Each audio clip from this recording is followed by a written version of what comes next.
Alright, this is the Best in NES 2017, as Mythical said. For the next 6 hours, I'll be your host. I'm Tristan. We got Cananophone on tech, and we're heading into a block of some of the best runners running some of the best and not so best NES games, like we're doing all weekend. Coming up next, Retro Omega, Star Trek The Next Generation, rank to captain percent, because we stick percent marks after all of our categories here and everywhere. Never seen this before. It's going to be interesting. So we're going to move right on to Retro Omega, taking it away with Star Trek Next Generation here on Best in NES. Stay tuned.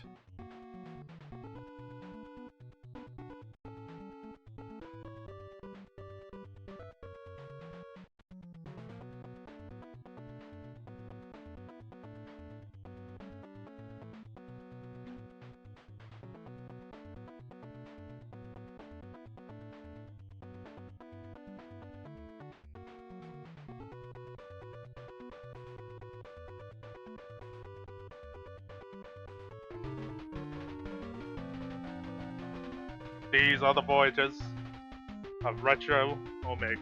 No, I'm kidding. Hello, everybody. This is my name is Retro Omega, or Ro, and this is Star Trek: The Next Generation.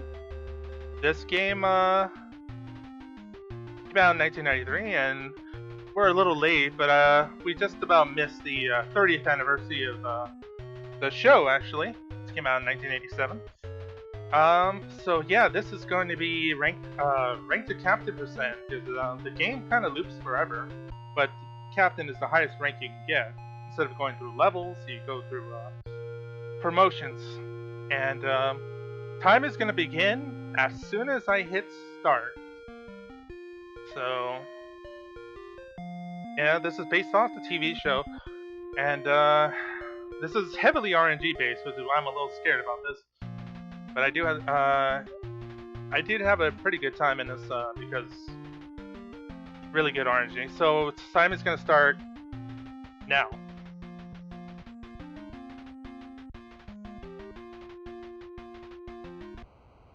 So it's like the TV show. I have a crew and I command a crew, and I tell them to do whatever I ask them to do, which was take us to warp, take us to another planet. The missions vary, and they're completely randomized.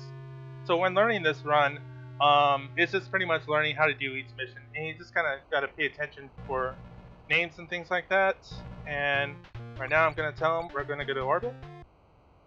Oh, wait. See, I already messed up. There you go.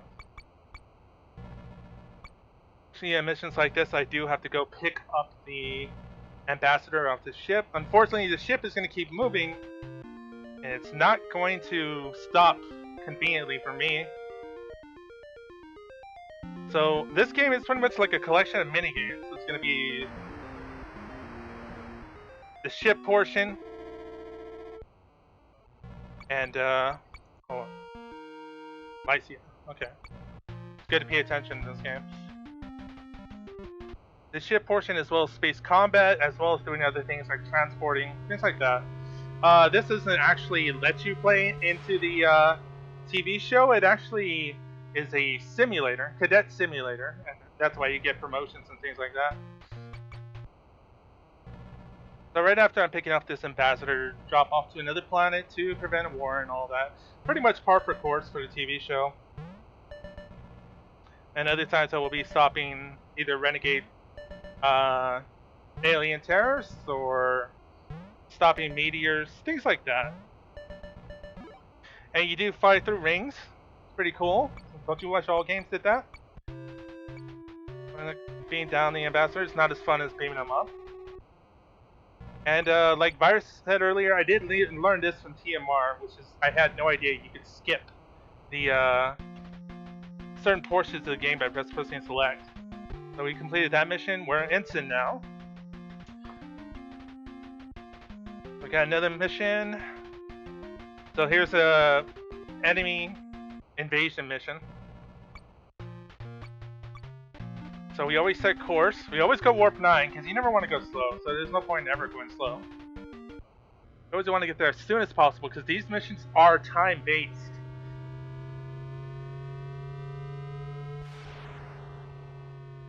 And the passwords are related to the TV show, like Lore, which is Data's evil brother. If anybody is familiar with the TV show, you'll know some things. So we're gonna tell Mr. Worf to put their shields up. We don't have to watch the animation and everything. We're gonna have to get armed, and we're gonna fight our first enemies here. And it's the Romulans. Great. I love getting the Romulans. They're not hard to defeat or anything.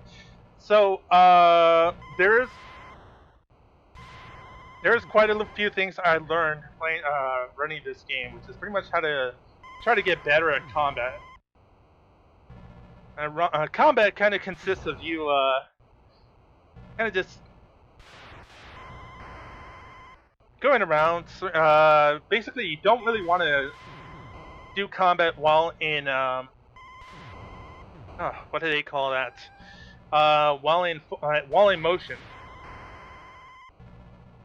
Full impulse power, half impulse power, while the ship's moving and all that, because it's a lot harder that way. So it's better just to stay right here stationary and just turn a lot. You can see I'm doing very badly with aiming my photon torpedoes. As soon as I just... Okay, yeah, I didn't end this way. I learned that if you wiggle up and down, you do turn faster, so this combat just might take a while. Yeah, this is gonna take me a while.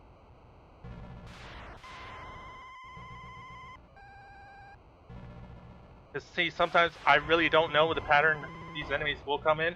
Usually they do a pattern where they weave in and out, and then other patterns where they just kind of do that. Come right towards me and fire. Now I have my shields up, but if I take too much fire, the ship could be destroyed, so... try to avoid that. And since this is so heavily RNG based, there is a chance I will get really bad missions, like Romulan blockade, which completely destroyed my ship last time. So fighting multiple enemies at once is really not ideal. Okay, there you go. And can just completely destroy my ship. And honestly, there's no way to get out of that except running away, and that's gonna be all this time. Okay, I already got promotion, Lieutenant. Okay, so like with this mission right here, where the cargo's being stolen and hoarded on the planet, the best way to do that,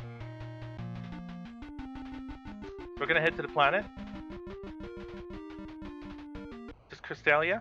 Now, normally they want you to fight these Ferengi, or like I call the croissants, because the ships look like croissants. Normally I would just fight them, but no. The much easier, faster way is to warp right into the sector, go straight into orbit, completely ignoring them. Okay, this one's pretty fast. The speed varies on this. Another thing of RNG. See how this is pretty fast? I wish I could always get this speed. That way I can make orbit faster. And all I have to do, transport up, stolen cargo. While the Ferengi are just sitting there, confused. Okay, now the way this works, transportation works, is that I have to get a strong lock on it. No, I'm starting off. There you go. And then bam! Boom. And all that stuff's taken. There you go. And Ferengi don't get stopping. They're just gonna run away because that's usually what the Ferengi do. Not that I have anything against them. They're just... And a lot of times we'll get the we'll get repeat missions and things like that. Let's see if I can do this one right. Gotta pay attention to names. So Tarsius 4. They're not all completely memorable names. It's just usually a weird name and a number. Just kind of gotta remember. So right after I get out of warp, I am just gonna immediately beam them up to the ship, which will save me chasing down the ship.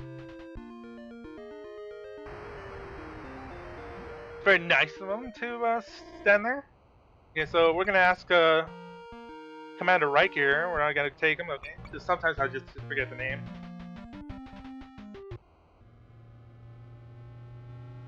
And recently I did get it down from my normal time, which is about 45 minutes, because these missions do take a while.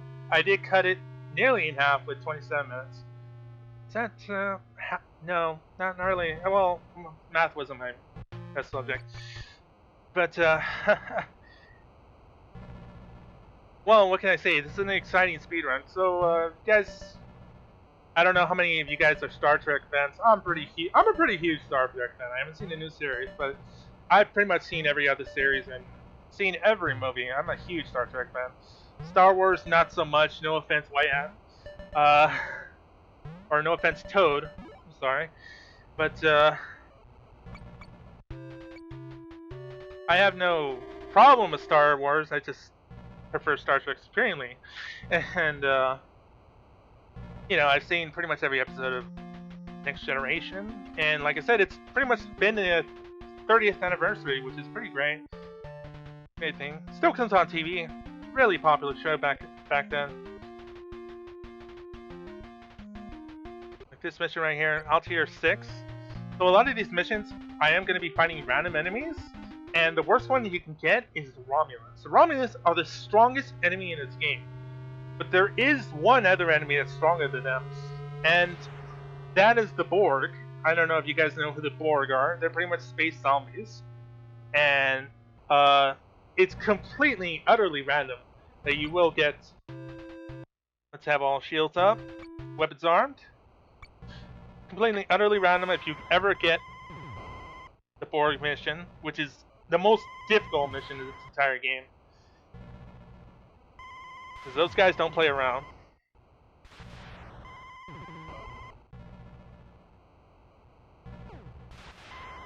Okay, good. Nailed him twice with those. The photon torpedo is the most powerful weapon in the arsenal. Phasers, nah, not so much. I mean, they do pretty good damage and all, but photon torpedoes completely destroy. In a way, that's can be a good thing or a bad thing, because there are missions where you do have to disable ships rather than completely, utterly destroy them. Because this isn't something you always did on the TV show, but this is a game, so of course you're going to destroy stuff. You're not going to reason things out diplomatically while ordering an Earl Grey tea hot. Okay, this guy's getting a little ahead of me. I can kind of manipulate him to do that face turn towards me by hitting him with a phaser, like that. Boom. That's a good boom right there.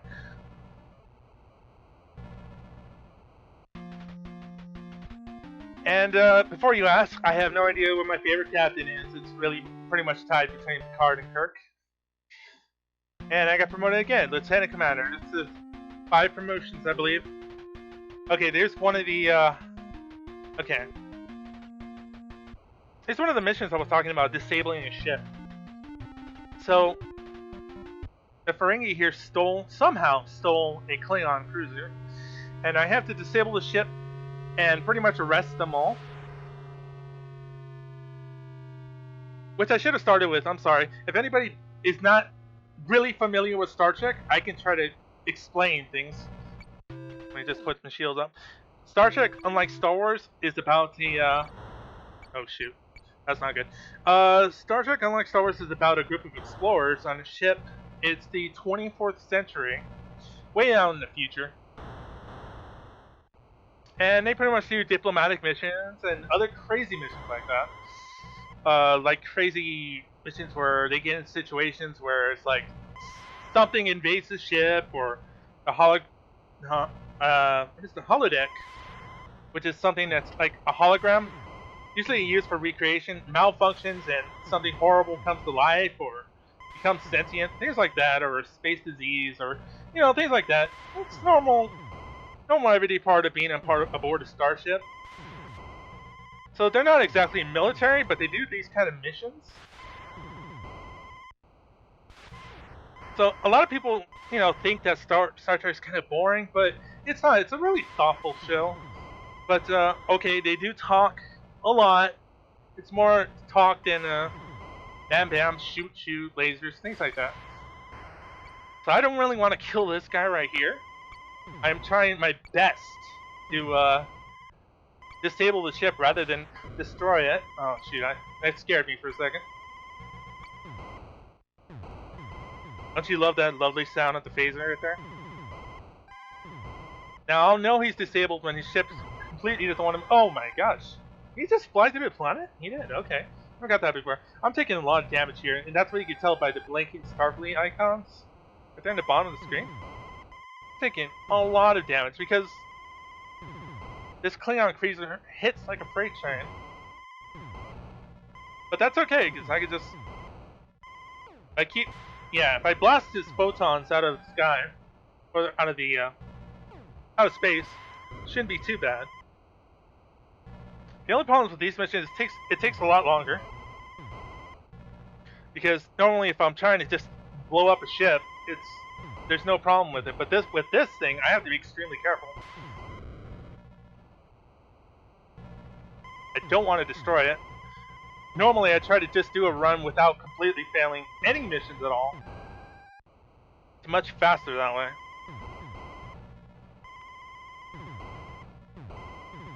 Wearing them down. Okay. Like I say, whittling up and down, I found... There we go. We're gonna go a little closer. There we go. We're gonna have the chief. Oh, that's right. Of course, because that is actually like Star Trek logic. You lower the shields. That's the only way transporters do work. So as you can tell, there's Ferengi here. What? Are you kidding me? Okay.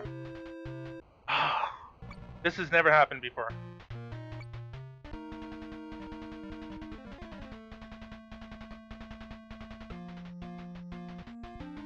Oh my gosh! I was that damaged? Oh my gosh.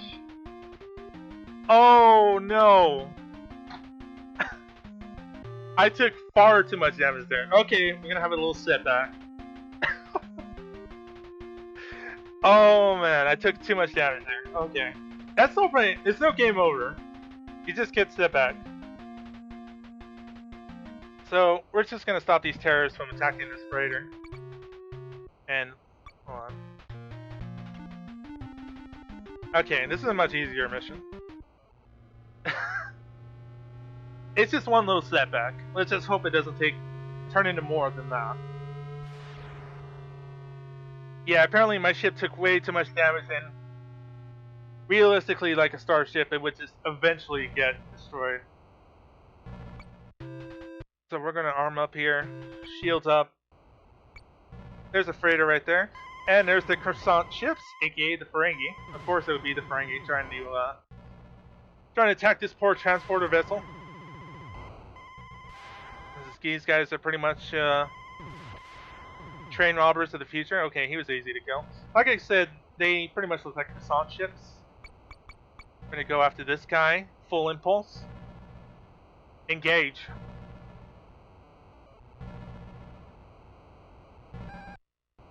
I do also have a map there.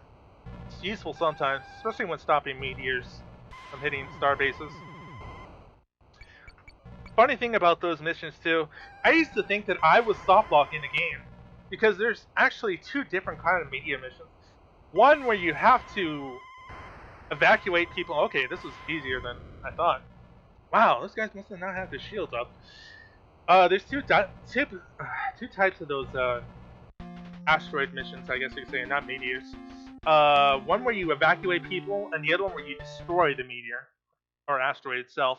So I got confused by those two. When it didn't seem like it was gonna finish, I thought I soft locked the game, but I didn't.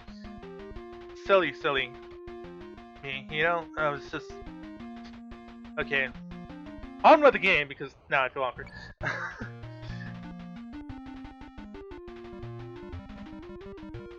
So we're heading to Amanugi. We're gonna stop some more bad guys. You know, like Star Trek things, unlike Star Wars, things are not black and white. There's no Empire and Rebels. A lot of stuff is in the shades of gray, like real life. And but there are plenty of aliens that are just pretty much filmmakers that need to be pretty much put into their place. Like these guys here. Bringing. Not that I hate all Ferengi. I think Quark is pretty much my favorite one.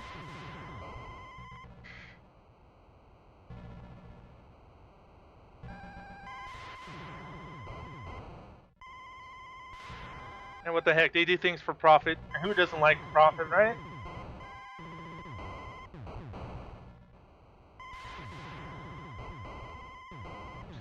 But a lot of times they can be kind of jerks. Like the time they frequently kidnap people on the TV show. Except when they kidnapped Troy's mother. Then I was okay. You know... Oh, there's another one. Okay. Sometimes they're out of my peripheral view. I just didn't look for a third ship. But it's okay, because Picard recited poetry, they gave her back. You know, sometimes they can be intimidated, within reason.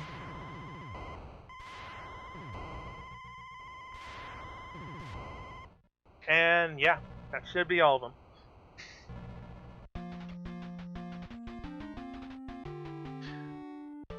Okay, so we're not promoted yet, we're still Lieutenant Commander. Okay, I have to do this mission again. And I didn't look at the... Okay, it's Bajor, which is a pretty big location from one of the TV shows, which is Deep Space Nine. Bajor is pretty much frequently bullied by the Cardassians. Completely different from the... not the modern Cardassians, completely different kind of evil Cardassians. Yeah. Yeah, no, terrible joke. Sorry.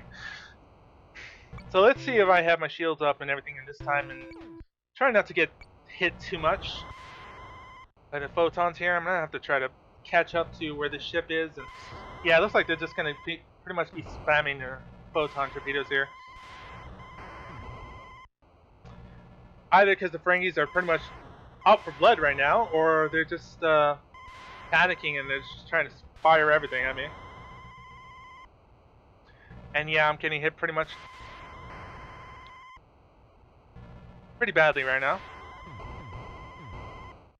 So I'm gonna have to try to hit him with a few more photons. Just don't want to destroy him yet, but I think he could take a little more.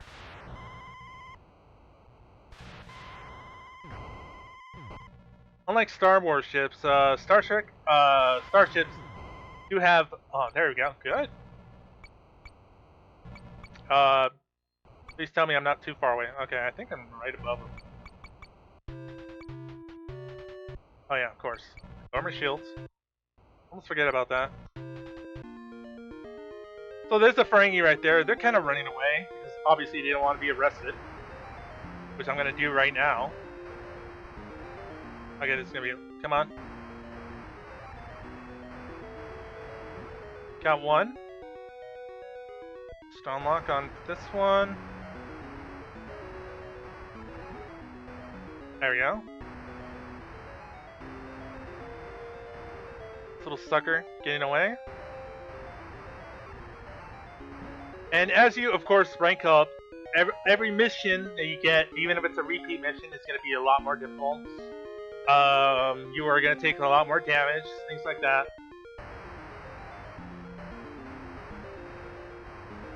Makes it quite a bit of a tough game.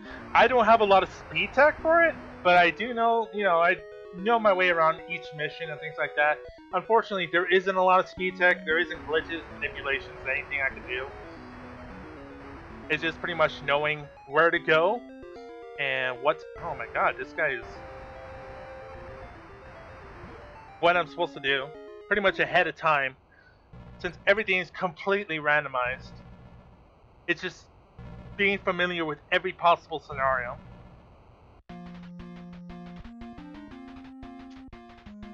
And I don't believe in a no-win scenario. I don't like to lose. Okay, so we're gonna go to Risa and evacuate these people. They're gonna pretty much be panicking. Of course, you would be too if you had a firestorm bearing down on your planet about to destroy everything. Oh, it's Risa right there.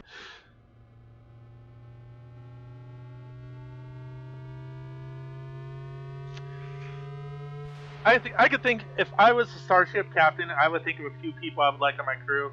Also be Rock Dog. Well, I don't know about Rock Dog. Well, maybe. I would probably have him in weapons command. I would have Toad on helm, maybe. Bad Breaks would probably be too busy in 10 forward. Talking and drinking to Guinan and all that. And,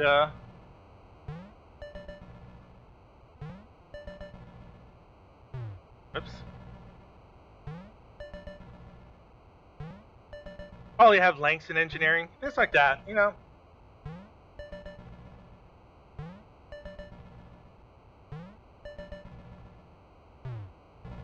Can you tell I'm a nerd? Because I'm kind of a nerd. I'm kind of a nerd. I admit it. I do admit it. So we're gonna beam up these people. We're gonna rescue these colonists. And unfortunately, they don't. I guess they don't know that they're being rescued, so they're kind of panicking. They're running around a lot.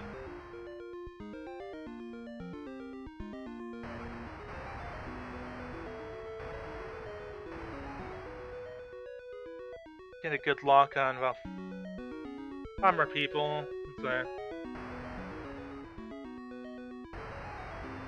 Tactical. That's what I'm thinking. Tactical, not weapons command. What the heck am I thinking? If I can't recall the word, I'm just gonna make one up. Obviously, that's the best way to do it. That's the way they do in fighting game commentary.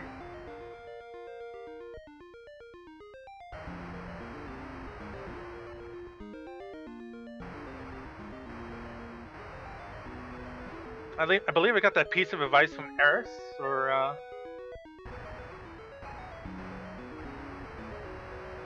what's his Twitch name? I forgot now. But you know, Eris. Anyways, that should be the end of that mission. Each mission ends with Picard telling us blah blah blah. We did good. Okay, so we got promoted to the final, second to last rank, which is Commander. And we're gonna go to Bajor. We're gonna fight an unknown enemy. Now, with my luck, it's probably gonna be the Romulans again. And on this rank, completely, utterly difficult. It's very, very difficult. Which is why I try to power up the ship while I'm on commander rank, to give more power to my shields and phasers, but I'm trying to save time here since I did fail a mission. Okay, there we go. Now these guys are pretty much a joke. They are free as a bee. These dudes right here. The only problem is they hit hard. They hit extremely hard when they do fire. But most of the time they're just going to be like, hey, look at our ship. Would you like to aim at it with photons? Oh yeah, there you go. And sometimes, maybe once in a blue moon, they will fire on me.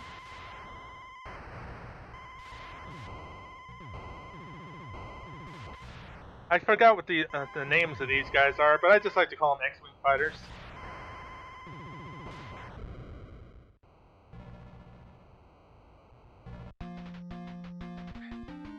And that one's pretty easy. You know, up to recently, I thought the rescue missions were a lot better RNG, and it's probably what got me my PB, or you know, my improved world record. But ceasefire, okay. But actually, I believe it's the missions where I do have to fight and destroy an enemy that does, you know, get over with faster, because rescuing somebody or, you know, people on a planet takes a lot longer. Except sometimes I'm not always consistent on combat, so it's tricky. So, like this mission right here, this is going to be one of the asteroid missions. So I'm going to pretty much hurry up, get over here. As soon as I see this rock, I'm going to freaking blow it out of the sky. I am going to show this flying space rock no mercy. I'm going to punish it just for existing, because that's what the Federation is all about.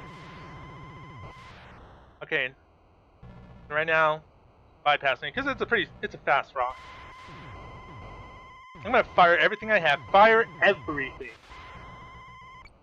But I probably should slow down a little bit.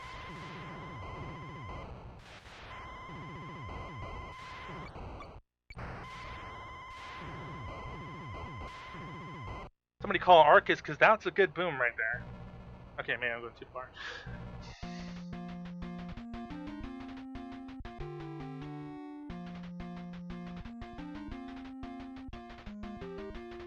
Oh no! I'd never gotten a Klingon mission before. Oh my god. Oh, the Klingons are very hard to fight. If I got destroyed by one Klingon ship, oh man, fighting multiple ones. I really should have powered up my ship, so chances are I'm gonna get Trek wrecked on this one. Maybe today is a good day to die.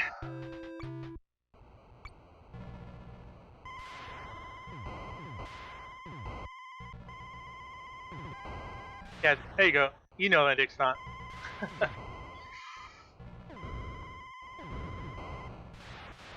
So the most dangerous thing about fighting multiple ships at once is while you're aiming at one, another one's gonna be circling around, firing nothing but protons on you, and most of the time you're gonna get hit by them. It's only by luck and RNG you don't get hit by those photons, and your shield does not take quite a bit of hits. So after a while, you're gonna get alerts saying, "Well, shields are going down, Captain." Like that. Pretty much, almost every other episode, the Enterprise was always at risk of being destroyed, whether it be from a celestial being or super advanced aliens, things like that. It's just another day. Okay, good. We got rid of that Klingon. And there's another one down here. Thankfully, it's just, looks like it's just two.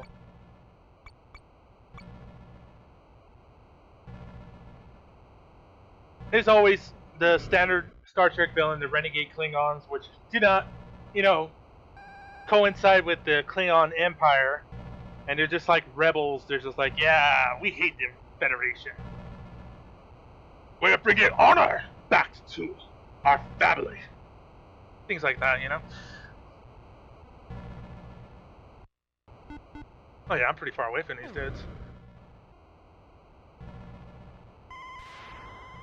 And Klingons usually, they have really bad temper, so a lot of the times they're going to be just straight out attacking your ship. Looks like I'm getting a little closer. But not easy. Oh, there we go. Okay, full stop.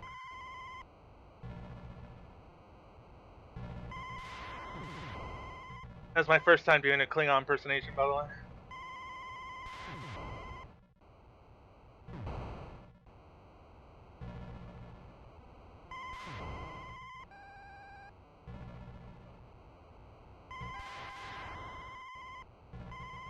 Yeah, these guys are pretty fast.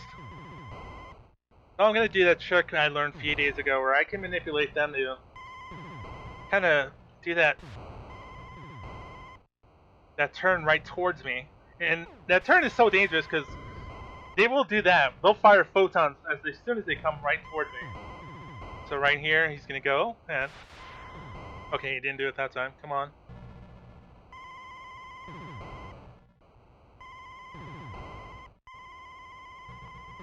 Gotta love that phaser sound. Okay, it's not the most exciting space combat, but it's a simulator, so technically it's accurate a little bit. Well, sort of. It's a little simplified for the NES, Not that that's a bad thing. It's more accessible this way. Okay, at least I'm not getting completely, utterly decimated by this warship right here. Okay, got him. Yes.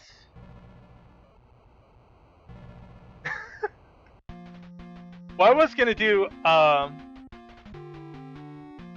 impersonation of Kirk, but I don't think I could keep it up through the.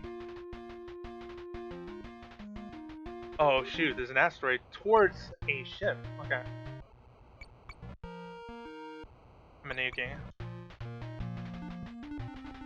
But besides that, this is next generation, so a Kirk impersonation would be kind of out of place, you know.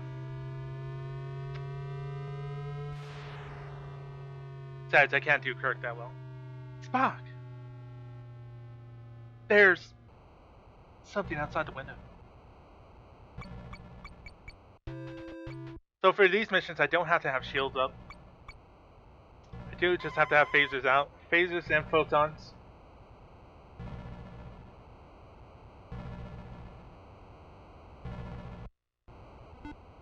Yep, I'm close.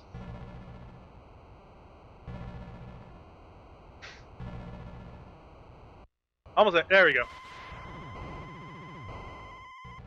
And I want to turn around, and I'm going to go a little slower. Slow to half.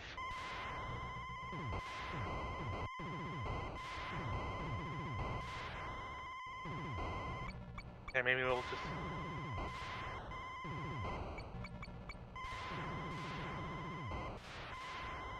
And...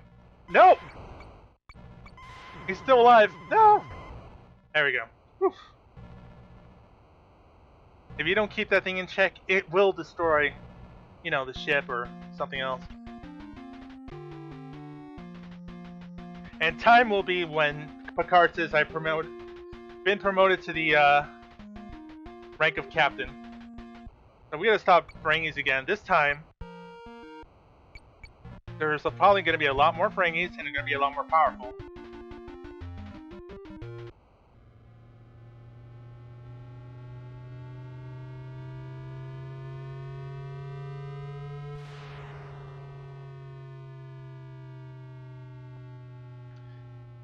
You know, speaking of Kirk, I did ask Toad to sing Rocket Man for me in his special way, but Toad has yet to fulfill that request, so yeah, we'll just keep bugging him about it until he does it someday.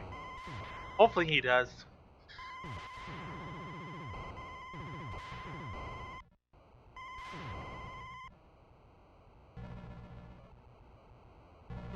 So these croissant ships, they're not too much of a hassle, except they do turn extremely fast and they fire faster than the other ships. So they can be kind of a danger, especially in bigger numbers like this. And it's always good to keep lock on one ship rather than go and fire at the other ones just because they come into my sight. Because, yeah, I can get destroyed that way because then they could just overwhelm me. And I'd take far too much damage. So yeah, they do kind of, they go pretty fast to the point where I can't catch up with them. There we go.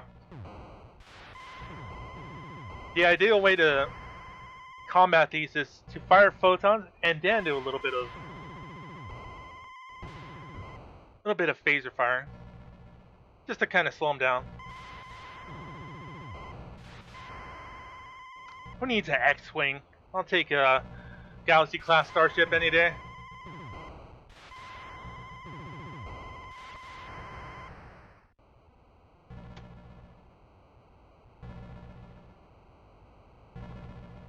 I believe that's all of them. There you go. And time! You're promoted to captain. That wasn't so bad, was it? I'm pretty sure that's over my world record, my recent world record. Which is what, 27 something? Yeah. And thank you guys so much for that. I mean, thank you guys so much for watching this, and hopefully it wasn't too boring or too long. I was just trying. I try to keep it interesting, you know. So thanks guys for watching, and yeah, follow me if you wanna. I probably won't be running this for a while, but yeah, thanks a lot, guys. And stay tuned for Adventures of Rad Gravity. That's a cool one. Can't wait to see that one. Thanks guys again for having me here. Set course for the next game. Engage.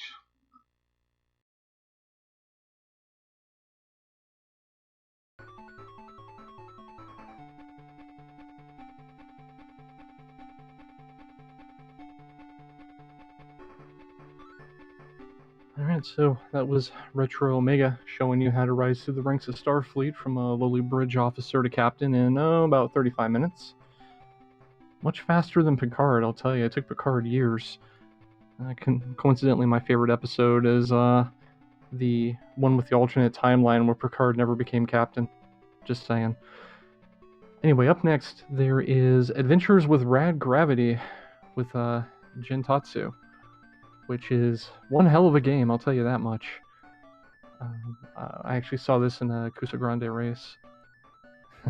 That should tell you a little bit about what the game's going to be like.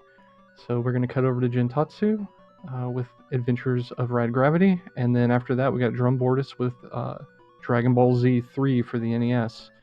Oh boy. Alright, take it away, Jin Tatsu.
Yo, what's up guys? I'm Jin. This year I'm going to be bringing you the better category of Rad Gravity.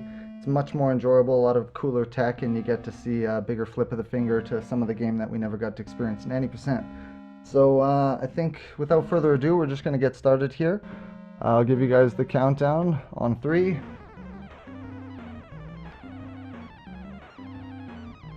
3, 2, 1, giddy up.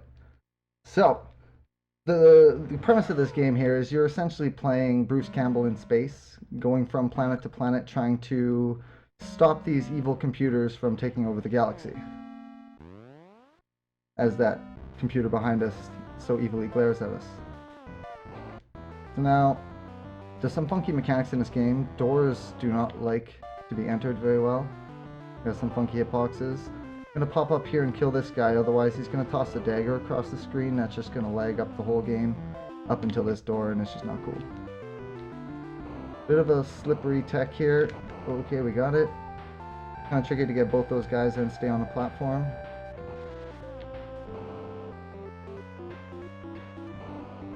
Now, the thing about this game, every level's got these little hidden rooms. Some of them are easier to find than others. Some of them are, if I can get in the door, hidden up inside single tile doors in the ceiling. Now let's talk about enemies, yeah. You got that guy walking around with his Walkman tossing knives, some other dude in a lab coat swinging a chain, bald with a pony. They're good guys. And then, don't forget the weather vane Jesus and these crazy robots. It all goes, don't worry. I'm gonna try and manipulate that robot, kill that robot. Try and slip under, we didn't get it, it's cool. Mash this sucker. And we only have a small little bit, thanks for the luck guys. Small little bit of the knife left. Before we get the gun. Now, you see those space suits? Somehow we've like teleported to this space station. I'm guessing those are stars outside the windows. And now this first level is probably the most technical level in the game. A lot of wicked damage boosts that aren't fully properly whatever, they're not utilized in any percent, otherwise you would die. But since we've got more health than we need, we can just tank everything, deboost off everything, take shots into the back of the head like a champ. Oh, sup. The whole purpose here is we're trying to get to the end of the space station to acquire the teleport locations to various other planets.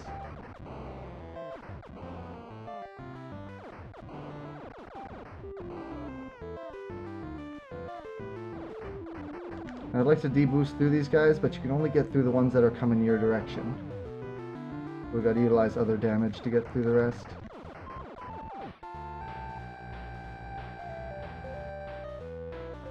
And now we're going to enter the mainframe computer, so we can unlock the security pins.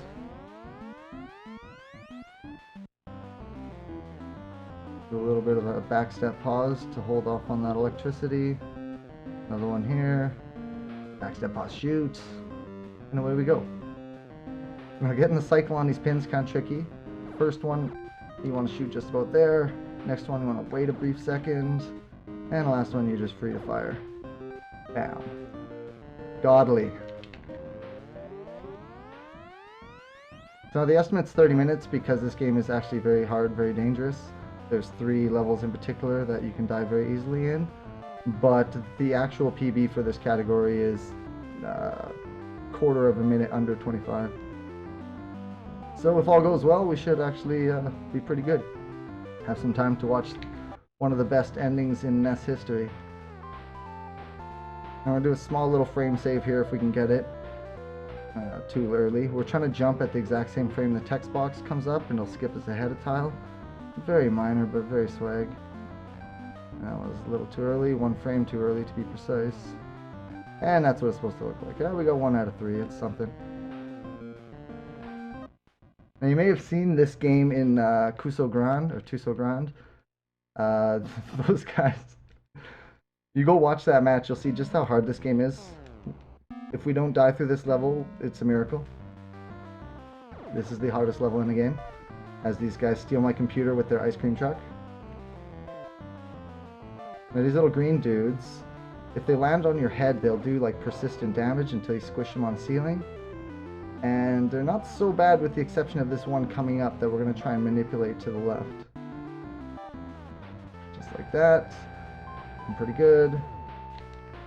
He's not going left. This is bad. Go away. Oh, we're so lucky. Unless we do something like that, then we're not so lucky. Then we're just silly. The dirty ice cream man. So what happened there is I let go of the jump too early. This game has very, very precise jump control. And you need to sort of hold it to float and gain some distance. That's cool. We got time to spare. It's going to cost us about 20 seconds, 30 seconds. Not huge.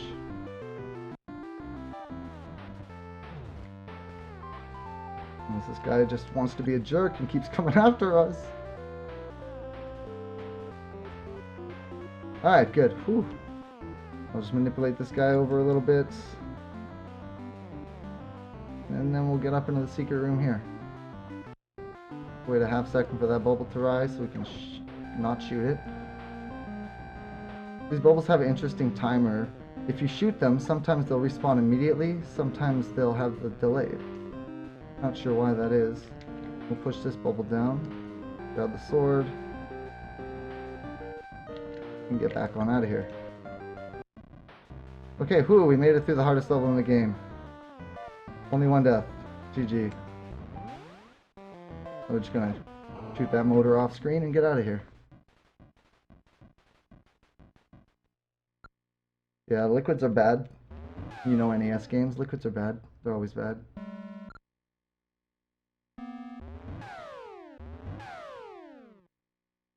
Whew! I feel a lot better now, I promise. Now since we do have extra time on the estimate, we are going to go for some of the more dangerous swag strats.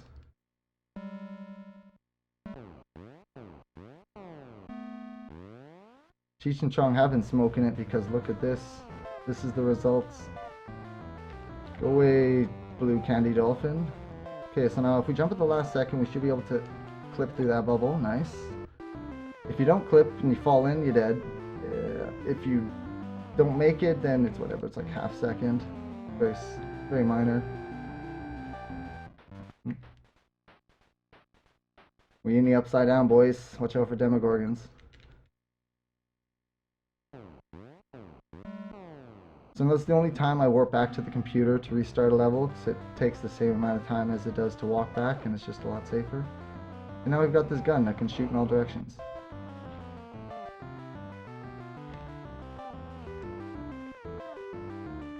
Whoa, no! I felt that. I just felt that.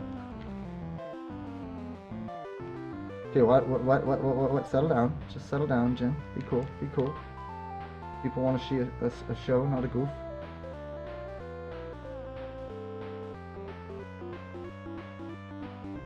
Now you're supposed to ride this little slime all the way through, but we're just gonna zip on the rest. Okay, here we go. Here we go.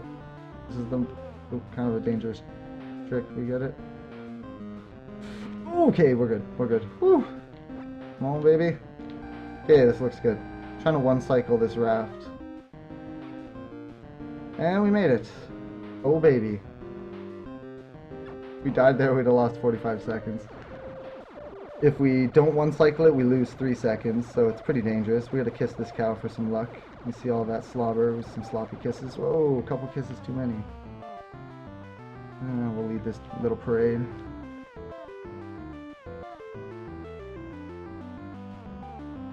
So the whole reason we need this cow is to get back on the house. And now the game is programmed to not let you into the ceiling until you've bounced off of it 3 times. As you see there. Don't ask and I will not tell.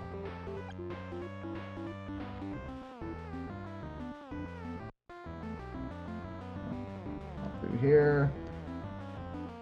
Get this quick cycle here. If we're lucky, they'll come through on the way back. Oh, sort of. These things are, the first time they move is not RNG. But then after that, if you're still on the screen, oh, what? Why are you throwing that so far? Cool. Next time they move is all RNG. So you just gotta take whatever happens. One cycle this bubble. And let's go fix the world. This is Cowtown. Alright, now the first armor upgrade is in this world, but we're not going to get it, even though this is 100%. Oops. We will be skipping the first and second armor upgrade, as well as the first level of bombs. Now, the reason we do this is because if I were to collect the upgraded bombs or the other armors, the previous versions no longer are available in the level. They just disappear. So because of this, the definition I allowed to accommodate for that. If you want to fight me over it, come at me, bro. I'm the only one who runs it. But if you want to make like 50 bucks, you can beat my any percent time. I will give you 50 bucks. I promise. They'll like offer people cash just to incentivize people to run bad games. So you're supposed to have bombs here, but we got some gun strats that work. It's all good. Score, I don't understand how it's calculated. It calculates every time you get an item, but sometimes the numbers rolling up is slow and sometimes it's fast. It doesn't make any sense. I think it's based off how many things you've killed before you pick up said item. Could be. Easy, easy. Oh, okay, so you gotta hold A. Here's the thing about this game. If you, well, like I was saying, holding the jump button gives you more distance when you're falling. It's the only way to get into that room. If I was holding right, I would not get into that room without holding the jump as well. So we're just gonna sneak along the ceiling here, jumping so as not to get hit in the toes. And it's gonna take us to the upgraded bombs. Whew, I'm not even French and I made a sound like a Frenchman there.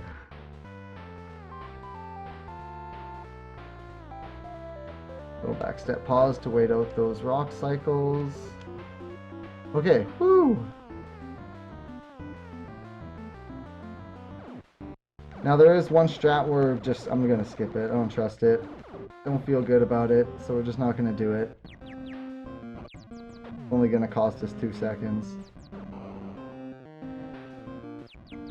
Hey, bad bird.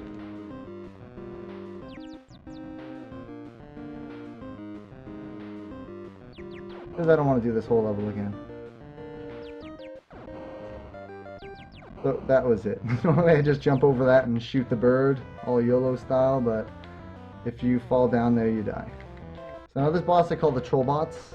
I try to enter the doors in a way that manipulates the one on the left to break down right about now. Didn't work. Okay, this is not a good pattern. This is not the pattern we like. So what he's trying to do is get to his buddy and wind him up. So we got to keep him away from his buddy so he breaks down.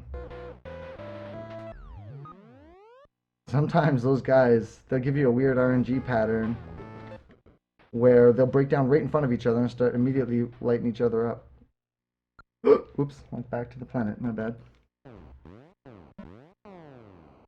Rip those 12 seconds. I know, right? This guy's got like a flat screen to be jealous of, I tell you. Okay, exit the planet, please. Now one of the more aggravatingly enjoyable levels in the game. The asteroid belt and the wrecked ship. Now the asteroid belt introduces you to some wonderful zero gravity mechanics.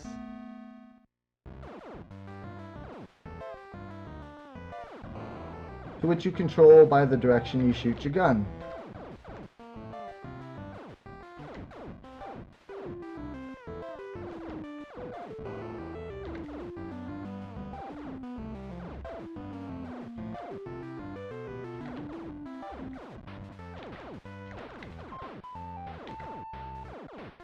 Oh, that wasn't a bad asteroid belt.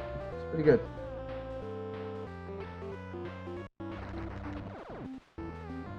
And then we gotta go through the abandoned ship and get some parts. Why does that bomb always... For some reason my bomb input gets eaten there. Sometimes I don't get it. I was about to say always, but it's not always. Just sometimes. Now, when you hold up and throw a bomb, it changes the trajectory. Now you notice I blow those guys up in the floor, or like through the floor. If I wasn't holding up, for some reason it won't blow them up through the floor. Ooh, Trollbot Mini, not even a single hit. Love it. That guy can be pretty nasty. He's like Gandalf, he just will not let you through. We need to get these keys to unlock certain doors throughout the space station, get access to the item. The item that's going to break the second half of the game completely. Completely. If you've played this game before, this item's going to make a joke of it. You're going to just laugh. Excuse me, little dude. Pop you, pop you.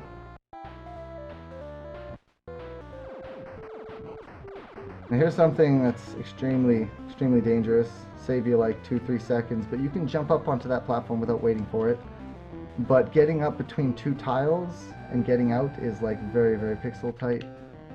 And boom, we just clipped through the wall. Did you see it? Don't blink, you miss it. Bye-bye, Fantoon. So what we just picked up is the teleporter item. You leave it somewhere, you use it again, it takes you back.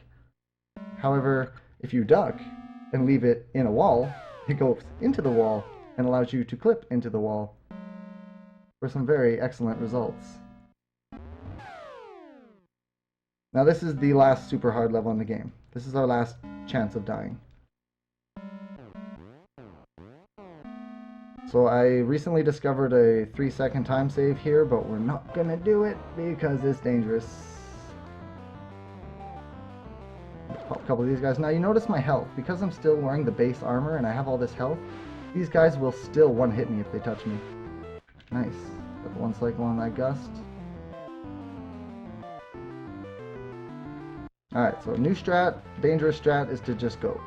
Safe strat is to trap that guy down there.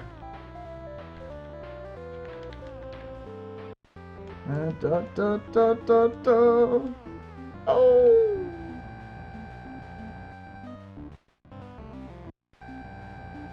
If you missed the teleport, we're going to do it a bunch more times, so keep your eyes open.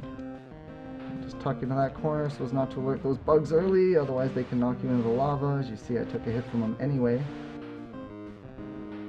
Some creepy guys hiding in the ground here. Shoot these things 8 times. Now here's the weird thing about... Oh, easy. You guys shoot these things 8 times, but you can't just mash it. You can mash it, and it still doesn't go any faster. So it's not about hitting them 8 times. You gotta hit them 8 times in a sort of rhythm. And now we're going to do a little boss skip here. That red thing we just passed is supposed to kill the boss. Oh, we didn't get the early movement. You shoot him when he's just coming on screen. Sometimes you can get early movement. We'll just put this through the lava, no problem. So you're supposed to kill him and the lava fall disappears, but to hell with that. And we'll pick up the platform item, which we need. Oops.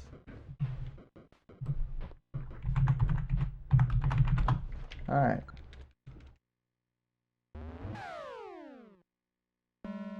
So now, we're going to go back to what casually is the 2 longest levels in the game. But we're going to turn them into the 2 shortest levels in the game.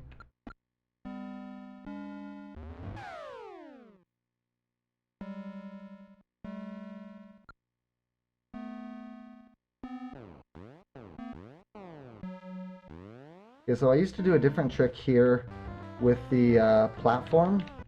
If you jump, because you can only technically use the platform while standing on the ground, but if you jump and use the platform at a pixel perfect placement where it's at the height of a tile, it'll put the platform higher and you can use that to gain height. But it's kind of inconsistent, and then K2 of SDA clued me into a way that it's done in PAL, because you cannot clip into walls the same way in PAL. And in that way, what they do is they put the teleporter on the ground, and as they fall, they use it, and it clips them a few pixels in, and they're able to clip only left that way. Which comes in handy in 2 spots for the NTSC, and makes it a lot more consistent and faster. This is totally Bruce Campbell in space. And I'm actually shortcutting these teleporting animations. They run for quite a long time, especially the pink one. I just let them go. Now this level has a giant underground maze that you're meant to traverse and then plug up this hole that these monsters are coming out of, so you can get access to this side of the level, but we just clip through the wall, easy peasy. Nobody cares, nobody saw, nobody knows. Dodge that guy. Right on along here. So this level contains the 2nd armor upgrade, which is the 3rd level of armor. But we don't need it. However, we do need this, which is what we needed to go to the volcano level for. Otherwise, we could have just done these 2 without needing to go to the volcano level. But unfortunately, we need this platform to get up here. It's the only way that I've discovered so far. Alright. And now my favorite level of the game. It is also a huge underground maze, split into 2 parts. But we're not going to do any of that. We're not even going to fight the boss. We're going to make a complete joke of the boss.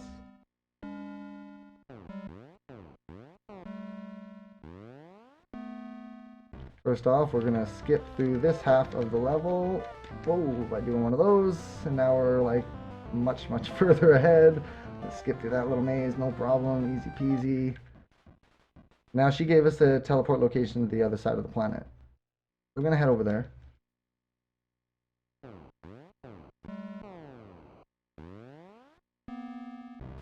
Now I'm going to jump over that green thing. If I landed on that green thing, an enemy appears on that upper platform. So we despawn him by doing that. And then we need to get this robot to call the elevator. He just sits there, calls the elevator. We're going to skip the whole maze by clipping through this wall here to the other side of the whole maze.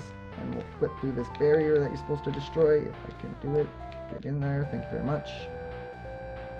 Easy peasy. You're supposed to ride through that other maze while ducking. That is the boss. You're supposed to give this little guy bombs. Oh, excuse me? Excuse me. There we go. You're supposed to give this little guy bombs, and he'll go feed him to the back of the boss. But if you swing at the boss or shoot, he puts his shield up, and he won't charge and knock you back. So I abused that by just going over him.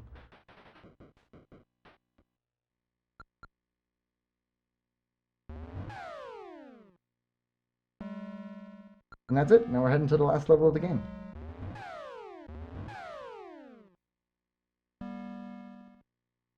What? Yes, this one.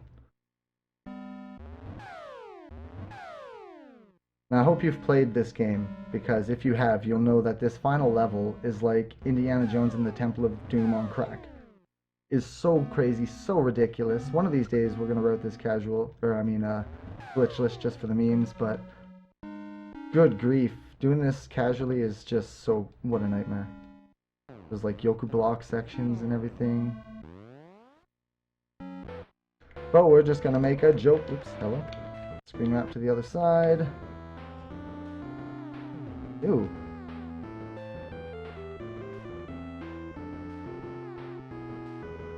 Ba ba ba ba ba ba ba ba. So this is like nothing. This whole place is full of these crazy death traps. Walls of spikes and arrows that shoot out of the walls at like the most ridiculous timing you could think of. So enough with that. We'll just clip right to here. And then you get to this room full of doors, which is a whole nasty maze of itself. And then this part of it. Right? What a nightmare. We'll just clip through there. We'll clip through here. And this is where things get real trolly in the game. We'll leave our teleporter there. This is where the final armor is hidden. Right there. You saw me fall into the wall. I hope you didn't miss it.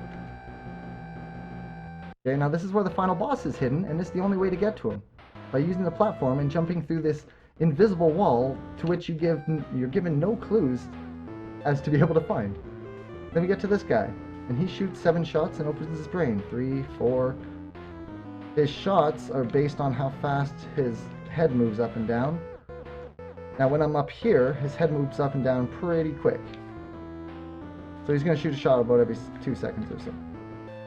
But now if I was down below, it takes longer for his head to move up and down, and he's going to shoot a shot every 4 to 5 seconds. Oh, whoops, was not counting. That's okay, we got him anyway. It's all good. Life is good. Oh, okay, bad timing. 3. We just gotta do this a few times. I had trouble explaining this fight and doing the strat properly because I'm off count.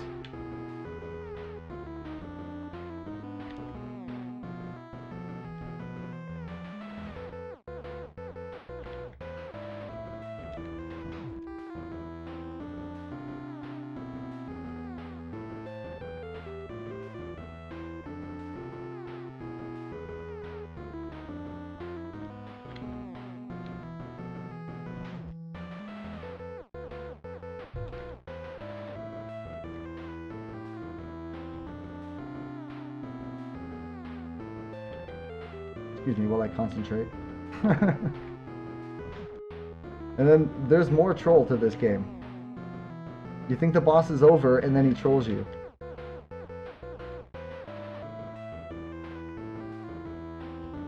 We're not going to experience the troll.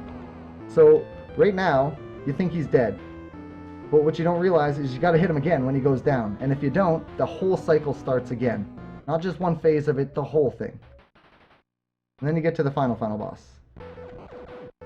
Now there was a task of this game done by Blue. Does this boss in 38 seconds. My strat for this boss is 40 seconds. 40. I think it's pretty good. You can only hit this boss in the top left. You're fighting him in 0 gravity. These missiles track you like crazy, so your positioning is extremely important, especially right here. You need to kill this one and end up right here. This one tile away. And then I gotta wait till that exact last moment. And looks like we got perfect fight. One more hit. Time is coming. Next time a missile hits him. Get ready. And time. Woo! Woo! And biggity bam! That's rad gravity.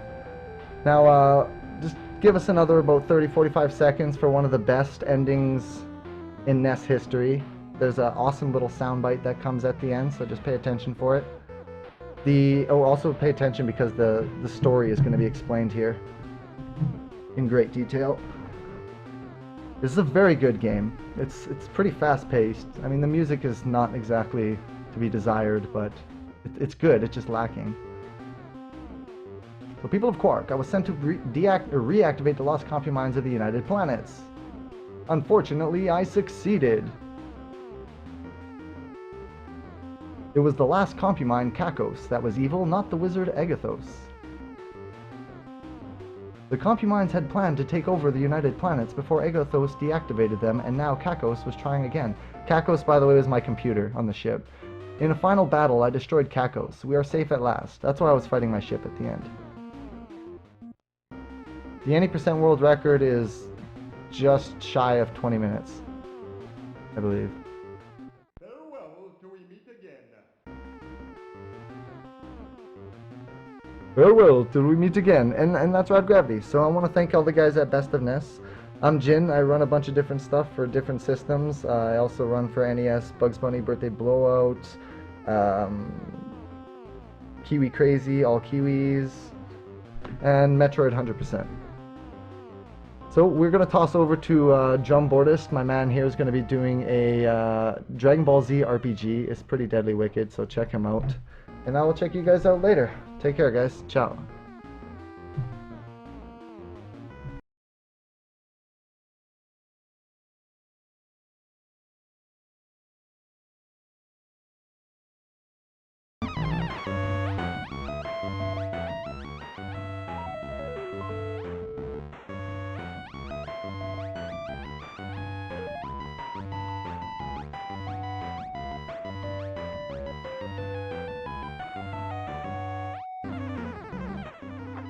That was Jintatsu with Adventures of Rad Gravity, and I'll tell you, I wasn't expecting that.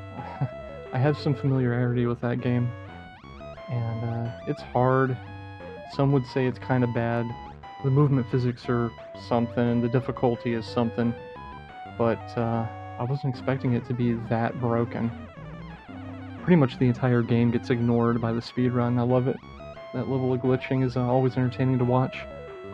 So as Jintatsu said, next up we have Drum Bordist with Dragon Ball Z game. Let's see.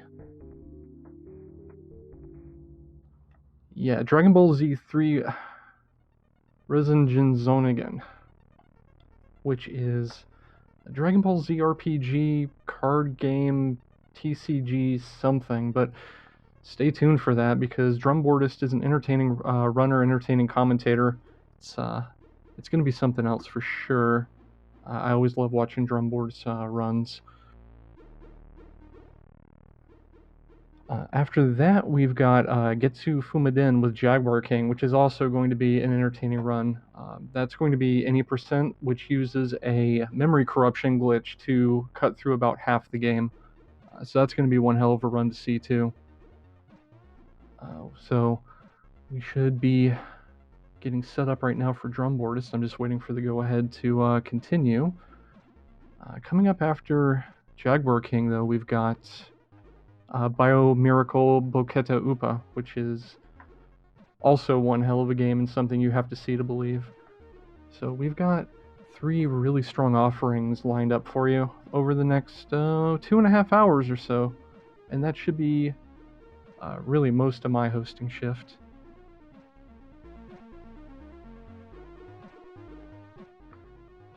Let's see here. Rad Gravity, as I said before, I saw on Tuso Grande, a bad video game tournament. Hell of a game. Looks like we're ready to go. I'm going to throw it over to Drum Bordist with Dragon Ball Z 3 for the NES. Help us all. Stay tuned.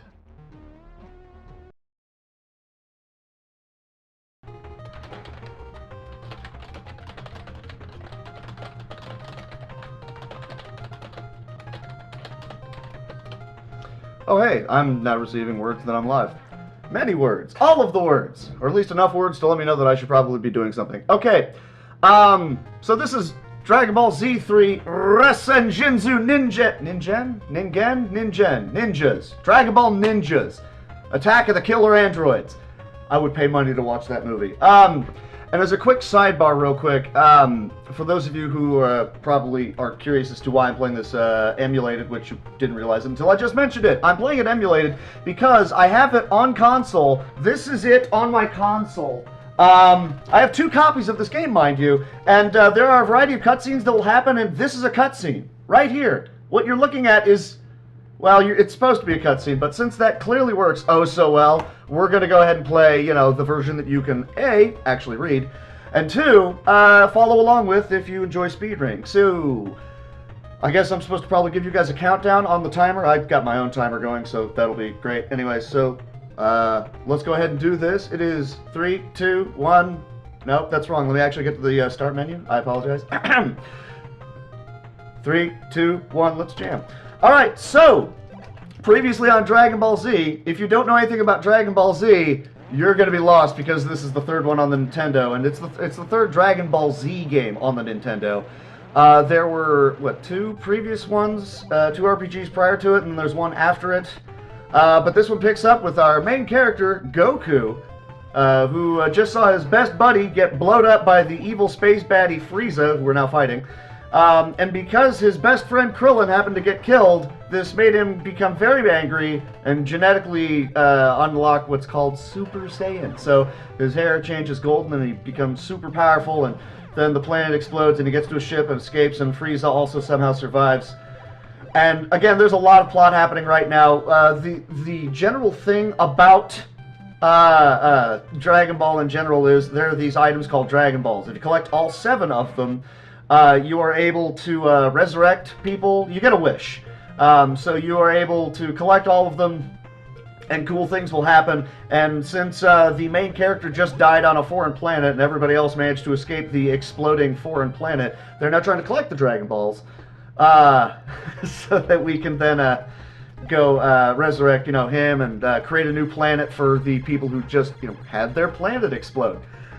So Frieza's dead. Yay, congrats, we did it. Everybody else, including the people that were supposed to be dead, are back home and alive and on Earth. And we're not even going to, not even really going to worry about trying to do anything fancy in these fights. We're just going to go ahead and auto-fight through them. There's a cutscene. Hey, why are you on Earth? What are you planning? Blah, blah, blah. Frieza heard about the Dragon Balls. He wants them too. So we got to get them first before the guy who we just killed somehow comes back to life. That's all amazing. So we're, intergalactic traveling people who can blow up planets using the energy that we form, just, our ki. We can blow up planets very easily. We can fly, if we wanted to, into space. Wouldn't last very long, but we can. And all sorts of other wonderful shenanigans. So what's the first thing that we do in the speedrun is we go and we talk to a guy and get dynamite. Because we have to blow open a hole in a mountain. Those things that people have been destroying since, the very first issue of the manga. Don't worry, it gets sillier past that. Right now, we're flying. We could go over this mountain range that you can see off to the right that we're coming up on. We could just fly over that. But no. If this is going to be, an RPG, it has to be interesting. You have to collect an item. Because of course you do. And I haven't even gotten into the mechanics of the game yet because it's kind of silly. You use the cards that are on the bottom of the screen, not just to attack enemies, but that's your way of moving about. The Dragon Ball in the top left corner of the card there is how powerful the card is. I know, it's a complete shocker right there, isn't it? And that determines how far you're able to move, how powerful your attacks are in combat. I think it's pretty much just the 2. There's eventually a blackjack game that you have to play. You're forced to play blackjack in this game because gambling kiddies, that's how it works. I don't have a problem, you have a problem. That's pretty much all those cards are for. It does, in previous games you also had to worry about how much they would affect your defense. In this one, that only goes by whatever the game is really kind of feeling like. I think it's level based, but then it's kind of also not because, again, if you're Goku, he's just going to kind of steamroll everything. And that's why Goku isn't really in this game much at all. Because once he shows up, you don't need to worry about things anymore. He's just going to beat everybody up. So let's actually go manual for a second. If you happen to come across any one of these cards and the thing in the center like that is flashing, that is a preferred fighting style for that character, which means that you can now actually use a Ki Blast. And since nobody here is going to have access to any of the Ki Blasts, nothing else is really going to matter right now, so we're just going to select things and hope anything happens with the card in the bottom right, which of course is your items in the game, if you will. There aren't actual items per se, outside of like Senzu Beans and the Dragon Balls and the Dragon Radar that let you find the Dragon Balls. The word dragon comes up a lot. It's starting to sound weird to me. I'm so glad that Piccolo just kind of killed himself right there, so we're going to run. Piccolo is dead, by the way. We're not even 5 minutes into the run. I've killed a main character of the series. What are you going to do? And the answer is, I'm going to continue trying to find a Dragon Ball by visiting this guy. As you can see, he has an angry dragon next to him.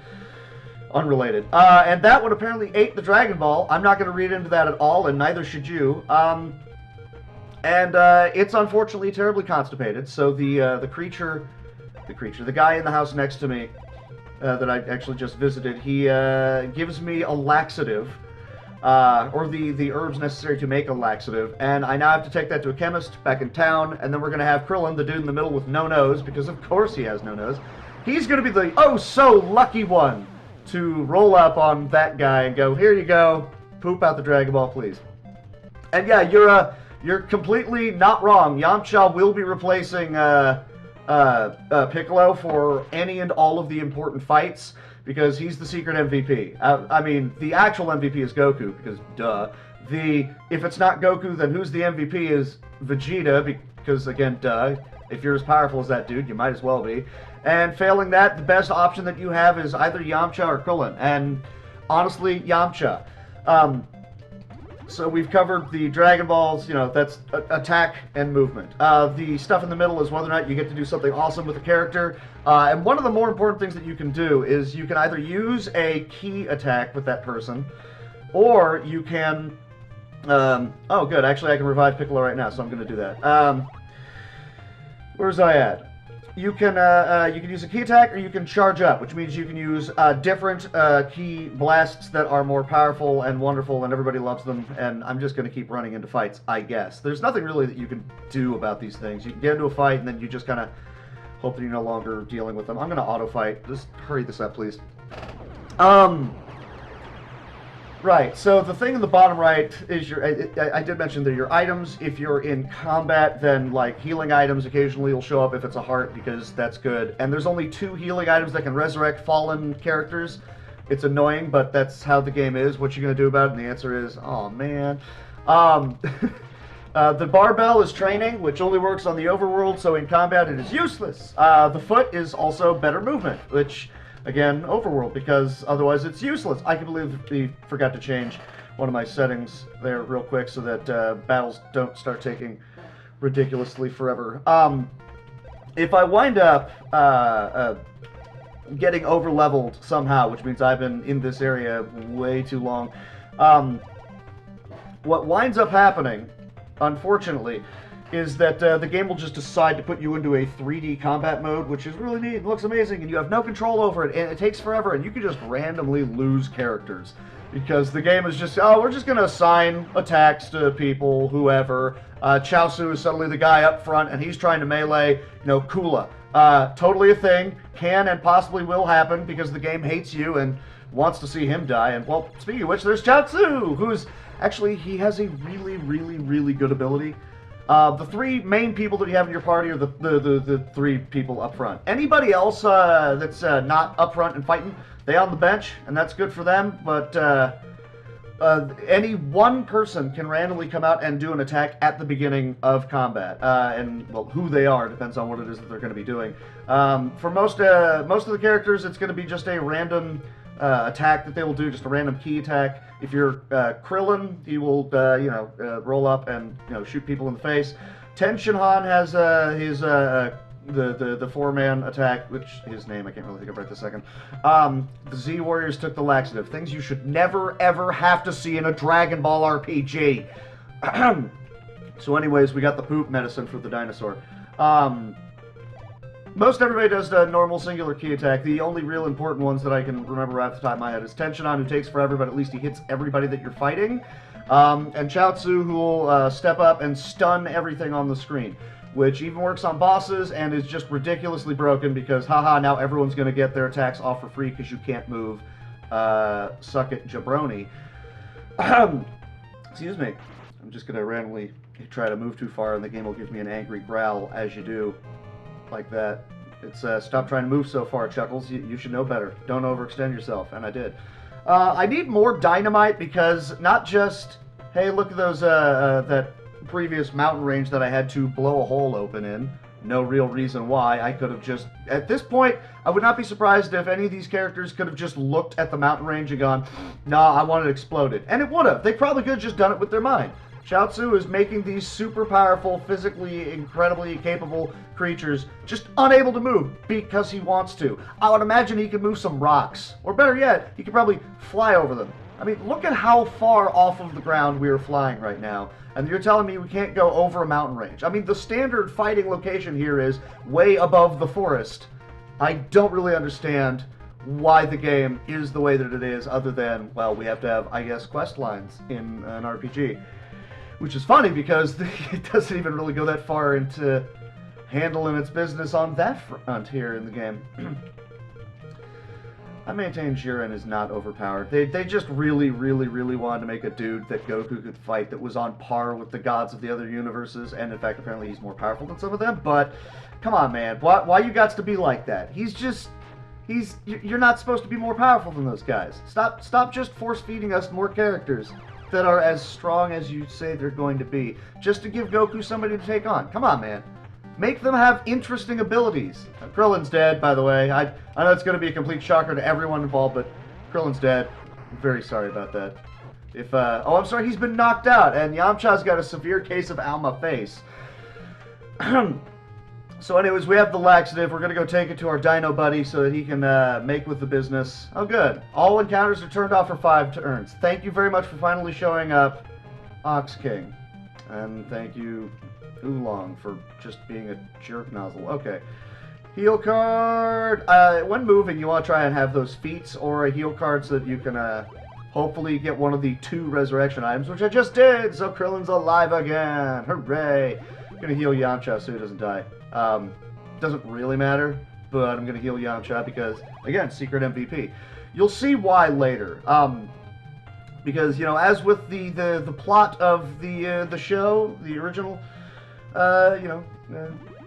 manga and such, you know, we're collecting us some Dragon Balls, as you do. And Frieza apparently just decided to hurt us. He dead, but who cares? It's just going to happen. Don't even remember where it is I was going with this sentence. We're getting Dragon Balls, that's all I know, so let's go get some. Except they're being guarded by things, enemies and such. I'm one off being able to actually get to the dragon. This is one of the training sessions, which is you have to make King Kai laugh, and it just rotates through a series of puns, and you hope to line him up, and you thoroughly blow him away, and he laughs, and someone just randomly gets experience.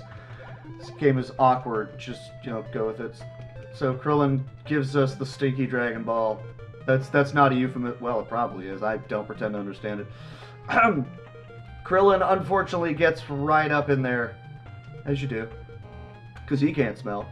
That was actually a plot point in a very early fight in Dragon Ball. Haha, this guy's whole thing is, he's smelly. Haha. Oh, Krillin doesn't have a nose. Oh, well, then, okay, then. Okay, so this is the longest training bit in the game, but it's also the most experience. Mr. Popo will, pecking order, he'll teleport around the room, and you have to use the D-pad to touch the direction he moves to. It's annoying, it takes forever, but it's also the best experience that you can get your hands on, even better than just dealing with fights. So I'm going to do this with Yamcha right this second. I did not do a very good time of tagging him, but we're going to power level that annoying silly human that everybody, I guess, likes. Sure, why not? He's clearly the best baseball player in the world. Clearly. Unless any of the other Z fighters decide to take up being a baseball player, in which case they would immediately beat him out. But, I mean, why play baseball when you could fly all over the world and save it from evil tyrants and all that jazz? Hooray! All encounters stopped yet again. See, I'm fine with that because that saves us the time. So, we had to get that other piece of dynamite to create an explosion, to make that guard wander off. Because again, you couldn't fly over the guard, that'd be too easy. And you have to have dynamite to create an explosion. Did we not just establish, with the opening of this game, that people are powerful enough to destroy a planet with their ki blasts? So, welcome to this game. Logic was never its strong suit, I think. I'm just going to keep railing on a lot of it and such. As you do. Who needs life? I guess Piccolo. I mean, really, right this second, I should have Piccolo up front, but it's not really going to matter. Like, if Piccolo's the guy that's coming off of the bench, launching an attack at the start of a fight, it's going to be pretty powerful. Chaosu I want back there so that he can be doing, oh, you know what, I do want to actually dump attention on back there, so that's why I Piccolo. These 3 guys up front, they're going to be doing just a singular blast that's alright. Krillin would also be doing one that's pretty alright, so I'm going to have him back there. Chaosu stuns, 10 does AoE, that's it. And it's 10 Shinhan, it is not TN. I don't know where the hell you start adding in other frickin' sounds into the Romanji that wasn't there to begin with. It is not now, nor has it ever been, TN. Do not call him that. What in the hell is wrong with you? Sorry, slight pet peeve there. Krillin I can get around, but TN, T-no. You're teeing me off. That's what's happening there. Alright, so we're going to power up Yamcha. We're going to let him go full Yamcha on this guy. What do you say? Sounds like a good plan. Krillin is up front. I see it, Triss. He's up front, and it is happening. So this is the boss, a.k.a. yet another one of those dudes that we've just been fighting. See, you don't kick the Yamcha, because now he's going to do a Sukidan on you. The unavoidable guaranteed damage. So this should be fun. And if it's not fun, then why are we doing this? And the answer is, I don't know. Whatever. You punch the 13-year-old in the face. That seems like a good idea. That'll end well for you. Cutscene attack. Go get him, kid. Where's Play at? Okay, so yeah, that boss is dead. That was pretty easy. And Yamcha leveled up. And I just gold split Chapter 1 by about 6 minutes. That sounds impressive, but this game will still try to screw you over. So we have the first Dragon Ball, well, the first few Dragon Balls. And now we get to move on to Vegeta, who doesn't want people to know he's being helpful. So he's off by himself. And he's also training, because of course he is. So I guess more training. I guess Goku is nowhere to be seen, but we have Veggie. I mean, because this training session amounts to try to beat the card equal or better, the one that she shows up on the screen. And the experiences, here's 4 wins. I'll go ahead and finish there. 720 experience is absolutely paltry. It is not worth the effort. You want Mr. Popo or bust. Again, pecking order. Now, you'll have to try and tag me every time I move around. And that's only if Mr. Popo's training actually shows up. Yay! Unless I run into a fight, which will probably immediately happen. I'm not getting experience every time I move, and I'm immediately in a fight. I love how these cards just don't seem to want to pan out for me. The game really wants me to train right now. 4 dumbbells going on down there. Oh, and a heart. So we're just going to keep running from enemies. As you do. Okay, fights, I guess, count as training, but I don't want that game. Why for you do this? Veggie's got to get into that building, and it's protected by some barriers. Because, again, when you can blow up entire planets, having a building that's just guarded by a barrier makes sense. Oh, that's right. I meant the opposite of that. That was my bad. So we get in there, this building, eventually, and we fight another boss. I know it's a colossal shocker. Give me a card worth a darn, please. See, this is the annoying thing about, look at me, I can only move based off of the cards. Because you also need to have good cards to be able to fight things. Well, in theory you do. In practice it amounts to, do you have Goku? In which case you use Goku. Otherwise, power someone up and launch a big blast right into your face. Alright, so experience, hooray! That's the Purunga card, the Namekian Dragon, who gives you 3 wishes. And my wishes are, make me more powerful, because that's what Vegeta would want. I mean, are we wrong? I think the answer is no. This dude's easy, we're just going to auto through this. I could try to power up and take him out in some fancy ways, but I'm not going to do that. Alright, so that guy's dead. There's Chapter 2. I hope you liked it. And yeah, then Veggie's like, here's Dragon Ball, guys. How you guys doing?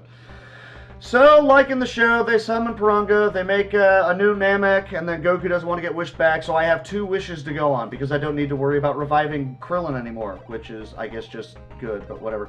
Alright, so yes, you have two wishes. What do I want? I want to get Senzu Beans. I'm not going to bother trying to, hang on. This mini game actually requires just mashing, and I'm not Toad over here, so I've got to try and mash out, hopefully to 5. Go for... well, I got another shot at it. Senzu Beans are the end-all, be-all, heal everyone in the game sort of thing. Trying to talk while also mash. Sorry, I'm not good.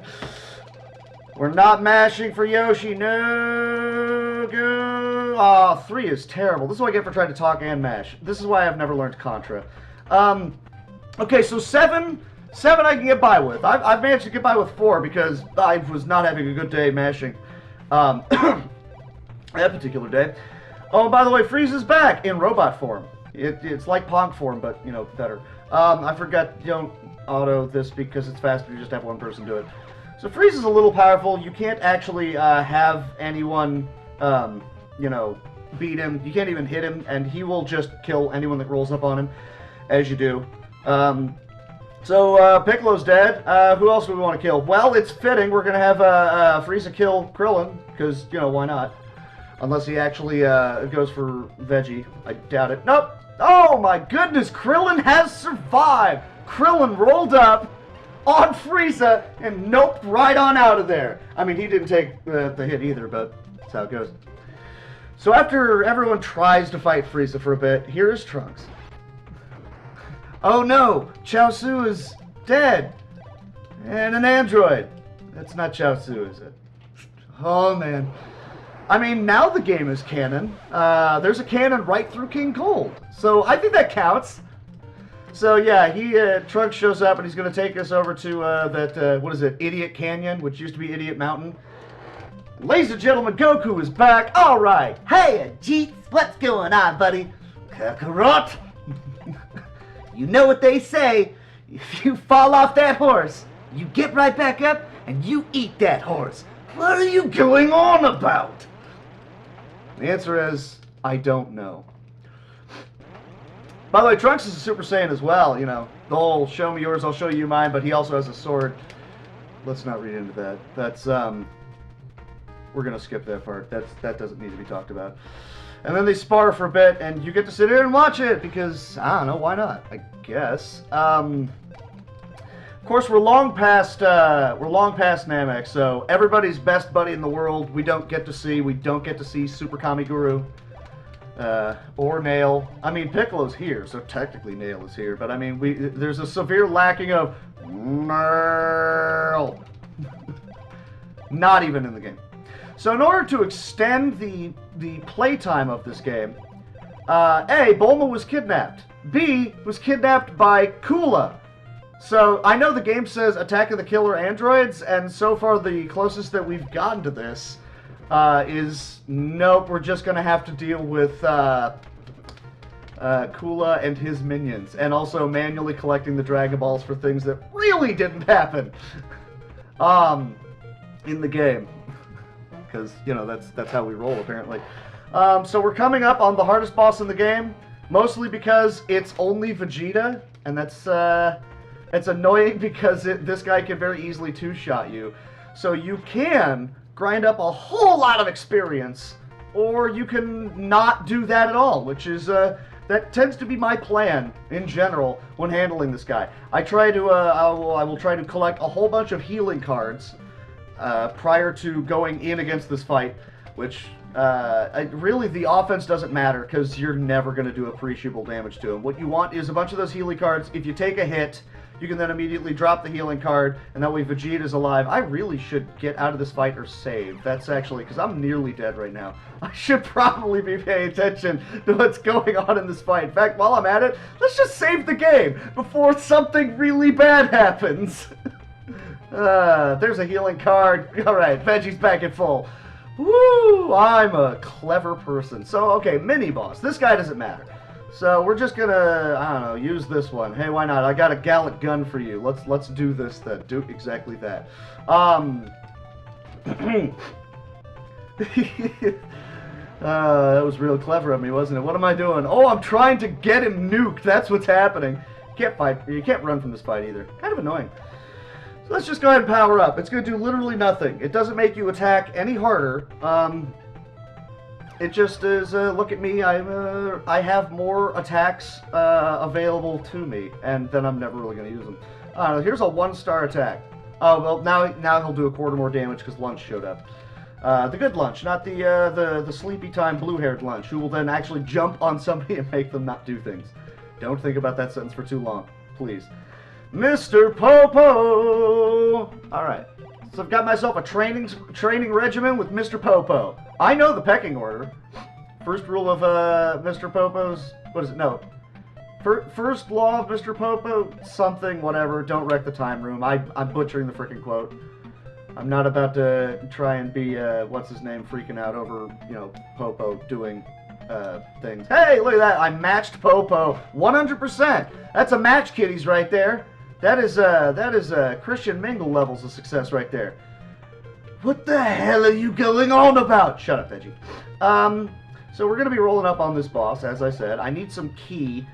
I mean, I don't need it. I would like to see some key show up. Fun fact, after that mini-boss, it is impossible to get into a fight past him in this mountainous area. So, I can just roam around and just mash on cards until I see all the things it is that I want to actually have. A tailor, ICUP! That's not weird. Still waiting. Okay, so HP and key, that's fine, that'll work. And I guess experience, I'm going to try to maybe get a level up for Veggie if it happens. It did not happen. I'm not hugely surprised by that. So combat cards or healing cards are great for this boss. Failing that, if I could just like out level him, which is, you don't want to see me grind for the next 10 minutes, and I don't want to grind for the next 10 minutes. Hey, what's up, Chi-Chi? I see you're very happy today. How are you? I'm gonna take that one. I got a lot of combat cards, so that's a lot of chances for me to get a stun off on him, so I'm gonna leave right there. That's a fairly decent lineup for going in and using just straight whoop-ass strats. So that's exactly what we're gonna be doing right here. We are going to go roll up on this boss and hope that he does not steamroll me, which is probably exactly what he's about to do. I'm gonna go ahead and charge up anyways. It's not really going to do me a huge amount, but hey, why not? Oh, okay, so that's the replacement guru right there. The, you know, it's not Super Kami Guru, but the other one. He gives you a plus 50% boost to your attack, and of course it was on a round when I wasn't doing anything. So I don't really have enough life to be able to absorb another hit, so I'm immediately having to go to Senzu Beads. Annoying, but that's how the game will treat you sometimes. Alright, Veggie, do you have anything on the table worth using? No, just go for the Z card. Oh, with the 50% power up, this might be a pretty hit. Okay, that was about the most damage I could possibly do against that guy. It was 191. Robust damage right there. Hey, Dugon, how you doing? Looks like I'm a size 19. Yay. So, I took no damage. We're just going to keep going. Guy is stunned. Grandpa Gohan stuns the enemies here. It's what he does. Wow. Catch me. It's I don't know. There's a variety of combat cards that are useful. Don't kill. Don't. Okay, I'm alive. Ha ha. Cram it with walnuts, sister. I'm alive. You did not kill me. I am here. I am ready to try and fight you again. Well, you may have broken my arm, but you have never hurt my pride. Ow, my pride! This is real close to being able to take this hit. I'm gonna risk it for a biscuit. We're gonna go for it. Hey, no damage at all. I like it. Normally, if you have a group of characters, then you have the ability to fight a dude, and if one of them dies, you can, hopefully, you can use a Senzu Bean to resurrect them. You can hopefully get a healing card that you can then use to resurrect them. Exact damage! Exact damage! You jerk nozzle! Wow! Oh, that hurts. That hurts right there. That is a kick in the junk right there. That is a vicious junk kick. Alright, so we're going to roll up on him again. Everything that you just saw, I was nearly there. I was nearly there. That's why I usually try to grab level before rolling up on this dude, but it's fine. Alright, charged up, Gallic Gun. Let's do this, and the heal, so I'm back at full. Let's do this. Alright, wow! Hadouken! Yeah, 100 damage. That's all I did with that move. It was truly stellar. I hope you loved it. I know I did. Alright, so Z card plus 25% damage. This will probably, nope, won't even do better than the big key attack. Because of course it won't. I don't trust that Healy card, so we're going to go back to the Senzu. The problem is, after this, we get to go fight another boss that is about on par with this guy. You know, that is giving Vegeta the business. We get to fight a guy after this, and we're using the humans. We're using Krillin, and Chaozu, and Tenshinhan, and Yamcha. Because of course we are, because that's fair. Veggie, don't you die. Good man, good man, good man. You still in it. You still in it. Go get him. Alright, so let's, I don't know, I'm just going to keep popping you. Combat cards are good. Either power me up or stun you. Or you could kick me in the face. It's whatever. Alright, so I got a couple Healy cards. I'm going to risk it for a biscuit yet again. Hey, look at that. Full heal. I like it. I would have preferred combat so I could get through this fight quicker, but I guess it's... Okay, I'll take a dodge. I will take a dodge, mister. You want to dodge that stuff, you dodge that stuff all day. A stun is great, too. Hey, Spaz, Yamcha. I am not screwed with Yamcha, and in fact, Yamcha, secret MVP. You will see. And by that, I mean you'll probably see him get one shot and he doesn't even get to do the cool stuff that he is capable of doing. But we're going to try for it. Not Triforce. That's a different game series that has nothing to do with, you know, Akira Toriyama. You're thinking of Dragon Quest. That's the other Toriyama property. Heal? Heal? Good. That's why you want the heal cards. If you can stay a little bit above 50%, you can probably survive. Oh, what? No! Veggie! Wow! Just reflected that blast right into that dude's face. That was amazing. It was just amazing. I loved every second of that. Wow. I'm actually still 4 minutes ahead because Veggie was like, nah, you suck. That was amazing. In one of my first runs of this game, Krillin was the dude that took out Android 19. I'm just going to let that one sink in for a bit. Krillin took out Android 19 because he did exactly that maneuver. I'm going to reflect this right back in your face. It was amazing. And took off, it was something like 600 damage. He's got 999 health. So, you know, just under 60% of your life. Just kind of gone. It was amazing. Chaozu stunning things. Tension on with a max power quad form. This is great. I'm going to take this moment to drink some coffee and just wait until I have the opportunity to drink these guys' tears.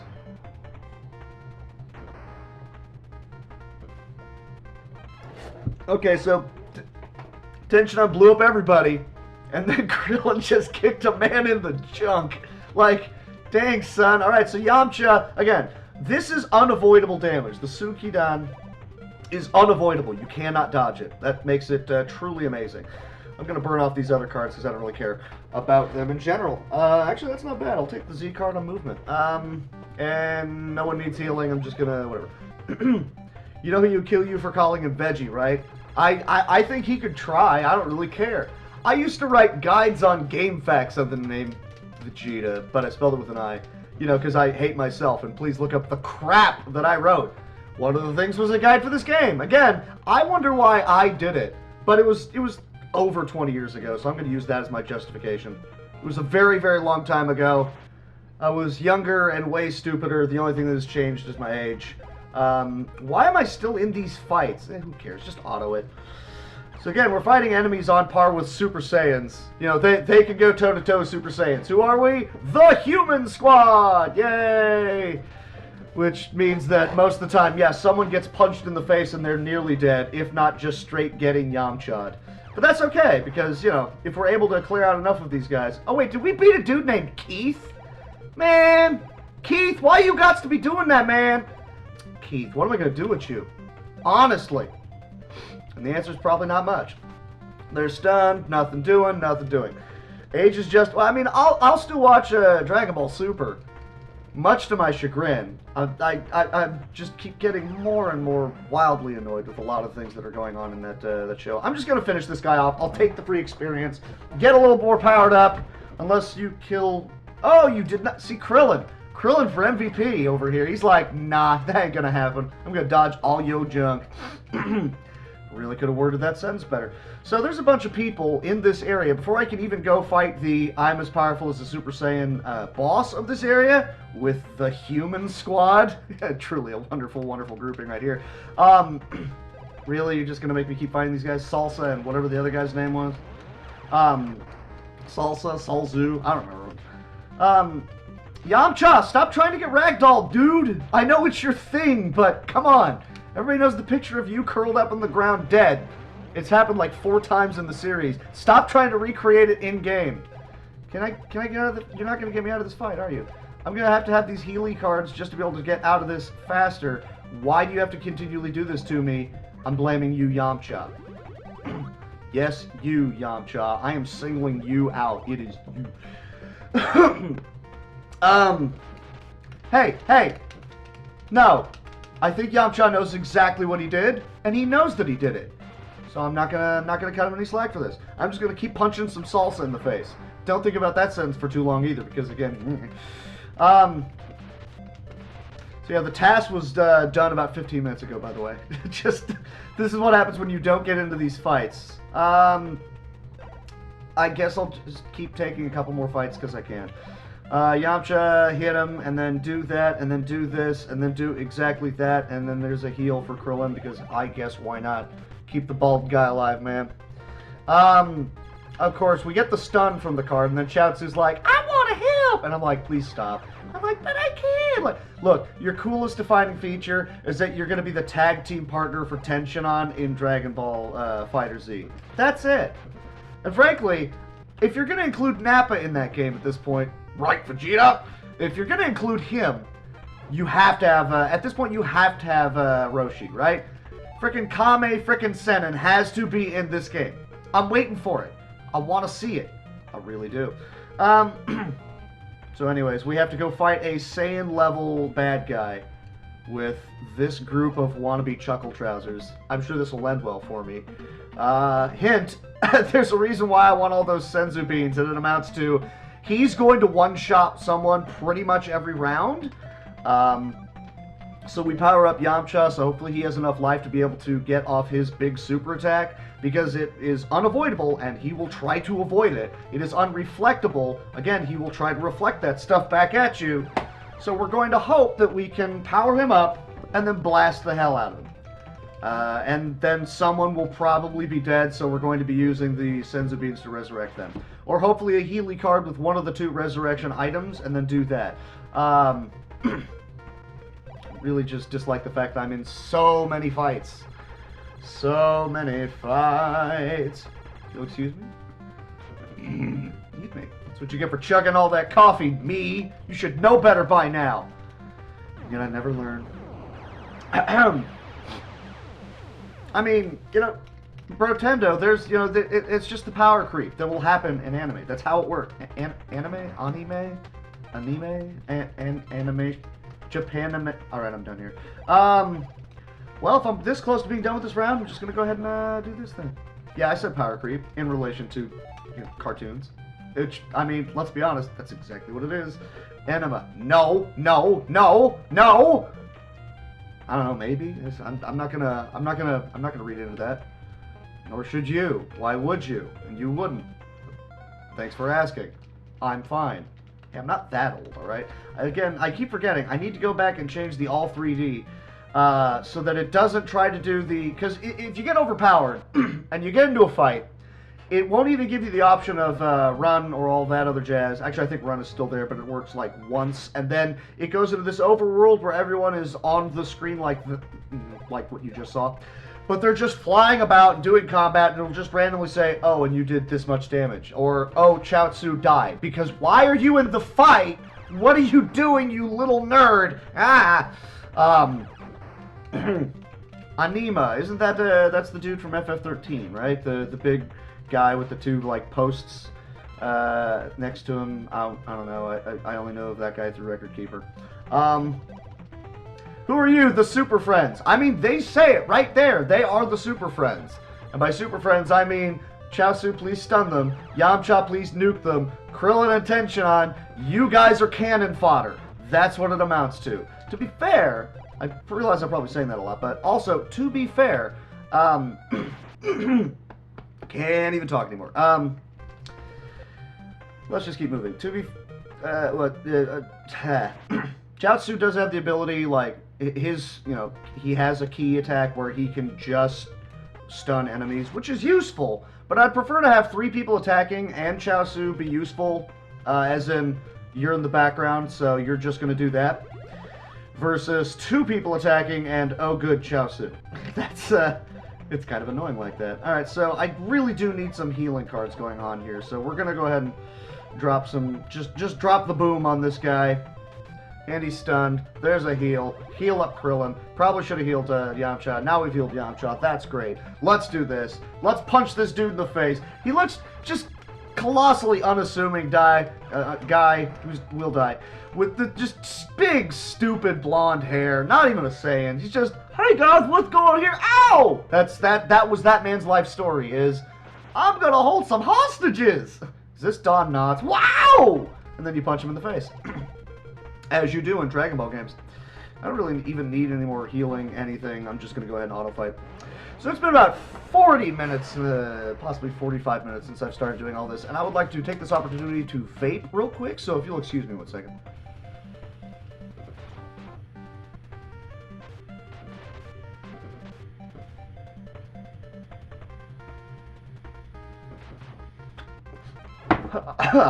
Oh, that's so much better. Alright, so we punched Keith in the face, and then we ran. Because we're the super friends. Hey guys, what's going on? Ow! Hey, where are they going? What? Did that guy... Did he pull a Creed? Did he slap me in the back of the head and then run? Was there a hit involved too? Is that what just happened? Alright, 4 bodies, because there's 4 guys, so 4 bodies. Krillin actually has the ability to do a more powerful energy wave in the way of the Kamehameha. Costs energy, but he can, so why wouldn't you? And the answer is, I don't know. Oh, and we're powered up too. That's amazing. I love it. Healing for Tenshinhan! Again, it's not TN. Don't do that. Don't be that guy. It's not TN. He has so many cool abilities, and they rounded it down to, oh, he can split into clones, and he has the Kickahoo. Dude, I mean, even Roshi said the Dodon Paw is a more powerful attack than the Kamehameha, which both him and Chaozu use. I mean, do that. Apparently it's also, like, near instant, too. At least it was when Tao Pai Pai was using it. So, I mean, hot damn, just, and things are dead. Do that. You guys got so many cool attacks, and instead it amounts to, look at me, I'm Yamcha, I still have the same attack, the Wolfwang. Freudian slips where you say one thing but you mean your mother. No, Wolfang Fist, which has existed. Hang on, I put a foot on a futon and I made King Kai laugh. And I'm too clever, by the way. I would like that to sink in. I just want everyone. I had a god just tell me that I'm too clever. Thank you very much. I don't even need to finish this round. I could leave this game here. I'm not gonna leave this game forever. Bananas, bear. That's not a thing. That's not a thing at all. I don't even know what's going on anymore. Venom? Is that Gabby J? Yay! I don't know, I was always a fan of, what's his name? Bob Charlie? Woo, woo. And then he falls right over because, you know, if you stun him, or if you get the right knockdown on him, he gets up, woo, and is on the ground again. That's the best kind of knockout, is the, alright, I'm back here. It's the Ric Flair flop. Where's Elrock at? I know he'd appreciate that. I was never a fan of Ric Flair, and in retrospect, I'm still not sure why it was that I was not a fan of Ric Flair. I just know that I was never a fan of Ric Flair. So I'd like to apologize to all those of you who were Ric Flair fans. Well, that sentence sounded really weird. Alright, so we're rolling up on the boss, and I just injured everybody. That's wonderful. Now I'm going to go back up to this guy and heal. And I'm going to lose all my cards! I wanted those! Thank you. So I'm going to take the heal there. Yeah, a robust 2K for one joke. It's based off of how much experience you need to get a level up, and I'm unfortunately nowhere near being able to get a level up. But I will just go ahead. Let's show you the boss. I've been waiting. You're a fool for defying us. You'll regret this. Suddenly door attacked. No, charged. I can't even read anymore. So. What do we got? We got Yamcha. We're gonna charge him up. We're gonna drop some knowledge bombs on you. By knowledge bombs, I mean hopefully this lands. Don't really need to worry about using the heal card right this second because someone's probably just gonna get bodied. That's how it kind of works. Oh, we got stunned. All right, free turn. We got like one attack going. Chaozu's trying to be useful because of course he is. And Tenshinhan kicks that dude in the shin as you do. Ooh, I've got the max power Sukedan. Whatever. Kienzan, right on him. I'm gonna launch an energy blade at you, and Nappa don't catch it. Oh, and Tenshinhan is out of it. Of course he is. You know what, Nappa? Catch it. Catch it with your teeth. Yay! Oh, good lord. Alright, so yeah, that's about the best damage that we're going to be able to get out of some of these guys. Now, Krillin, his does more damage, but... and Krillin's dead, by the way. It'll do more damage, but it is dodgeable. You kind of don't want that, so we're effectively back into, oh no, what the hell's going on range, so we're going to have, yeah, see, there's a donut pot. So we're going to have Chaozu become Captain Useless, because he's going to be trying to stun him, while other people hopefully do damage, except Yamcha just got taken out of the picture by Lunch, because of course she did! Tenshinhan's probably dead. Tenshinhan is in fact dead. You couldn't do that first? Chaozu? I mean, he got the stun off after he moved, which means this is a free round, so I'll take it.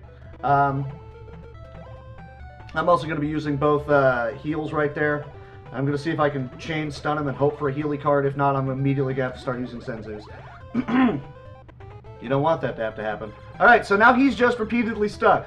I guess I'll just chain stun him. Nope, Chaozu's out of points, so...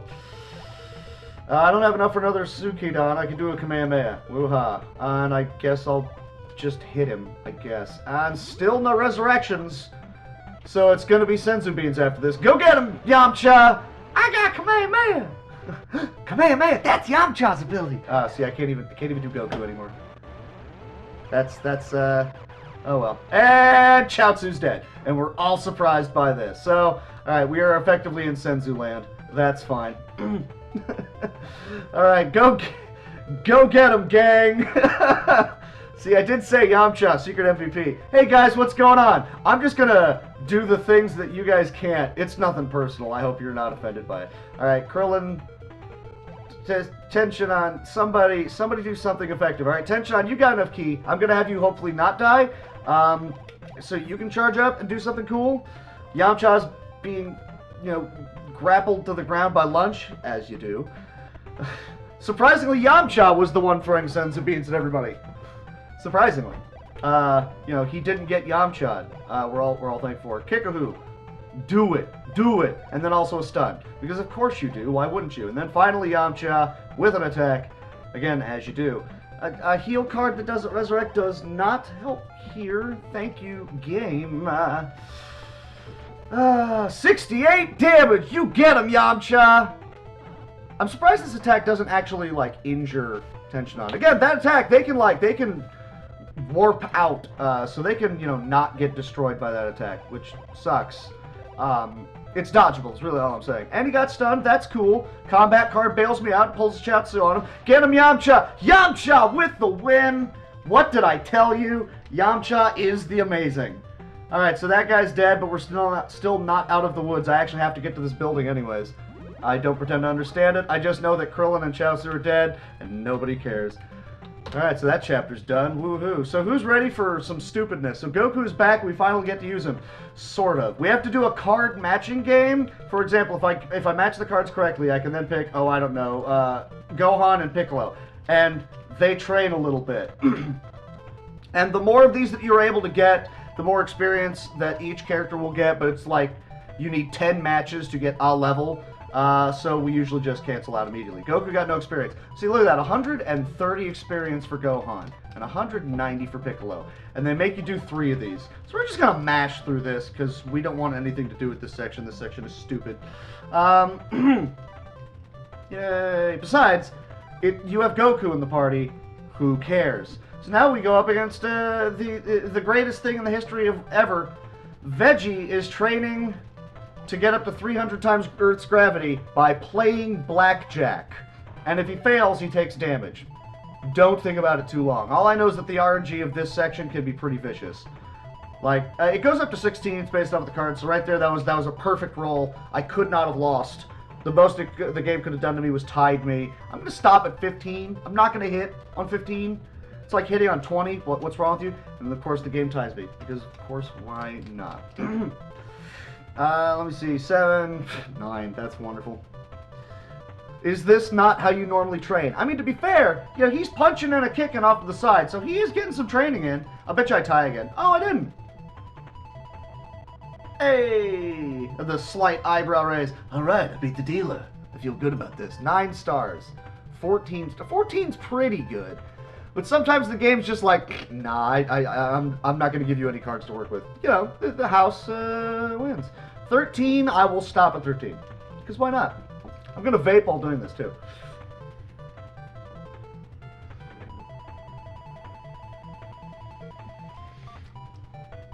So you can see why it is that I don't hugely enjoy grinding out world record runs of this game. The RNG of enemies, the RNG of those bosses that are just going to be rolling up on me and possibly one-shotting Veggie, which again, happened in this run. Well, not one-shotted, but he definitely got his butt handed to him.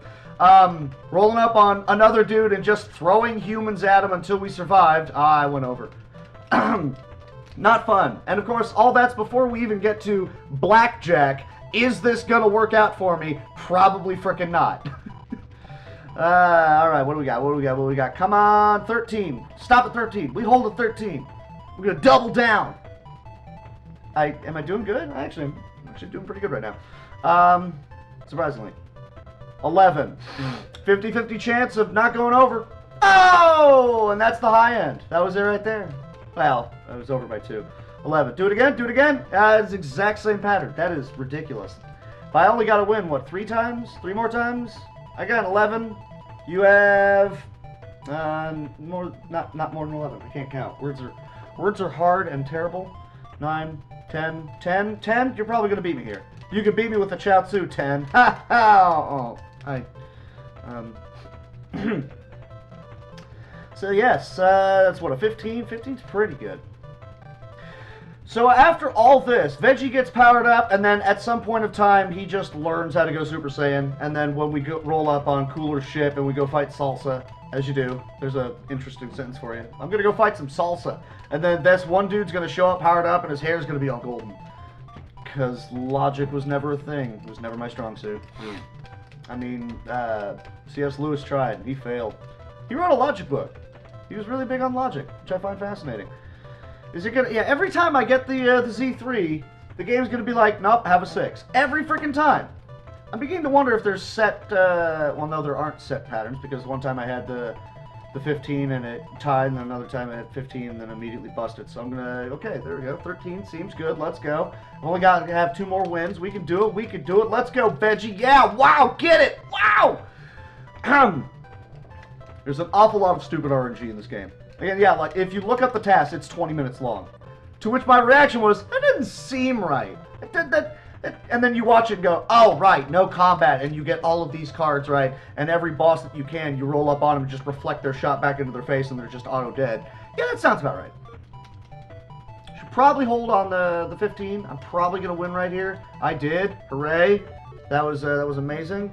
Alright, so I'm still somehow 2 minutes ahead. I could have trained up Goku and Gohan and Piccolo, but I didn't because I have Goku now. I could also go collect all 7 Dragon Balls in this section, and given how bad the combat is, just in general, how long it's going to take, I would much rather just go straight to the bosses. Plus, I've still got some Senzu Beans, I got Goku, Veggie eventually shows up, it's going to be great, I don't need to worry about any of that. I will actually go ahead and power up Piccolo, just because, I don't know why not. It won't let you cancel out of the Mr. Popo training, sadly. You can't just mash on B and hope for the best, that's not a thing, sadly.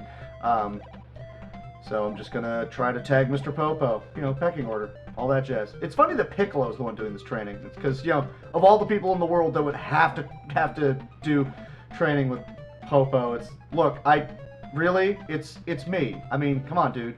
I'm going to fuse with Kami here in a little bit, and, I mean, then I'm really going to take umbrage with you, you annoying, weird, what is he? As you put it, because of course you would. So I guess a quick demonstration of Goku's powers. For starters, like, everything is a preferred card for him, and he has just a standard, don't even have to power up, use a multi-wave ability, because of course he does. Oh, and here's Yajirobe, greatest card ever. You can't get it for bosses, which is annoying, but he'll just one-shot a dude, because why not? So this guy's dead. Yajirobe, best character. Whapa! And you dead. He is the Trunks of this game, except we actually get Trunks in this game, and he tends to die really quickly because he has as much life as, like, the humans. Gohan, why do you do this to yourself? You're smarter than this. So yeah, Goku's just gonna roll up on things and darn near one-shot them all. Gohan, are you gonna sit there and think about what you did, or are you gonna, you know, cry about it? He's probably gonna cry about it, isn't he? All right, well, Gohan's out of action. That's fine. We're powered up, and I'm gonna heal you.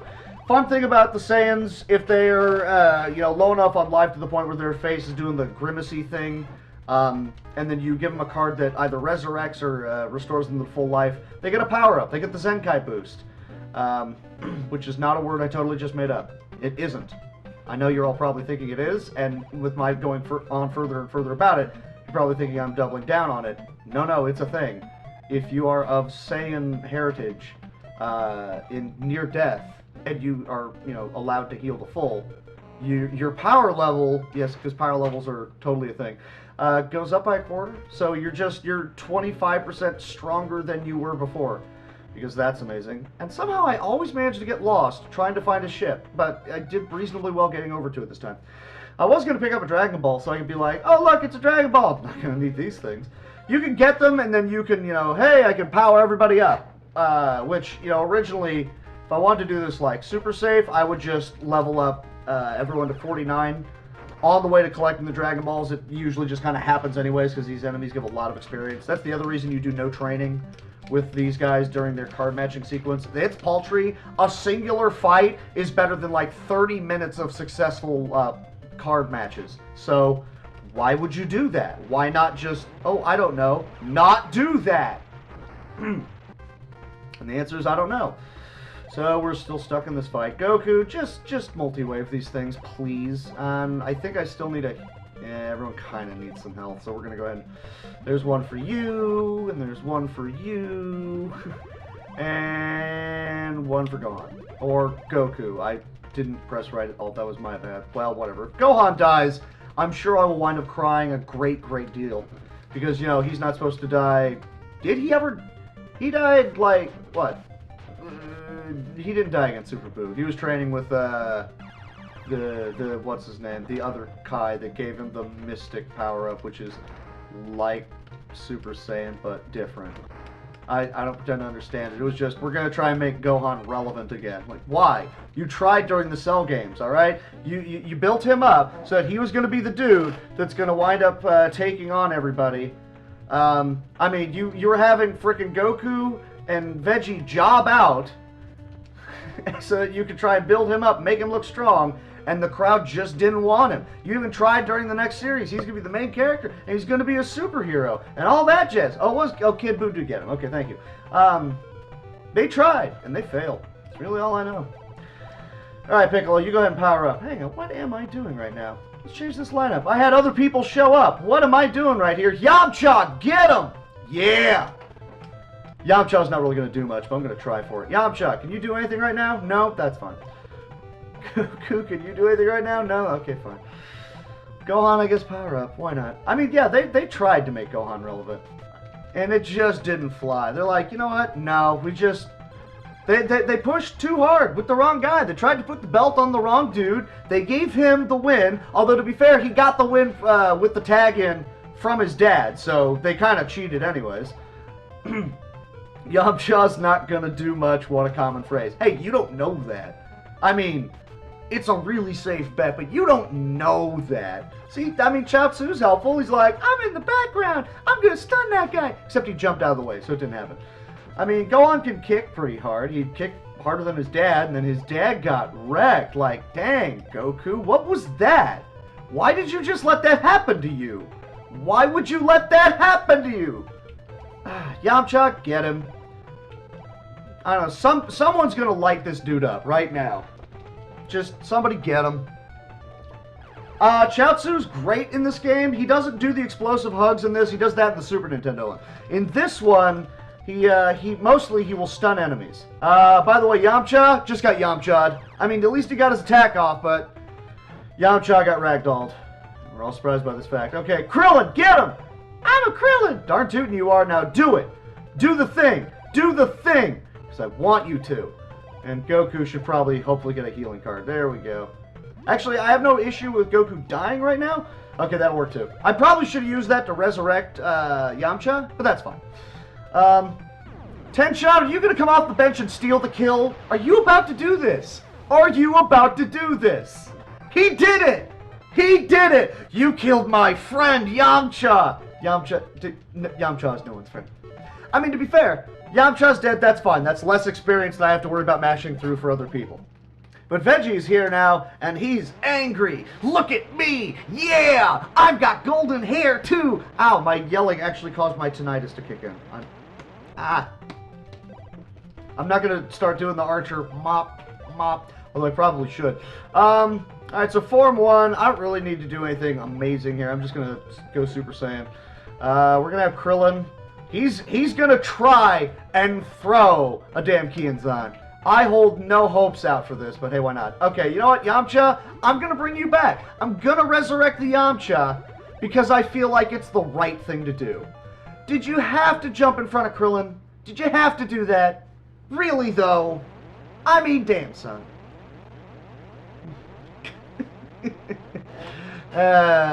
Goodness gracious, Goshen Begoran. Good job, Piccolo. That's 62 damage. Way to contribute, buddy. Wow, Gohan got blowed up. That was amazing. Also, what am I doing? Line up, Piccolo. Sorry, I've got another Super Saiyan. You can't control Veggie now that he's with, people, because that just seems weird. But, I mean, he's there. He's pretty good at what he does. We're going to have Goku charge up, because he's already Super Saiyan. You might as well go ahead and have him power up some more, because why not? And you're stuck, and you can't move, and Krillin. Look, it landed! He hit a thing with it! It is such a rarity. You did good, son. You did good. Props to you. Alright. I'm just going to waste that on you. Does anybody else actually need healing? Yes, Piccolo does. And Yamcha, but, Yamcha, you're alive. That's all that matters right now. Speaking of coffee, I'm going to have some coffee. Oh, no! Krillin, no! No! Oh. Alright, Tenshinhan, what you got? I got 4 arms. That's good. That's good. I can't even use the Chukamehameha yet. That sucks. So we're just going to power up, and then Yamcha's going to do absolutely nothing. And, there's Chaozu. Look at me. All right.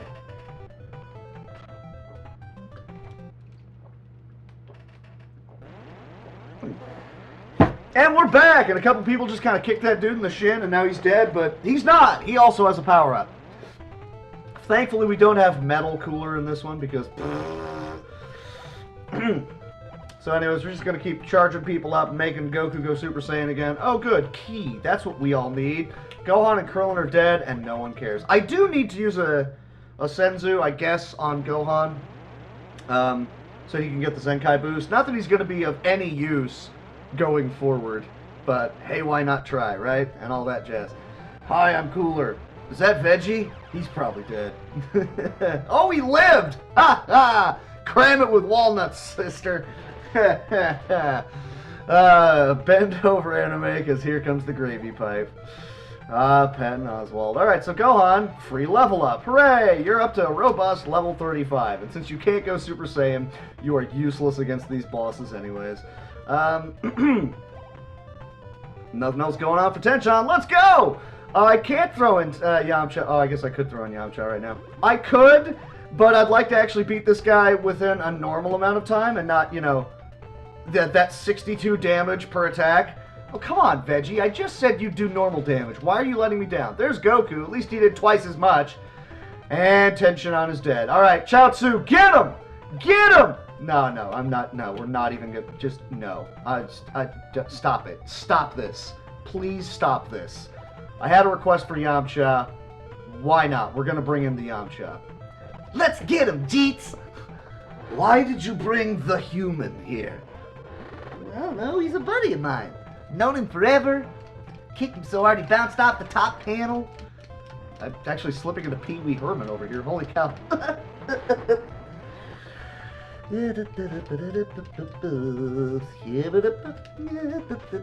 Wow. Random Popeye. Because of course you can. Alright, so... Yamcha hit him. Yamcha rolled up against a dude and punched him in the face. Good job, Yamcha. No cards at all for anyone to be able to use right now.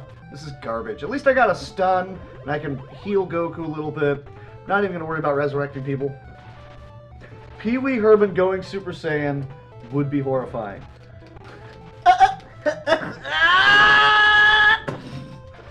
And Pee Wee's Playhouse is now Pee Wee's Dead House. That wasn't even funny. I'm actually very sorry that just came out of my mouth. Spaz, no one wants to see that. We need to see that, but no one wants to see it. Like, if I gave you the option of that versus tacos, I get the feeling we'd all pick tacos, right? Why did I hit auto? And the answer is, actually, you know what? You can get tacos, like, whenever you want. I think I would take that. I think I would take Super Saiyan Pee-wee. Holy cow, Veggie, did you just get me through this one? Did I just gold split this chapter? That's amazing. Do it, do it, do it. So much leveling, so much leveling. Hey! Alright, so here's more mashing. I'm gonna not talk this time. Sorry, I don't know that one. No, Alexa, I did not say your name.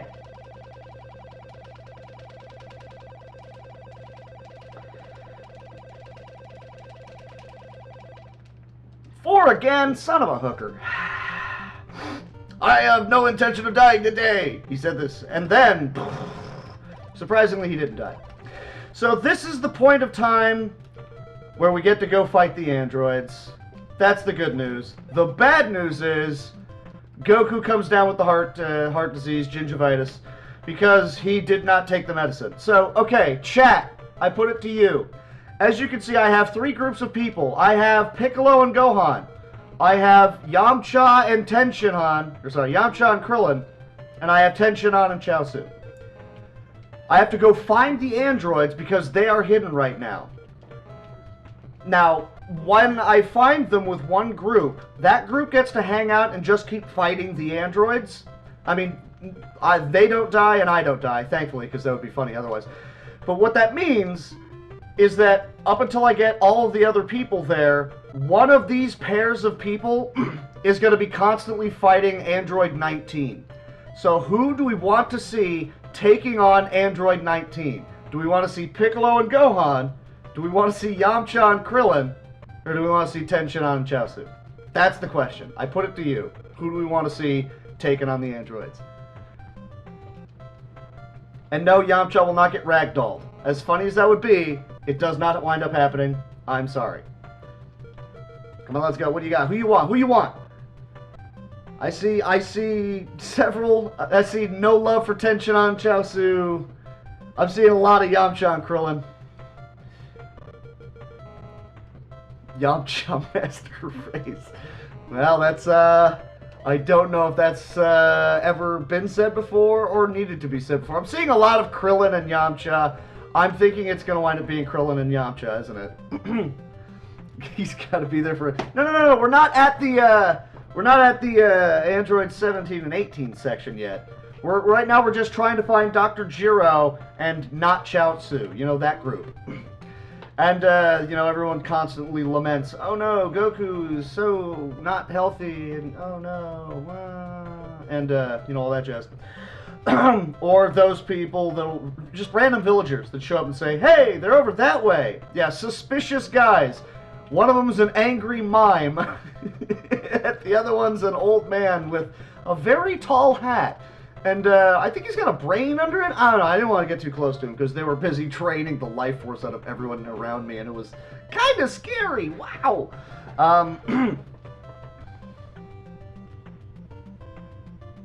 Okay, I think someone just had a stroke. What in the hell are you talking about there? What?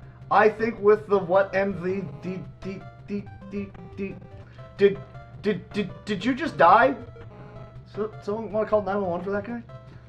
I don't know, see, because the androids actually had parents, and they actually revealed their names were Lapis and Lazuli, which was, I mean, really, Toriyama, did we have to go there? I mean, come on, that's just, huh.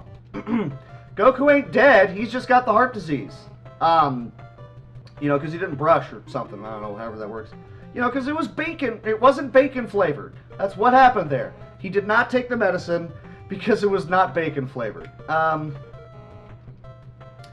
Go get him, Tenshinhan and Chaozu. Do it! Do it! Or don't. It's whatever. I'm in anyone's camp on this one. But I'm a bit of a fan of the whole, look at me, I'm Krillin, and that guy over there is Yamcha, and we're totally gonna fight you guys.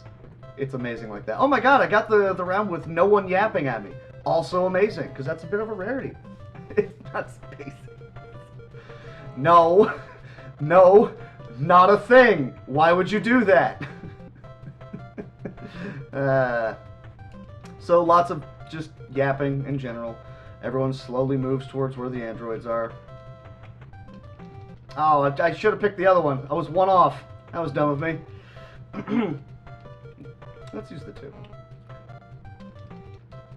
Yeah, lots of suspicious guys right here. Oh no, look, I found them! He is 90% face.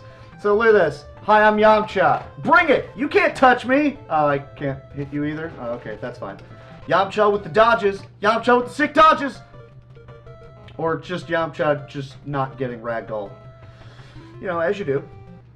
Damn it, we still can't find him, and Goku is still sick, and Yamcha is still just taking on an android. Go help him, Tenshinhan and Chaozu. Or don't. Oh good, Chaozu's like, I'm gonna fight! Why? Why are you doing this to me? Okay, you didn't die. You didn't get beat up by your older brother, and we're fine with this. That's still kind of kooky, though. Alright. Everybody's here, we can actually fight him, and then of course Veggie shows up, because of course he does, like, I'm here. What's going on? I don't even know, dude. What took you so long? What, just whatever. I don't even need to resurrect anybody. Whatever, just waste the card on somebody. Yamcha is the crit. Crit! It is very important to hit the hard R right there. One of the few times you want to hit the hard R, mister. Yamcha, he's our man if he can't do it. Oh man! Well, Piccolo's dead. What do you got, Krillin? Senzu beans? That card is actually a lie. It says you will attack everybody, and you do not attack everybody. It actually increases your attack damage by 25%. Woohoo, go us. Hi, I'm Gohan, and here's a robust amount of damage. I'll take that. Krillin, you got anything worthwhile? No? You suck, McBain. Just keep powering up, Gohan. You do what you can. Alright, so there's the 50% boost. Useful. Chaozu's gonna make his big brother not move. That's fine. So that Krillin can kick him in the shins really hard. Go Krillin. Who's a hoss? You's a hoss. I mean, damn, son. Wow. Who peed in your Wheaties, dude? You came to the table mad. And Gohan, right to the face. So 19, surprisingly, is not a very difficult fight. I don't pretend to understand it. I just know that he's already done. He did take out Piccolo, and that's a bit of a shame. But, you know, just like in Earthbound, dead children is actually a good thing because it means less levels that you have to mash through. Yes, I just said that sentence, and I realized that probably just put me on a watch list. So Jiro's like, oh, I should leave. This is not a good situation. And then he wakes up the androids. Hey, you remember the title of this game? You know, the androids? Yeah, here they are. Here they finally are. And then they kind of mosey about him with his weird claw hands there. Why not Zoidberg? Because Android 17 is, you know, secretly... he is Good news, everyone! I've woken up Android 17 and 18! And then they immediately kill him, as you do. Alright, so we'll just go ahead and power up these guys, and Veggie's just kind of kicking it, as you do. Yes, I know I know the actual title. I'm just saying, you know, the part where, you know, it's all about those angry androids and all that jazz, and yes, you know, Jinzu ninjas, man. It's all about them ninjas. Veggie gets kicked in the shin. Oh, I probably should have put Trunks in the party, but it doesn't matter because Veggie's gonna die. That's cool. There's Gohan. We're gonna go ahead and change the lineup. I'm going to go ahead and swap in the Super Saiyan. I'm also going to use a Senzu Bean, or apparently I'm not. I'm going to use a Senzu Bean on Veggie, who's going to get a Zenkai boost anyways, because of course he is! And since these two are powered up, I want to go ahead and actually drop a Kienzan on somebody, because, I don't know, why not? Piccolo, are you going to do anything? Are you just going to get ragdolled again? No? Okay, cool. But they're stunned, which means that Krillin will, in fact, land another Kienzan, and I'm fine with this. It's the little things in life, right? And those little things amount to you know, actually landing the attack. And there it was. About as hard as a punch to the face from Piccolo.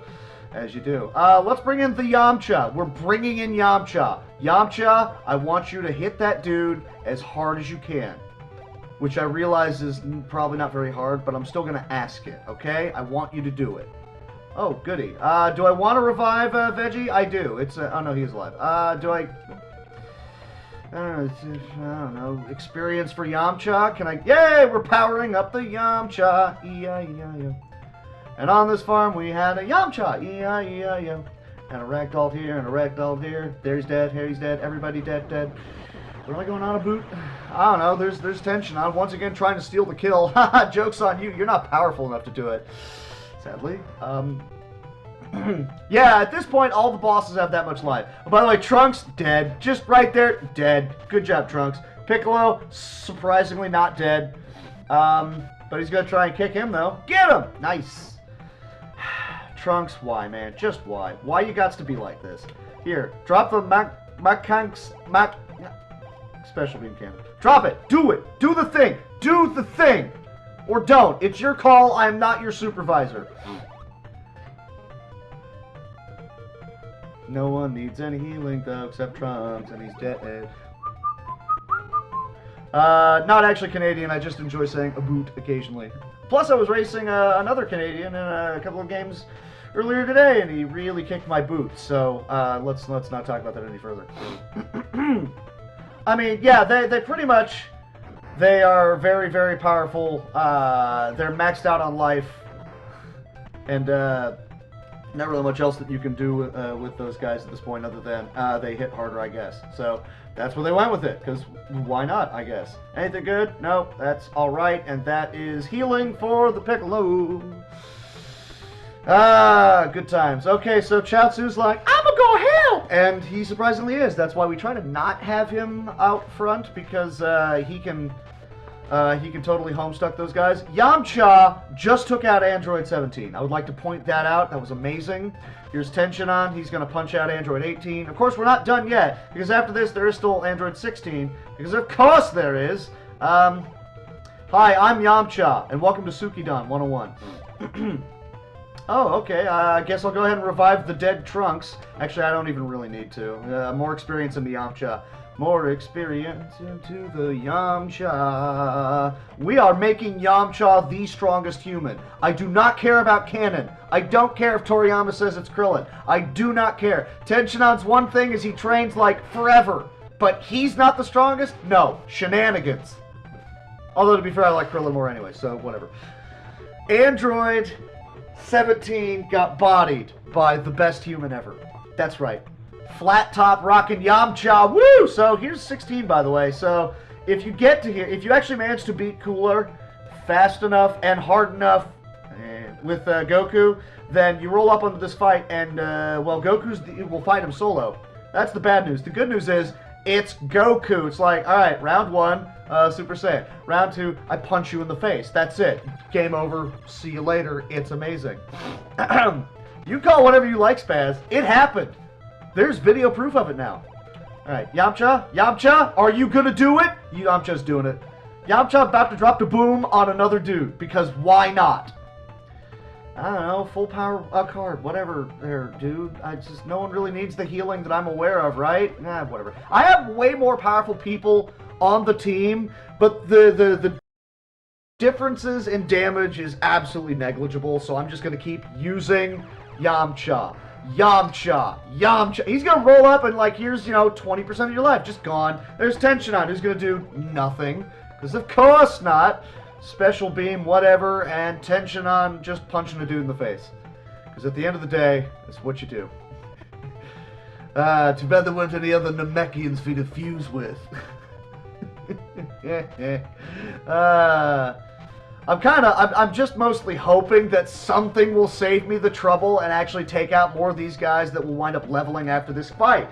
So then I can just finish him off with whoever. But Yamcha continues to be a hoss.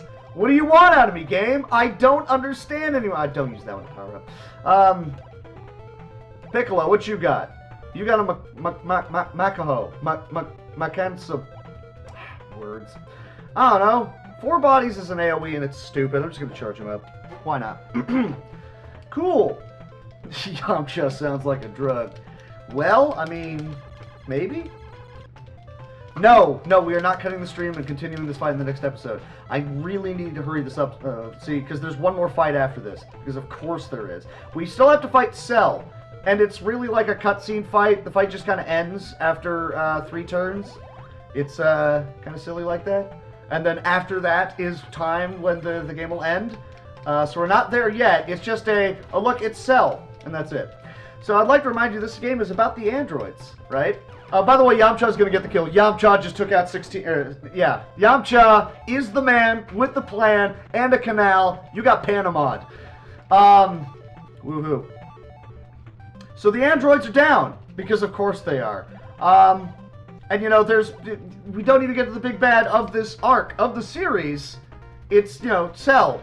And so Piccolo realizes, oh, there's a Cell out there. So he goes, he fuses with Kami, and now he's gonna go fight Cell. So here's the last fight in the game. It's kind of scripted. It just kind of happens. Here's Piccolo. He's gonna roll up on Cell, and after 3, you can beat him. Doesn't really change anything. But we're coming up on time. For those of you who are curious, come on, just go. I could just power him, just take him out, but I don't really want to. And that's it, time. So, actually, for those of you, I'm actually kind of proud of this. That's the new world record. All right, I'm impressed with how the RNG decided to shake out. I wanted the sub 120. I'm fine with not getting it. All right, so, welcome to Yamcha Simulator 2.0. Hi, I'm Yamcha, and I will punch everything in the face. So what's interesting about this is, I mean, you think about all the artwork that they did for all these characters, all the animations for, you know, the androids, and for Cell, right there, for that one fight, that's all you get. So we don't get to have anything else happen. It's just, the game just ends. And you would think, okay, next time on Dragon Ball Z, alright, we're gonna have, some next cool game where you go up against Cell and there are probably other enemies you fight on the way. No, the next game is based off of the freaking Pladia game where you fight, what's his name? The Sphurujin. Dr. Raichi, who's mad that his planet was taken over by the Saiyans. So you don't even get a proper Cell game. You don't you don't get a Boo fight. Any of that. It's amazing. And I mean, the game looks great and all that jazz, and it just kind of ends. Woo. So yes, that was Dragon Ball Z3 Resen Jinzu Ninja. AKA Yamcha. What's the name of this game? It's Yamcha. Yeah, but Goku's... No, Yamcha! That's how it works. So that's like all it is that I have to say out of this, so... Y'all want to go ahead and, cut me off at any point in time or something? You go right ahead. One of the annoying things about these games is normally... No, not that. You would have some sort of an option to have like a Budokai mode. You could go into tournament mode and pick any of your characters from a save file. It's not here, not in this game, like the only one they didn't include it. I don't know why, but it's very annoying because I would like to be able to have anything other than the incredibly short story mode. But there's the incredibly short story mode. There it is. Woo-ha. Got you all in check.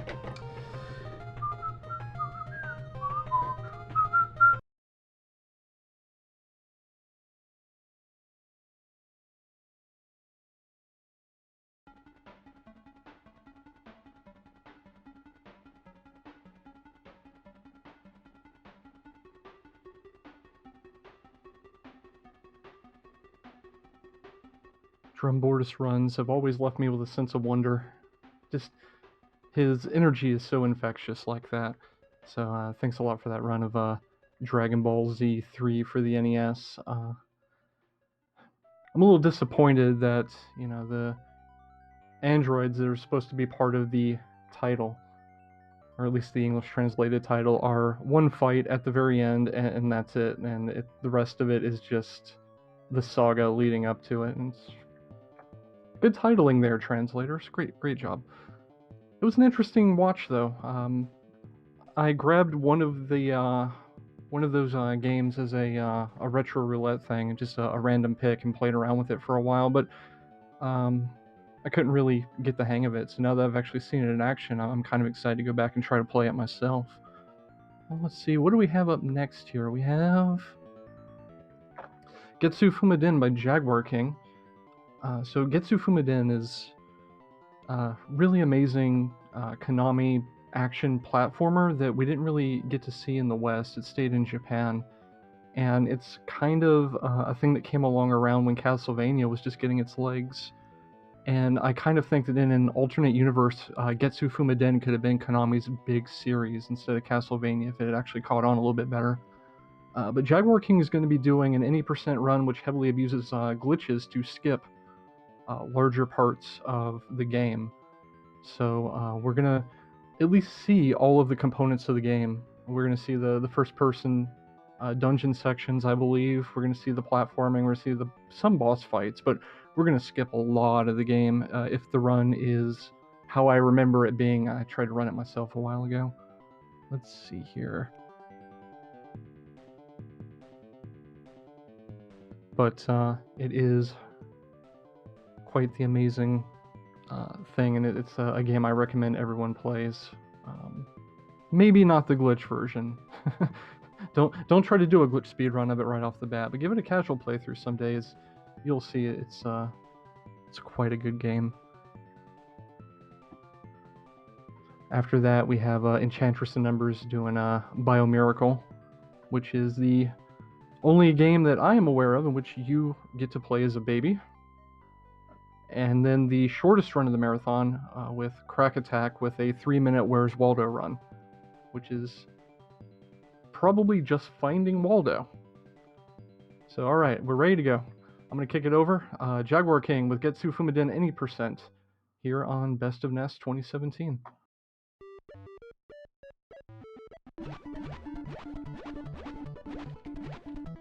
Okay, I am ready.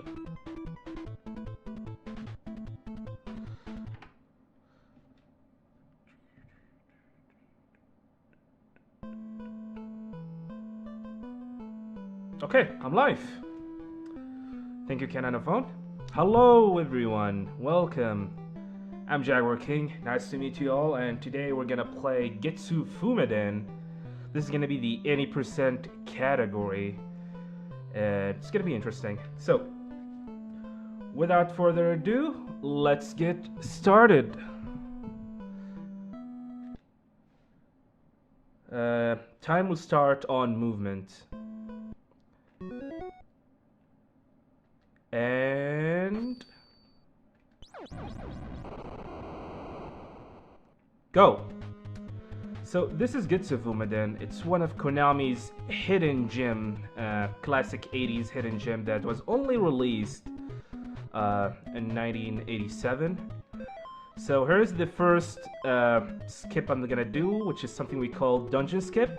It's a frame perfect trick that I need to pause on a certain on the teleport trigger, and it's quite hard actually to do. I need to focus in here. Okay, come on. There we go. So, you will prepare to see this because I'm gonna do this the whole thing over and over during the whole course of the run. Okay, that's fine. So, I'm gonna enter this dungeon from the left side because I need to start grinding for some gold. And the best enemy to grind gold from is this pig-looking enemy. I need to collect 200. Right now I have 100 because every time you kill one, he will drop 100.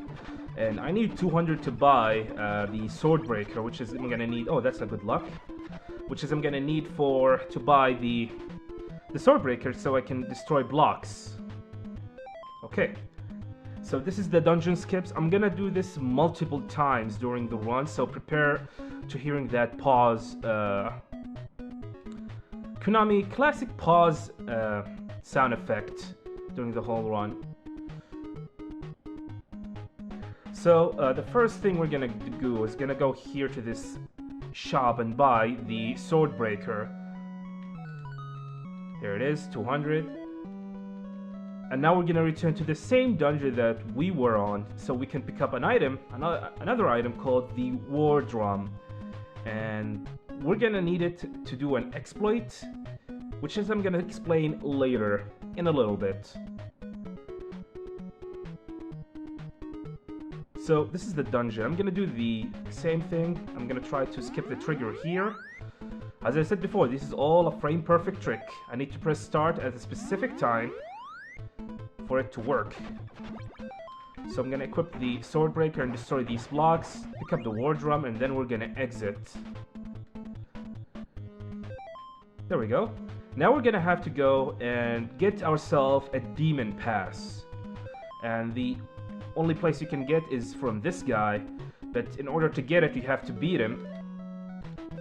So here I activated a trick. I used the sword and press start, equip the war drum, and then press start again. This will make the hitbox of the sword stuck right in front of you, and will allow you to attack enemies almost every frame until their like invulnerability frames goes away, so you can attack them again. And with that, you will be able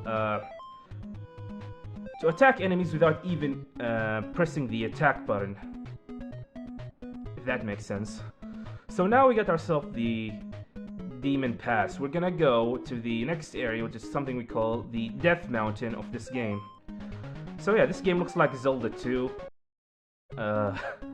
in terms of this overworld map, and where you have to go from different villages, dungeons, shops, and everything like that. So normally you cannot enter this Death Mountain until you have the second Demon Pass, but thanks to this pause glitch, dungeon skip stuff, I can do that just by pressing start and then continuing, and you will be able to just access the Death Mountain without as easy as possible. So here's a good example of what the war drum glitch actually looks like. I activated the hitbox for the war drum by pressing start, and then equipping the war drum and pressing start again. I have this constant hitbox of my sword attack right in front of me, and that will allow me to like skip enemies without fighting them legit. And shoutouts to this game where allow you to for the enemies to have invincibility frames when they got hit. This will allow you to move through them without having any issues or without getting hit by any of the enemies. So here in Death Mountain, we need to traverse and trying to get from the other exit of the third island that you're supposed to go, and that's so we can get one of the most broken weapons in the game, something we call the Devil's Top. It's a screw attack weapon, and it's a really overpowered. It's one of the end game's items that you're supposed to get, but we're gonna get it as early as possible, as we're gonna need it to fight the bosses in this game. And trust me, it is a really OP. Yeah, Crucigram. You can call it Crucigram or Spin Slash or whatever you call it. I call it Devil's Top because that's what it's called in this game.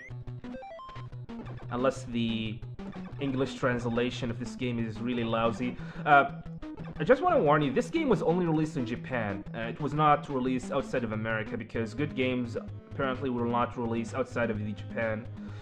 And so yeah, this was released in Japan, and the only exposure we got for Getsu Fumiden and this hero, his name is Fuma by the way, is on Castlevania Harmony of Despair, which was released on the Xbox Live Arcade and PlayStation Network. That's the only taste we got from this game, and that's where like most of the people know about this character. So now we have finished Death Mountain. We're gonna go and skip a couple of dungeons. Good. Another skip. So I'm using a visual cue here to determine if my skip worked or not. Did not work, did not work. It works, okay. Now for the exit. Okay, we got it. So, We're gonna enter the dungeon, which is located right here. As I said, we're not supposed to be in this area, but thanks to the... excuse me. Okay. But thanks to the dungeon skip exploit, we will be able to skip all of that and get access to areas that we're not supposed to access this early on. So this is Swax Scorpions. We're gonna kill ourselves here, and then we're gonna exit the area. Yeah, the suns in this game attacks you as well. Angry sun. Also, there is like multiple suns in this game, so... okay, I screwed up the skip, so we're gonna have to do it again. So now we picked up the most powerful item in the game, the Devil's Top, and you will see how powerful this item actually is. Did not work, did not work, did not work, and it screwed up the skip. As I said before, these are one frame. This is a one frame trick to do. It took me a while to figure out the visual cue for it, so yeah. Good luck trying to do this like 48 times during the whole course of the run. So this is the Devil's Top. You can see how powerful this weapon can be. It can pretty much obliterate enemies, but the most important thing about the Devil's Top is the jump slash. If you try to jump, as you can see, Fuma will do this jumping slash thingy, and you're pretty much invincible during the duration of it. And that's gonna be pretty much important against certain bosses throughout the game. And you will still be invincible until like 8 frames after you touch the ground. So if you like jump in before the 8th frame expire, you will still be invincible over and over again. As I said before, this is an item that you're not supposed to get until way later in the game. So as you can see here, I'm trying to grind for some money here, as we're gonna need to collect up to 450 gold so we can buy a bunch of items that were gonna help us during the course of the run. We're gonna need to buy the blue crystal, the magic coin, and the potion. And I'm gonna explain what every item actually does during the course of the run. So these soul-looking things are actually health. They will refill your health. So I'm gonna try to do some refilling for my health later in the game, especially like before the 3rd boss. Okay, we have 450. We're pretty much ready. Now all we have to do is we need to exit the Death Mountain. Yeah, we're gonna go for the safe strat potion. This game, although this game is kinda easy, but there are some points where it can become really brutal, especially with the 3rd boss, Cremeriad. That boss is no joke. So I'm gonna have to pick up the safety potions, hoping that we will not have to need it. Yeah, during an RTA run or World Record run, I will not go for the safety potion. I will definitely skip it, which means I'm gonna only collect 300 gold to buy only the magic coin and the blue crystal. So this is the final cave for the Death Mountain.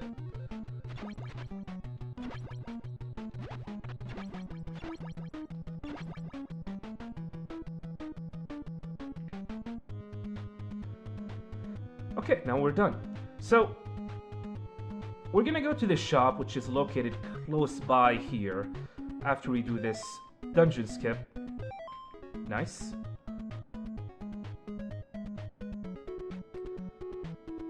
So here it is. We're gonna buy everything from this shop. The potion, the blue crystal, and the magic coin. And now we're gonna continue.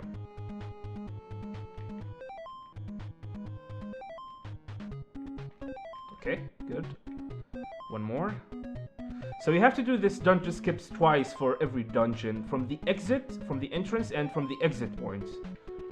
You cannot do it from like one side because the triggers for the dungeon is located on both sides. Okay, so coming up is something we call the overworld manipulation. There are going to be some enemies and that I need to manipulate so I can avoid them. Okay, that's the first one.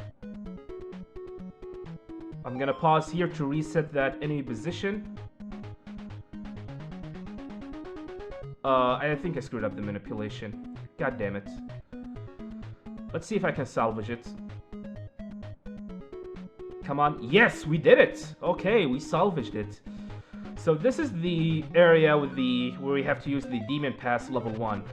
Bear in mind, there's like 3 levels of the Demon Pass, and you use it, and you get it by defeating that boss dude that we fight earlier. So this is the level 1. And that's why we need to kill that boss, the first boss earlier on, so we can get the level 1 Demon Pass. So we can get access to the first island in the game. So this is the first island, and this is where we're gonna like broke the game to oblivion once we enter the dungeon, the grand dungeon, which is a series of caves that I'm gonna traverse through. This is where the game like switched to like 3D perspective, first person 3D perspective, some kind of like cheap, something like that. Alright, that's gonna be it, and we're gonna enter this dungeon from this area, and I'm gonna explain why. And there we go. Holy crap!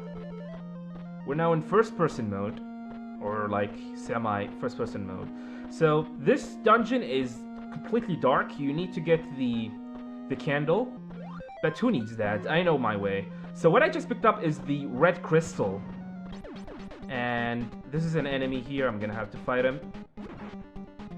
So what it does that, when I picked up the red crystal, I use it immediately. This will create a hole on this cave and allow you to access an area that you're not supposed to access. So we're pretty much in an area that is pretty much restricted from what we are supposed to do, and we're gonna enter this place. This will take me to the first boss in the game. This is the first area with the first boss, and this is where we're gonna use the blue crystal that we picked up earlier. So these enemies are kind of annoying because they do this small backdash before they attack, and they can be pretty dangerous because they can do a huge amount of damage. The higher level ones, which we're gonna fight later in the game. So this is where we're gonna use the Devil's Top, and you can see how powerful it is in obliterating these enemies. So this is the first boss in the game. I'm gonna stand right here. I'm gonna use the blue crystal, and he's dead. And we're gonna pick up the first sword in the game.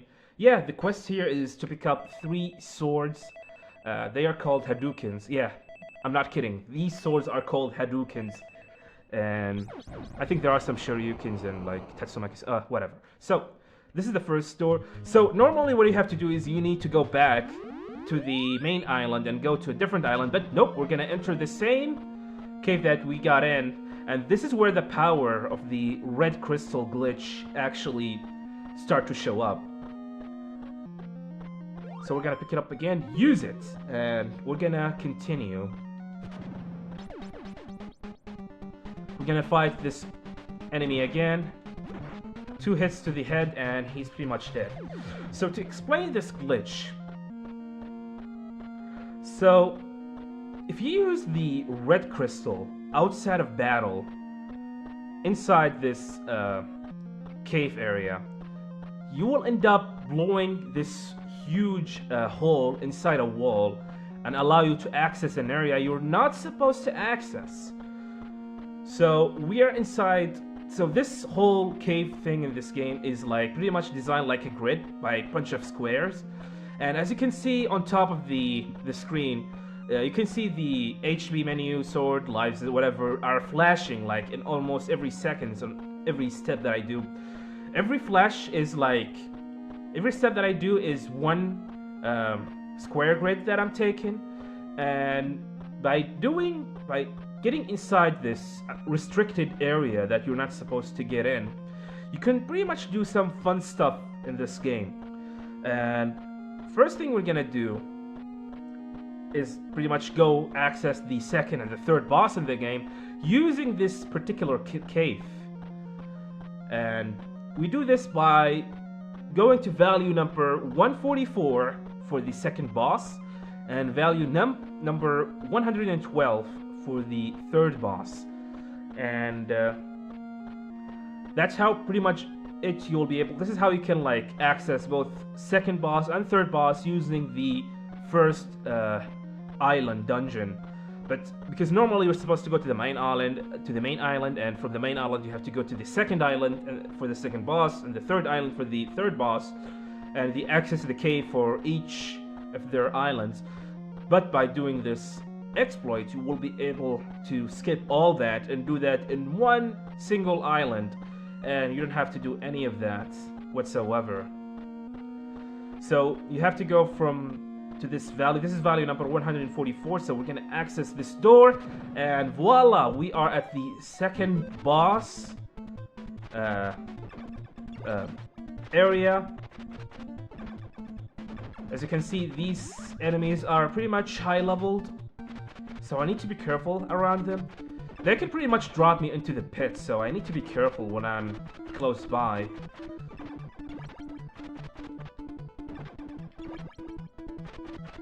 So you can see how much we broke the game using the red crystal exploit. I need to collect that. Yeah, I need to get to refill my health. Okay, I think we are good to go.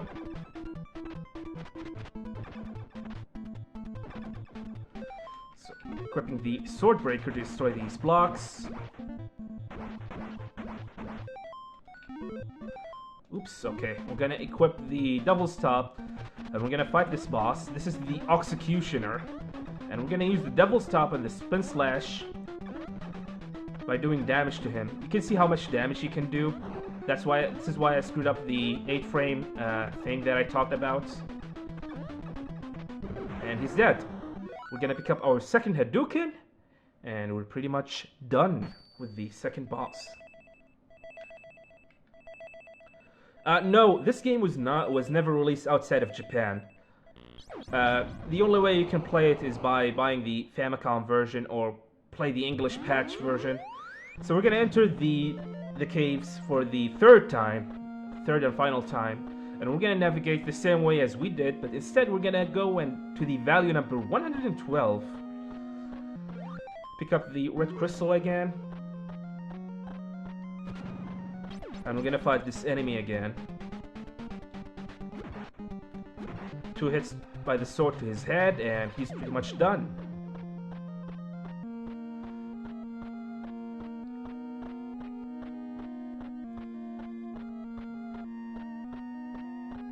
So you walk in here until you hit, in order to do this navigation thing where you can go to the second boss and the third boss area, we walk into this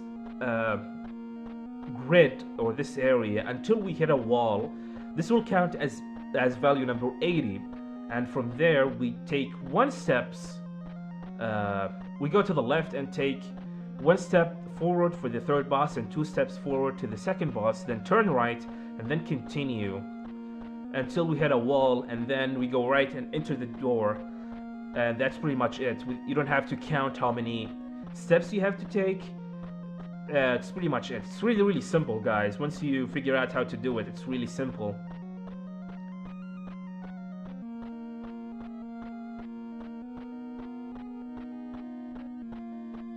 No, Lord Mike. You can do that, but it's extremely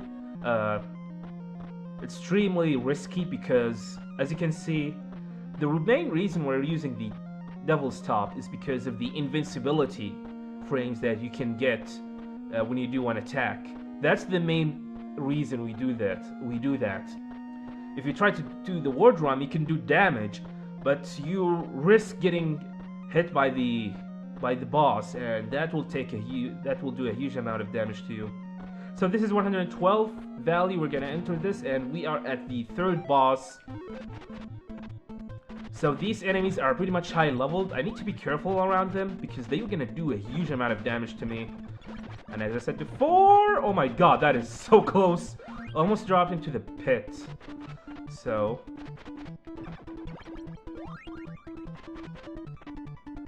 I'm gonna have to be careful around here.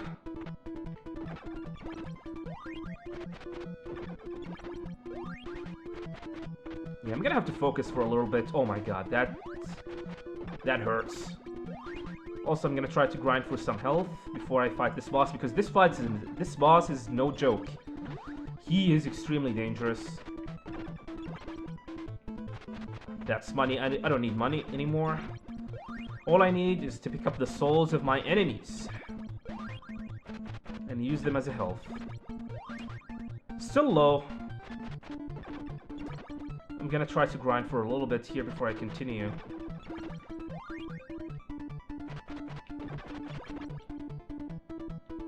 Oh, come on. Okay, we should be fine. Using the sword breaker as well to destroy these blocks. Crap, okay. So this is the third boss.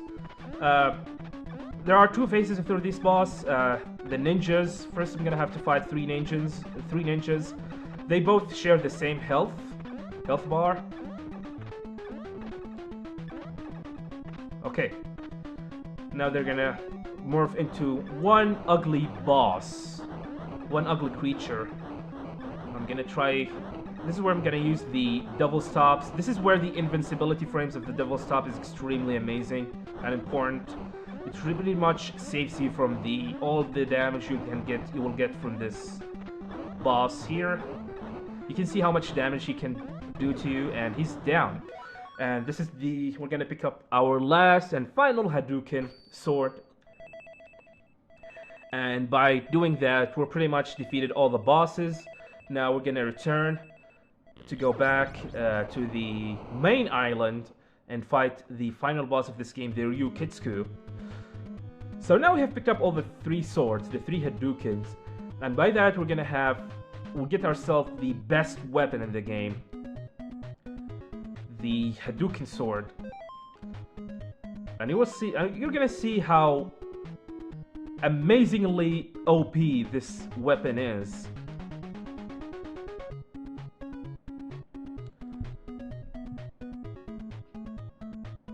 Yeah, this game has like amazing music, by the way. Yeah, I forgot to mention, this game was made by the same team who did the first TMNT. So you can see they recycled some of the sound effects of this game. So I'm gonna use the Wave Sword, and you can see how powerful this thing is. It can shoot projectiles onto the enemies, and it can pretty much obliterate everything in its path.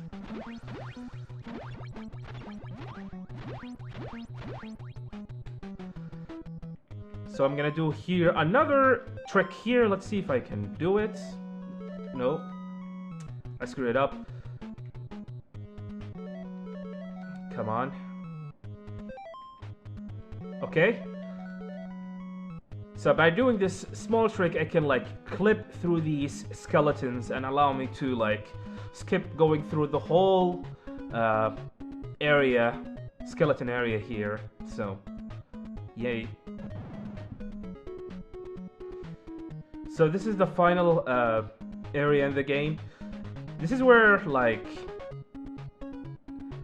most of the enemies are becoming really, really dangerous. They pretty much high leveled. You can see how much damage they take. and how much damage they do to you, so need to be careful around here. I don't want to lose too much health in the preparation for the final boss.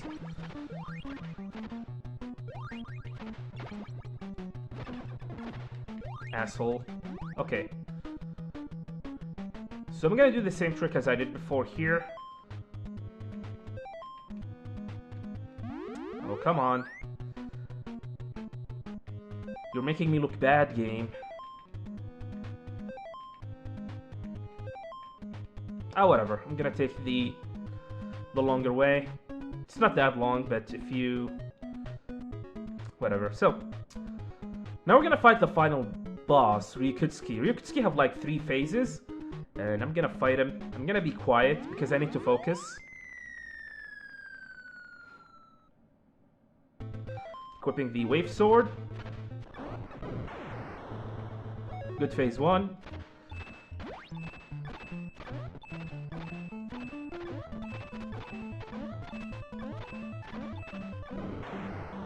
This is the second phase. This is the third phase.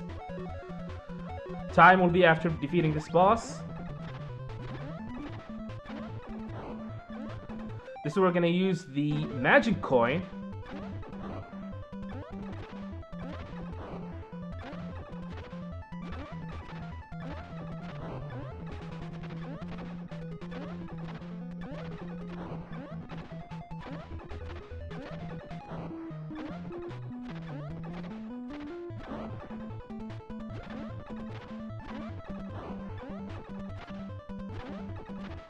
There we go. Get ready for time. And time.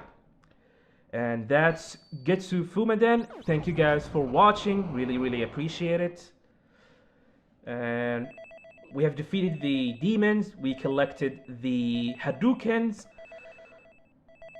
Tune in for the sequel of this game to pick up so we can get the Shoryukens.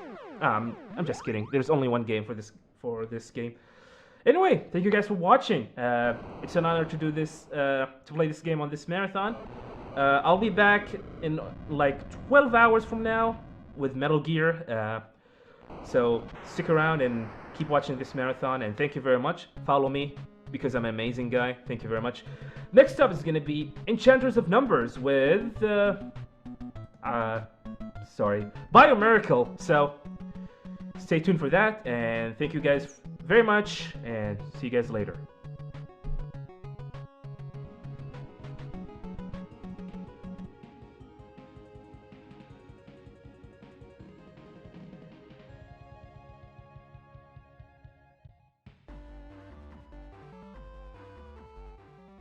Getsu Fumaden is so good. It's easily one of my favorite NES/Famicom games. 28 minutes is a whole lot faster than I can get through it, though. Just how ridiculously broken the game is kind of a matter of wonder for me. Speaking of matters of wonder, coming up next, as Jaguar King said, is Biomiracle, which is also a matter of wonder indeed. Probably the only game in which you literally play a baby, with some really complicated platforming, considering that you are incapable of walking on 2 legs. So that's going to be quite the run to round off our little mini block of Famicom only titles. Yeah, John Carls knows how it is, baby game time. Want to see that one in the Big 20. It hasn't been in the Big 20 yet, has it? I don't think so. But it's definitely a very challenging speed run as well, with some of the jumps later on, at least what I've seen. Used to watch Arthur Blues playing through it before Enchantress just took over the world record. Let's see. After that, we're going to head back over to games that have actually made it to the West. Let me pull up the schedule here. We're going to have the 3-minute Where's Waldo run, in which we find Waldo in 3 minutes.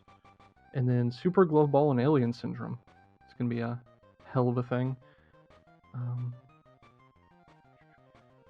We got another entire day and a half of NES World Record quality runners and runs, so You know, if you think you've had enough NES, you're not even half done yet, for sure. So, all right, we're all ready. We're going to kick it over to Enchantress in Numbers with Biomiracle.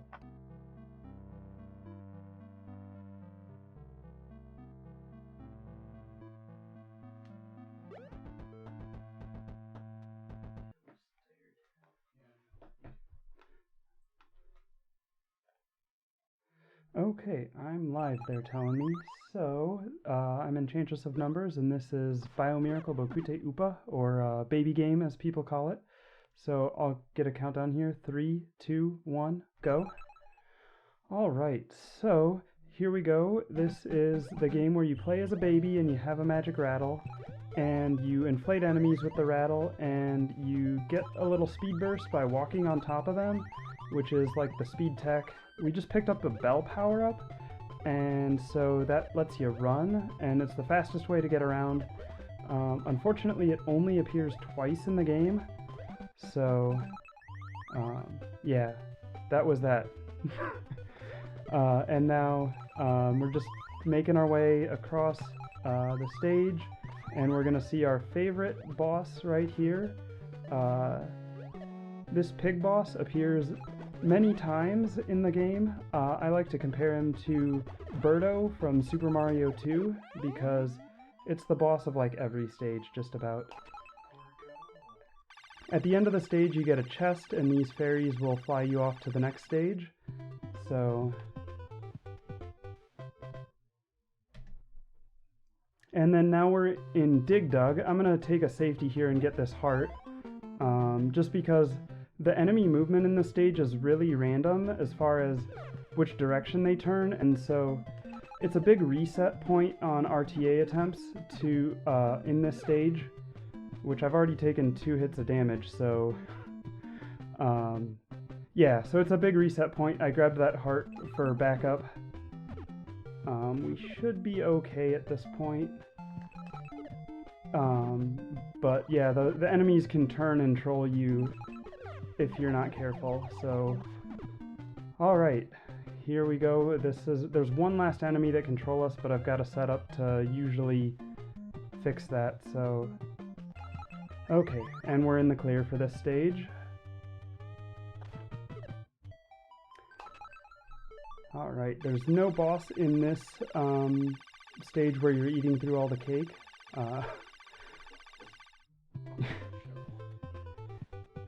And now we're off to the next one. There's a really tight jump at the start of the stage that saves a bit of time, and we got it. So those popsicles, you notice you have to jump 3 times off of them in order to get a full jump. So you don't really want to land on them if you can avoid it.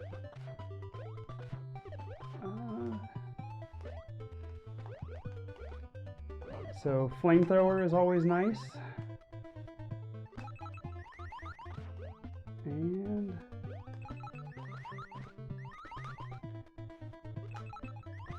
so the other bit of speed tech, a lot of the speed tech comes from boss fights, which on most of the bosses, if you can figure out a way to do double hits, it saves about a half a second per, and we just got an early hit there during spawn, which saves another about half a second. And I just discovered this double hit setup this past week, so brand new strats coming into the run right now. And at the end there's 7 worlds with 3 stages, and in the last one there's typically 2 chests, and it's random. One of them will have a 1-up in it, and the other one has the fairies in it, so if I get the 1-ups, I'm gonna grab them for marathon safety. But in RTA attempts, you don't want to get the 1-ups at all. So this is a stage that Author Blues routed out super well, and it's basically planned down exactly to like when you need to jump and which enemies you need to hit in order to minimize the amount of wait time, and it's got a neat glitch coming up where we pause to abuse the internal timer on a platform that despawns. It's not too dissimilar from the pausing to like in Fazanadu, how you can pause for the boots to extend that timer. It kind of works the same way. And now we're doing double hits on this boss. And there we go. So the next stage is a vertical swimming stage, and it's all about mashing. So not a whole lot to say about this stage, so maybe I'll try to talk about the story of the game. If you haven't been paying attention, the story behind the game is Upa, the baby that we're playing as, broke an urn containing the spirit of an evil goat demon. And that evil goat demon kidnapped all the babies in the kingdom and drained the life force of the adults. And so, of course, Upa was left behind, and he's the last or the most recent in a line of brave fighters. So, of course, he's going to be armed with a magic rattle and have to save the world. I mean, it's a classic story. I'm sure you've all heard it before. So, but yeah, this stage is a heavy mashing stage, and my mashing is not that great. I would love to see what someone like, you know, a really good masher could pull off on this stage. Oh, I didn't even get a 272 in-game time on there. That's really slow for me. So,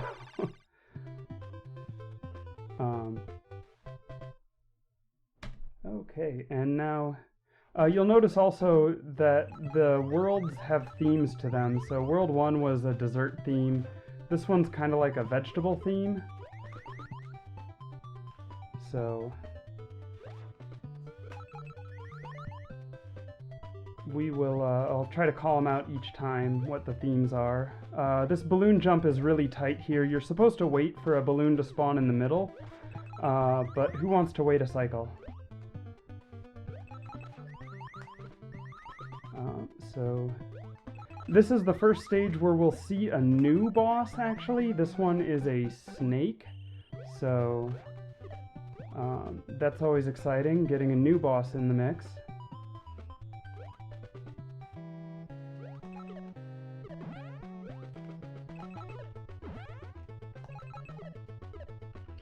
Missed that hit. That's bad.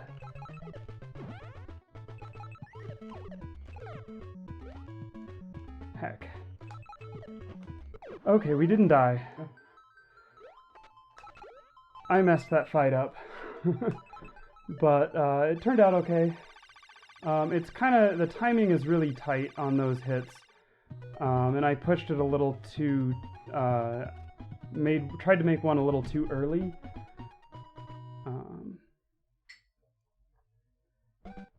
So now we're in the ice world. And so I think this was originally released in 1988 on the Famicom Disk System, and I think Nintendo had it in their contract that you had to put an ice world at the time. That's a really cool jump, and we damage boost on those spikes.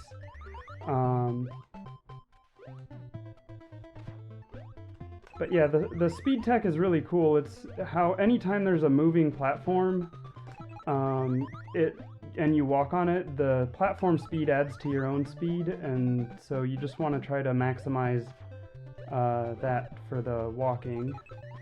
Unfortunately, this stage has a setup that you really can't do double hits, at least not that I found a setup for. So we just do these quick hits like that, quick single hits.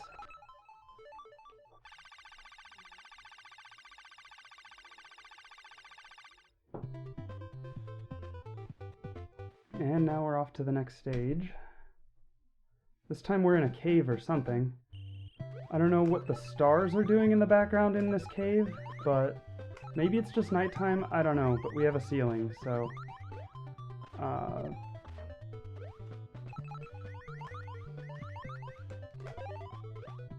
Okay, so some kind of tight jumps. We see a new enemy here, the Cheep Cheep, as I call it. Those birds will make an appearance later.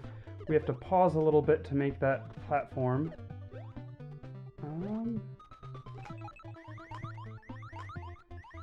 And yeah, so this game was it was eventually released on the Famicom as a cartridge.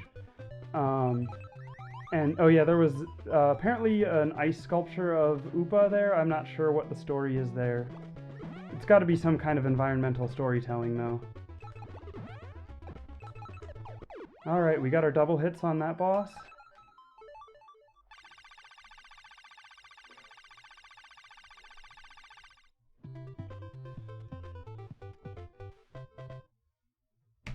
Okay, and now this is a vertical climbing stage, and if you noticed on the water stage, it's also true in this one, the vertical climbing stages loop around left to right, so which we'll probably make use of that later, right here.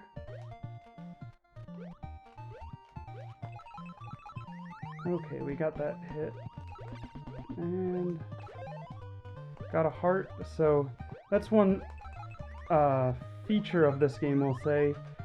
Every world, your hearts reset back to 2, so we have 3 hearts, or 5 hearts right now, but they won't last very long. Okay, and now we have a dapper walrus, and oh, heck. I kind of messed up my setup, so this will be interesting. Yeah, shoot. I may not be able to get the 1 cycle because I messed that up.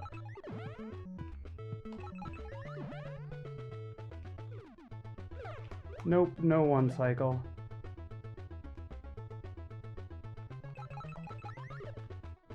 Well, shoot. I can't remember the last time I messed up this fight.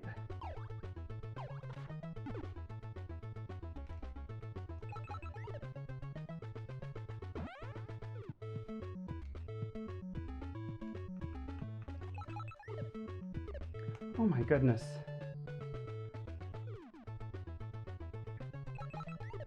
There we go. That was not a good boss fight.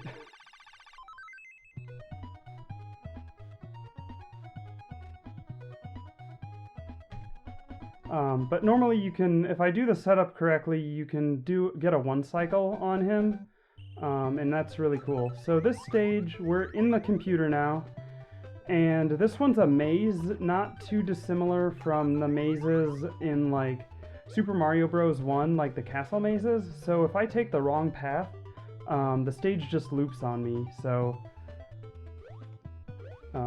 it's kind of fun like that. World 4, they give a lot of, like, they kind of turn the game upside down in some ways, as far as, like, this one has a gimmick for the maze. The next stage has another gimmick that is really cool. And then I guess the third stage in this has the least creative gimmick, in my opinion. Okay, and we are at the boss now.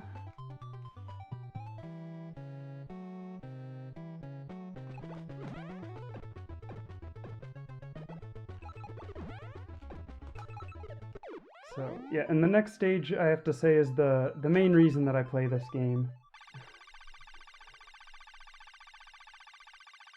Yeah, all people noticing all of the Konami chips, just in case you forgot who made the game. Alright, so now we're playing Rev mode,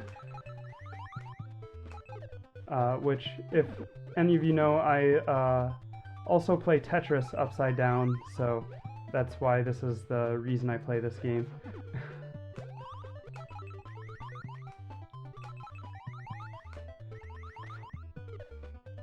Okay.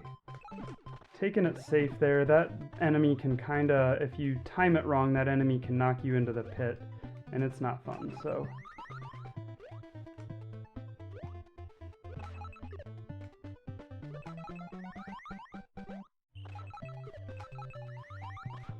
Okay. And then we'll damage boost on these spikes. That's not the way you're supposed to do that, really, but it's the fastest way, so it's what we do.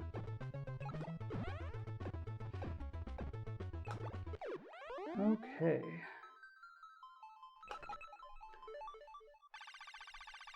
And that's the last of the upside down stages. The gimmick in the next stage is that you fight the boss first. So the boss is like right at the start of the stage, and then we have some stage after it to get to the end. So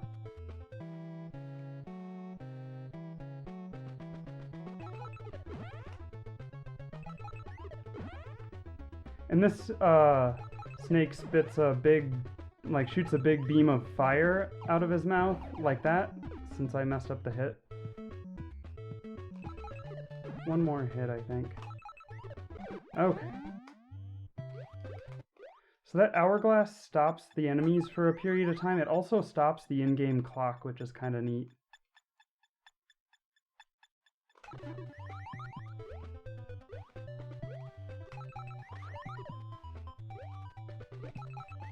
Okay, and we're almost at the end of this stage. It's a pretty short stage.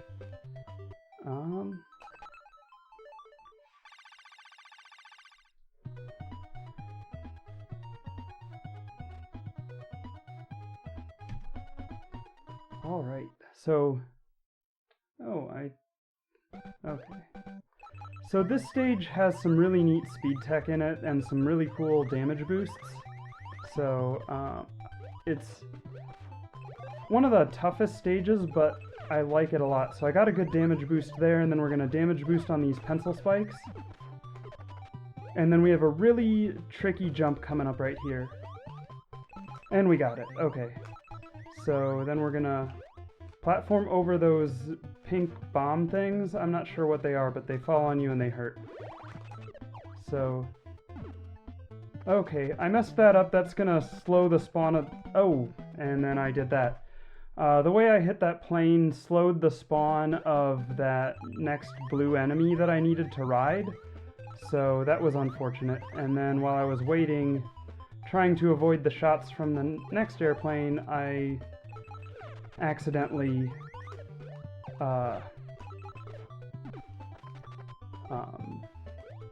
walked off the platform. So... Oh, and then there we have that. So see, that's why that jump is tricky.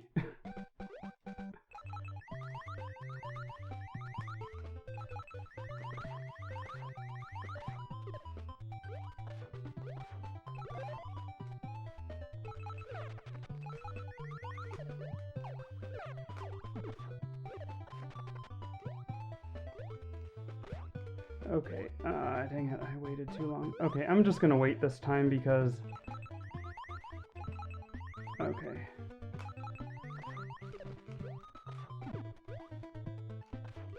Don't want to take another death on this stage. I hit that plane the wrong way again. Oh, and I didn't... Those sine wave flyers spawn based on your vertical height, so sometimes you're able to take a jump to make them spawn higher, but I didn't time it correctly there, so... this boss, you can save a couple seconds if you fight him from the left, but it's really difficult. I've only just started trying to make that consistent, and I'm nowhere near consistent enough at it to do that, so...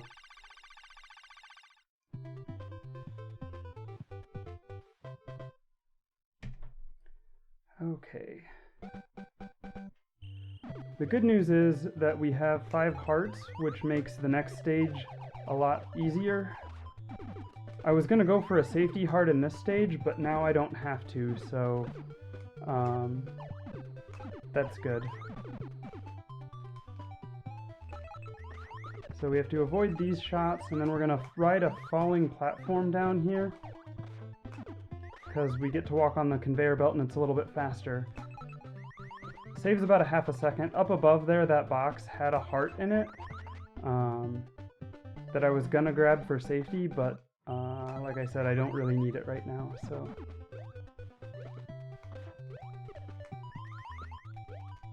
Okay, there's a slightly faster setup for this boss that saves about a half a second, but it's pretty risky, so for marathon safety, I'm not gonna do it.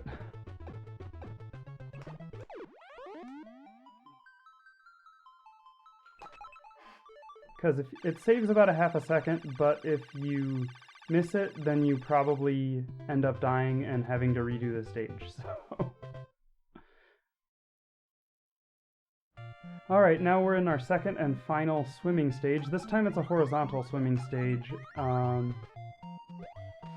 and so it's not as mean as far as mashing is concerned, but it is not a nice stage, especially at the end. As you'll see, there's a corridor filled with pencil spikes. Okay, that's fine. We'll take that damage. Normally in RTA attempts, I'm coming through here with only 3 hearts, so... heck. Okay.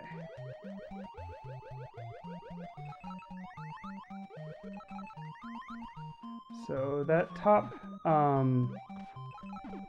channel there had speeds you up as you go through it, so that's why you want to take that. Okay, there we go. Took some damage. This boss I found in another marathon, actually. Oh, and I messed it up. There's a strat to do double hits on him that cancels his swimming animation between hits. And it saves about 10 seconds if you get 2 double hits on this seahorse boss. Also, the seahorse spitting out the baby seahorses. I'm no biologist, but I'm pretty sure that's how seahorses work. Okay.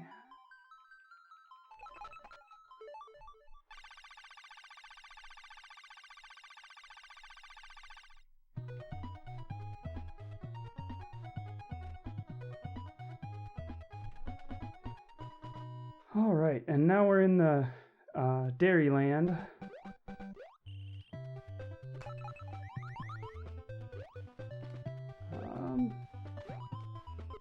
Okay. So this stage has some cool stuff coming up, where you actually have to hit enemies back, or hit one enemy backwards to make others, so that it despawns more quickly, so that more enemies will spawn.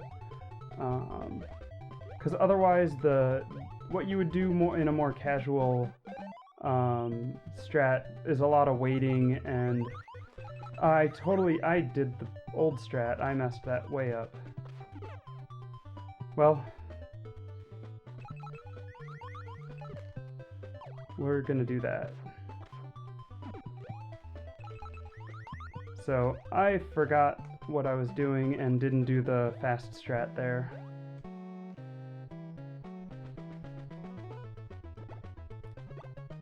But this boss setup here was one that Author Blues found, and it's pretty awesome, because you're not supposed to, like, the main thing they do with this boss is try to put him in places where you can't really get up to him, and then the speed tech is to find a way to get up to him.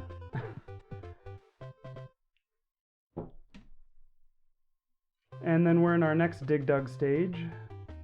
This time we're in Cheese.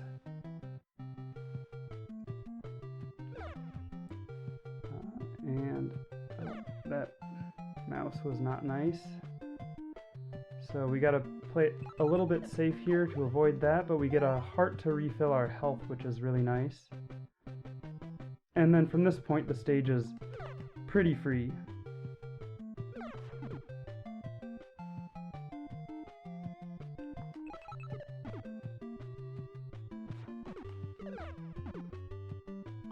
And this stage is really nice.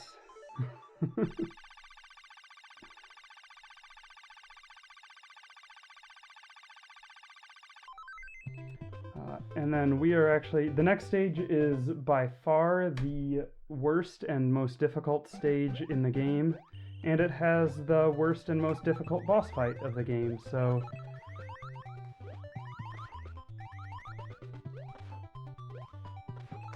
but we'll see more of these. Oh, what the heck. Okay, we got our cheeps coming in here. And then this weird pinkish floor is bouncy and it's really awkward. And I messed that up. I need to go in the middle here.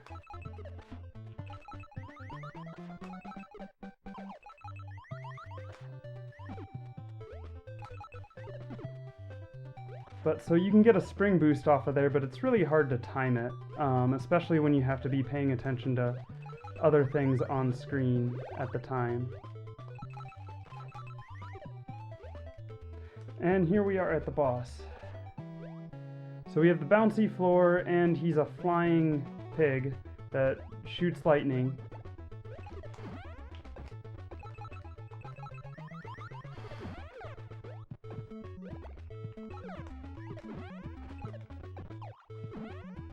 Okay, we're actually... That was an outstanding fight, actually.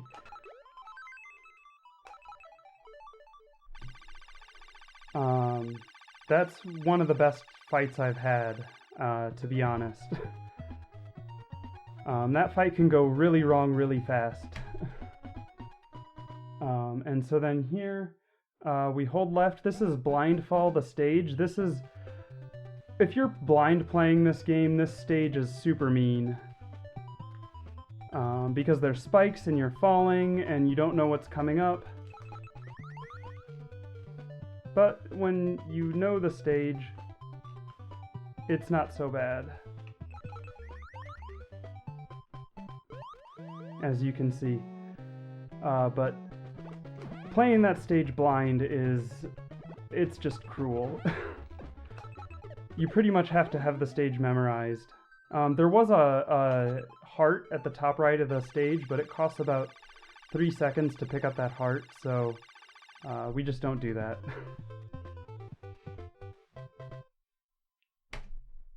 Okay. And here we see some new enemies, these porcupine enemies, and there'll be some star enemies coming up too. Oh heck.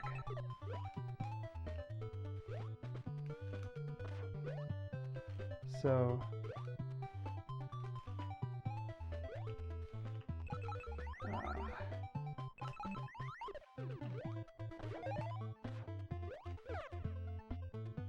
Okay, so the rattle doesn't work on either the stars or the porcupines. Oh, and actually we also have flying pigs. Or flying elephants, rather. And there's this suspicious goat picture in the background.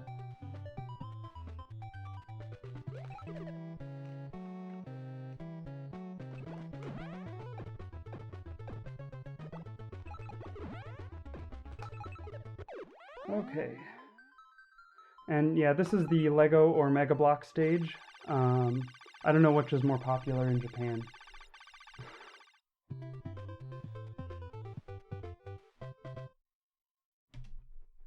Alright, and we're on our final stage. And we damage boost on the spikes. We get a heart. Damage boost again, and we're going to damage boost on these stars here to manipulate the spawn height of that enemy. And there it is, everyone. Beeb.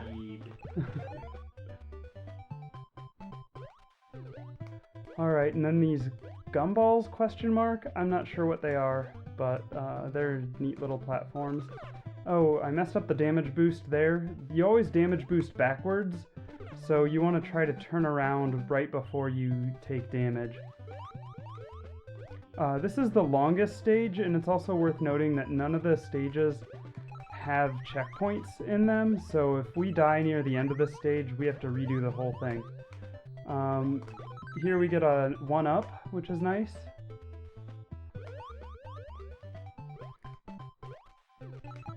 And yeah, there's not any tight jumps at all in this game.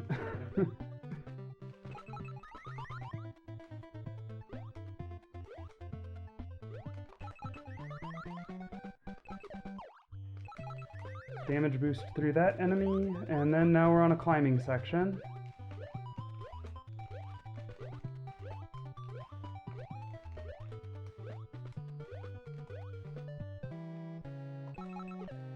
Alright, and we've got the snake boss again.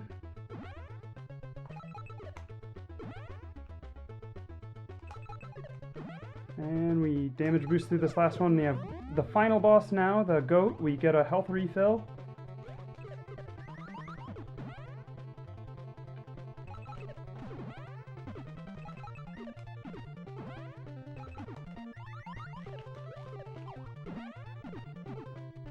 Ah, dang it, they all got into the corner.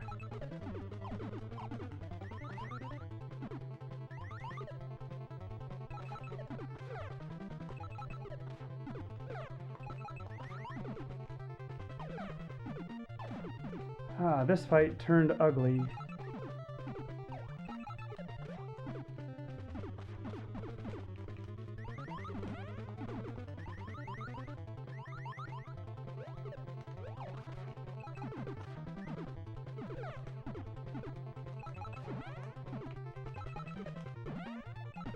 There we go. Okay, and time comes when the screen fades to black. And time. So there we go. We congratulations, Upa. We saved the kingdom. We took out the evil goat demon.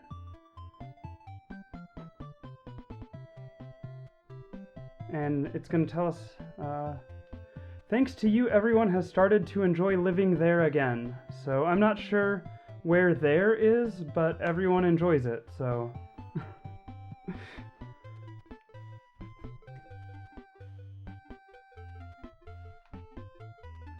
And then we see Upa napping on some candy as we go through the credits.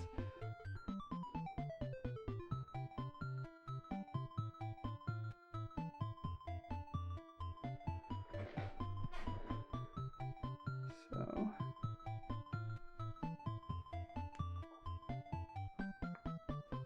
And coming up next, we have Crack Attack on Where's Waldo. So that should be exciting.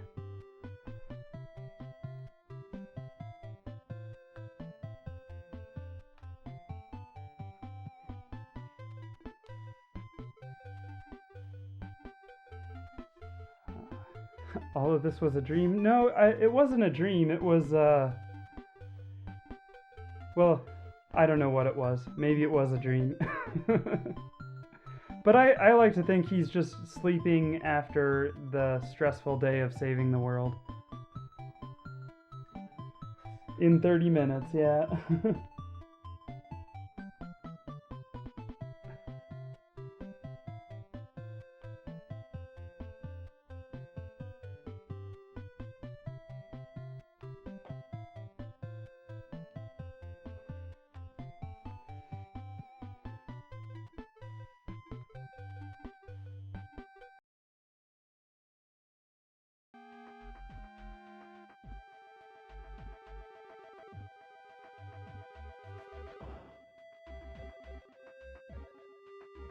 Alright, so that was Enchantress in Numbers with Biomiracle in 30 minutes. Or, I don't know, from the chat I pieced together the subtitle Baby Game co-starring the cutest Baphomet and the reusable mini-goats. I think that would be a perfect title for it if it was ever brought over to the US or the Western world at all. English translation, you know what I'm saying. Alright, so there's actually going to be a small schedule change in that we are going straight to Super Glove Ball with Link Quadruple 7 right now, and then we're going to loop back around for Where's Waldo later. But right now it's looking like we're going to have Super Glove Ball with Link, and then Alien Syndrome right after that with John Carls. So, small tweak, nothing major. We're a little bit ahead of schedule. That's okay, we're speedrunners here. We like doing things fast. It was a very awesome run of Baby Game, though. It's such a cute game. The platforming toward the end of the game, though, is kind of just a little bit harrowing. Link isn't doing Zelda. No.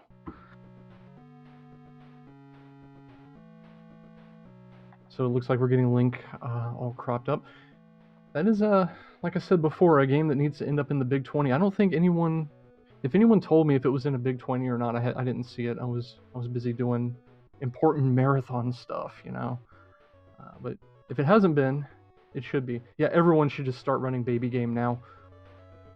Get on it. I want to see 20 names on the leaderboard by the end of the week. It's your homework assignment, along with Getsu Fumaden, and let's throw Adventures of Red Gravity in there.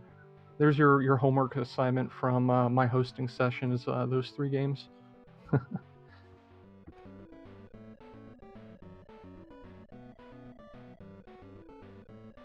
So let's see, Super Glove Ball is one hell of a thing too.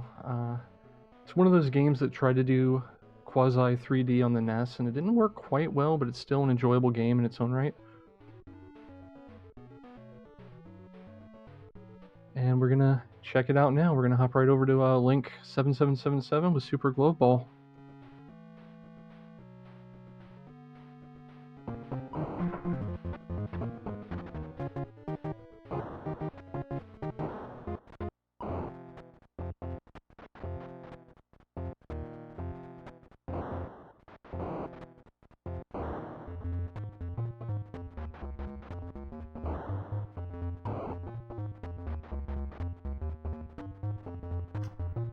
Alright, hello everyone.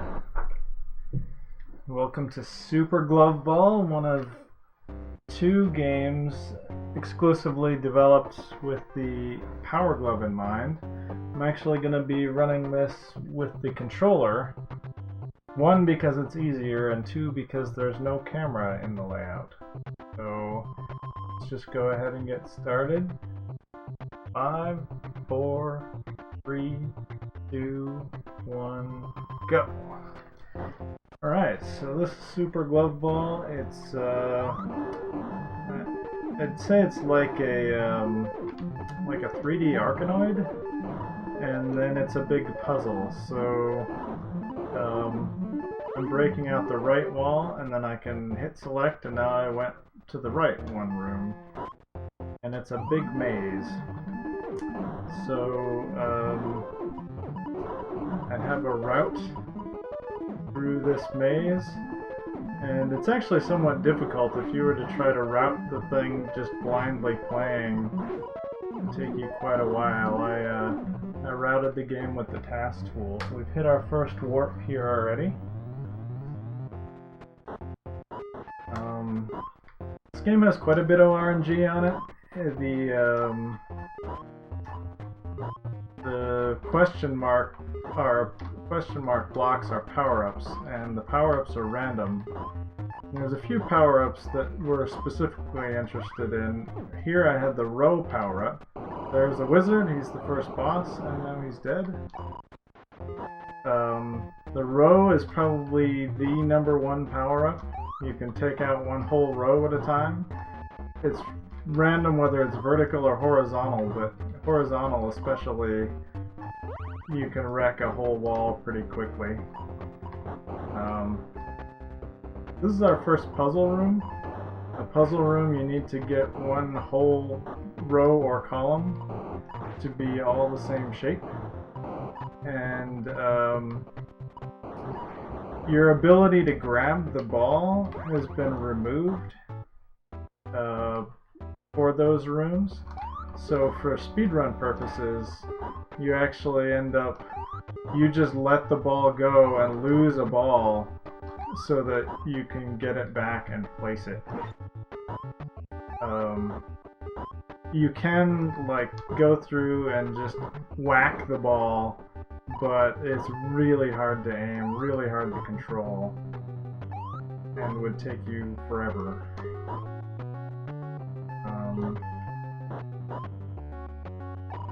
Another power-up we'll be wanting to see a lot of is, since this is a marathon run, we'd like to see the extra life.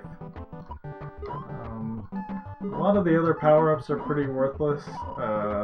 Getting the triple like that in particular is pretty useless, because the key power-up that we like is the row power-up, and if you lose a ball, you lose your row power-up. And so it's a lot easier to just have one ball on the screen for those purposes. Even if it's a triple, if you lose any one of the 3, like there, I had a row power-up and I lost it. We did get an extra life there, which is nice. You do have bullets. There's another power-up that is just ammunition, so that's it's good to have some ammunition around. If you get the super is probably the second best power-up because the ball just starts flying around the room and you can use your ammo to start taking out the wall reasonably quickly. Not quite as good as the row power-up, but pretty decent.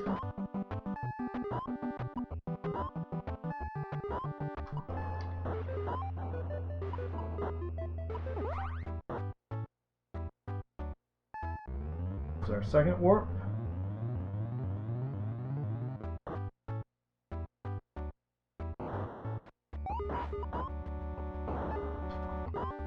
We got row, so this room is going to go pretty quickly.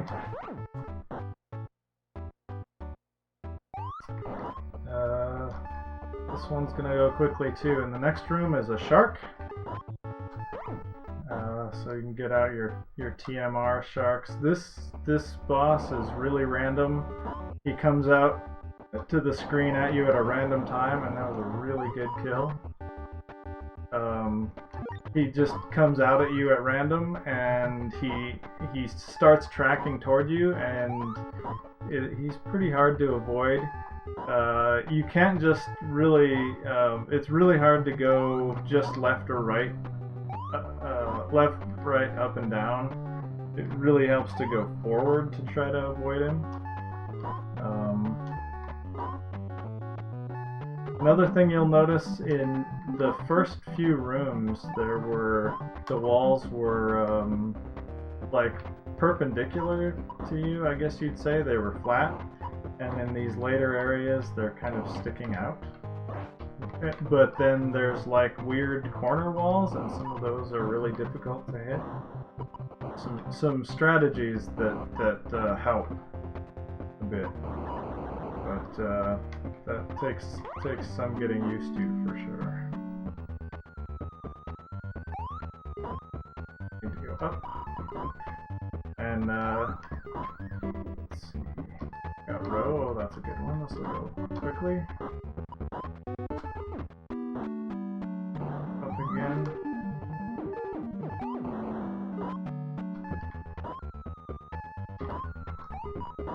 Getting some other power-ups, like there, I lost my row because I got a different power-up. So that can kind of mess you up. You want to avoid question marks just in case they give you a wrong power-up. There's our third warp.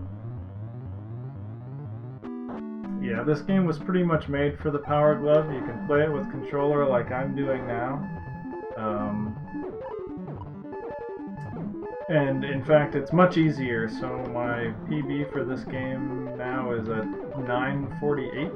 My PB with the glove is 1758. So it's kind of twice as long with the glove.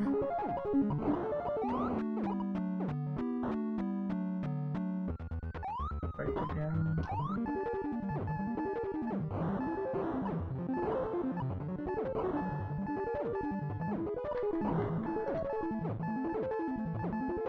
Those. Wait, where am I?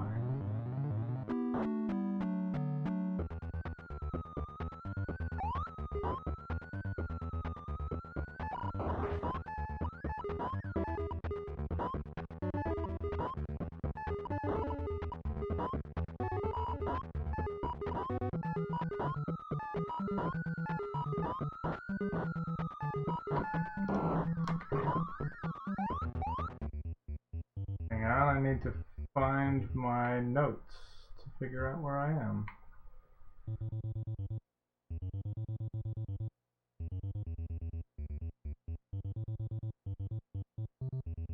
That seemed to be the correct place.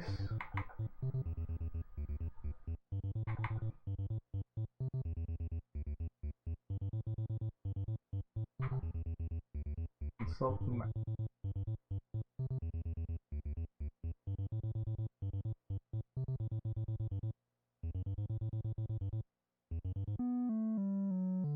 I am in 6.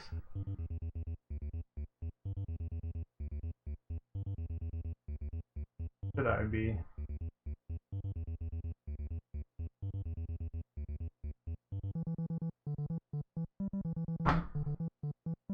Oh. Oh, so this is correct. Okay. Found my place.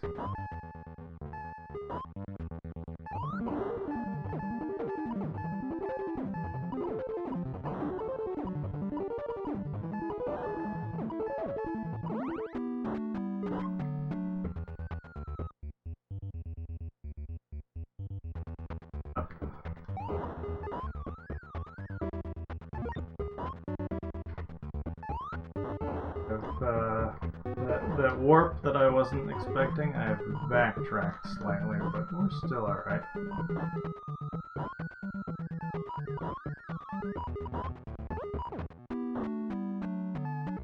That was our third warp.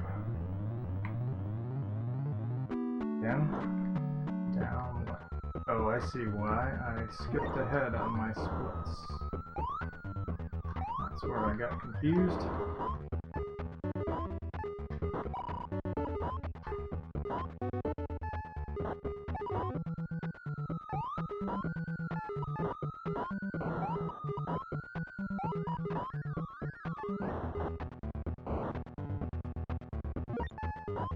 This third area, you can see if you lose a ball out the backside, you actually lose that ball. It doesn't bounce off like it did in the second area.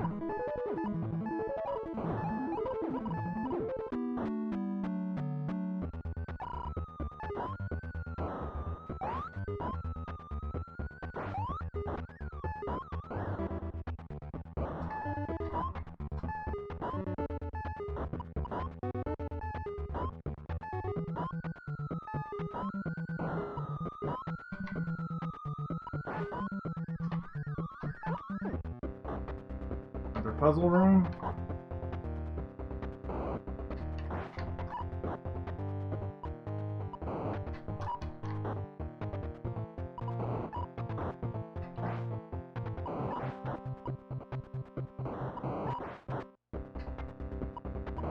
It does restore your balls when you go to the next room, so you don't lose a whole life. Here, now we go. Okay. Across the bottom, the HUD is showing. On the far left is your life. If you take too much damage, you can lose a life.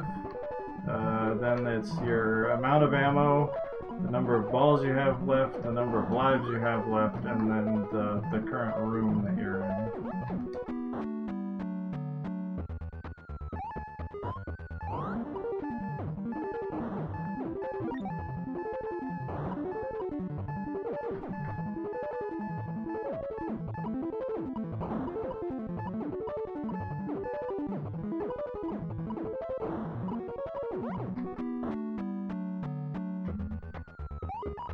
Go up.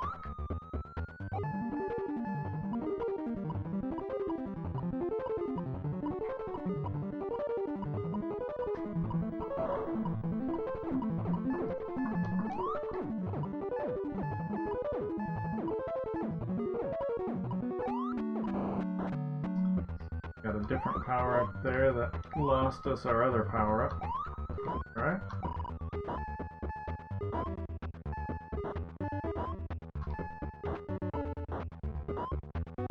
There's a cooldown on when you can grab the ball. If you release it and try to grab it again right away, you'll just whack it. So that takes some getting used to. There's our last warp.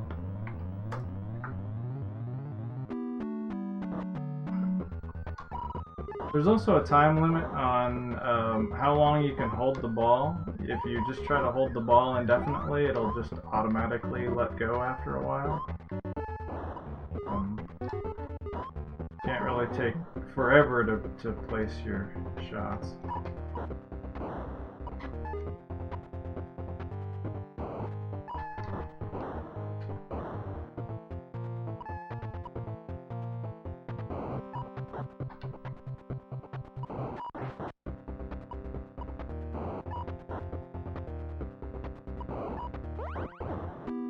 Pretty well on lives, just a few rooms left. Really the second to last room that's probably the most difficult room in the game. See that just in a few rooms here.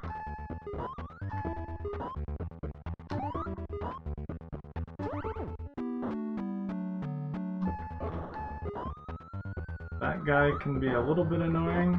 He keeps kind of following you, but he stays on his own plane that's a little further back. It is a one-hit kill if you run into him, but you can play it pretty safe and stay in the front of the room and avoid running into him, so he's really not too bad.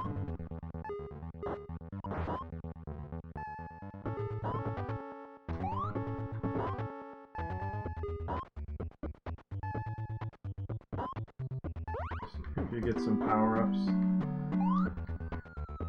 Head left.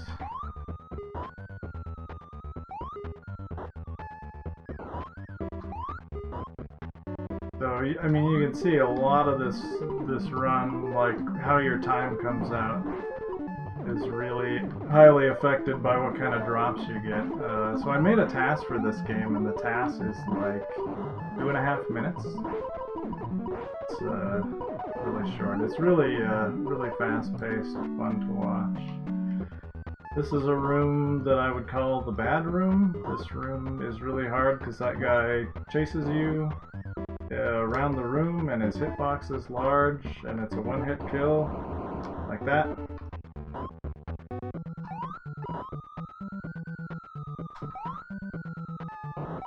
You kind of have a limited time to set up your shots.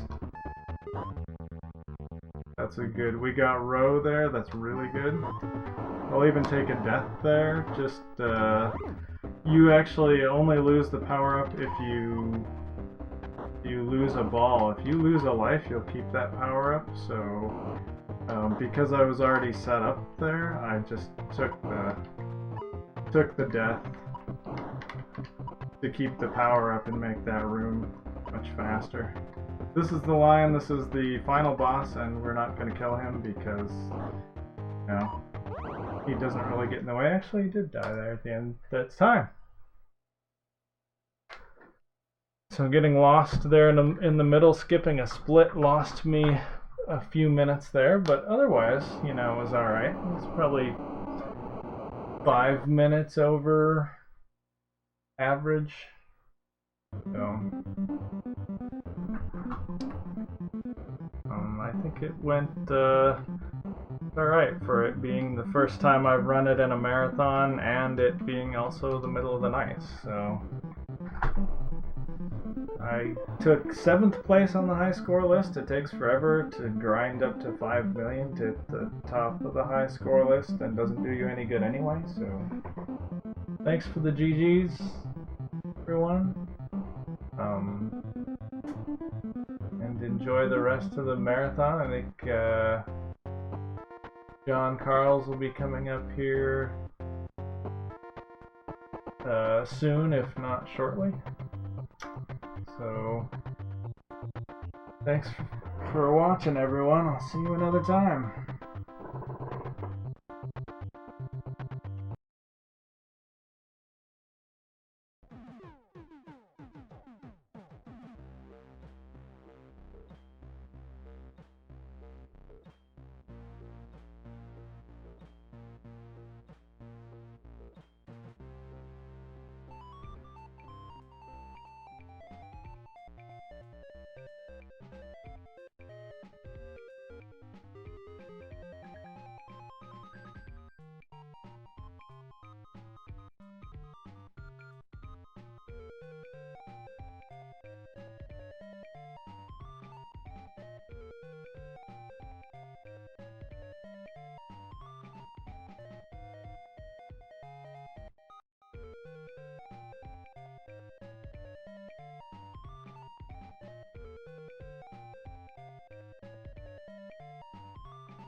Thank you, Link, for your Super Glove Ball run.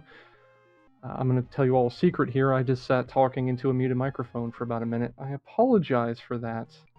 So anyway, to reiterate what I said that none of you heard, that was Super Glove Ball. You know, a game pretty much built entirely to accessorize the Power Glove, and you know, the mocap technology in the late 80s, early 90s just wasn't there. So moving on, we have John Carls with Alien Syndrome. Alien Syndrome is one of those games that got 17 different ports, kind of started off as an arcade thing, kind of moved into other platforms, I believe. The NES port is pretty solid, and we're going to get to watch John Carls blast through that with his typical biting, on-point commentary. And then after that, we're going to have Tiny Toon Adventures with Hyrexen, the legendary Hyrexen. And then after that, the equally legendary Dark Teryx will be running incredible crash test dummies for us. Alien Syndrome, top-down shooter, kind of tried to be proto-survival horror, kind of, sort of, but not really. Proto-horror more than anything. Then you have the comedy block after that with Tiny Toons and Crash Test, and Week of Garfield as well.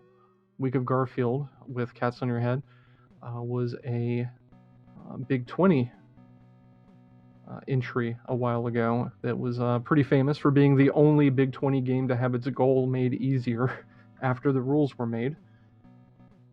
Because that game gets a little brutal. Alien Syndrome more powerful than NyQuil. I don't know about that. Don't know about that. We're just waiting for the tech to get rolling here. Getting John Carls set up.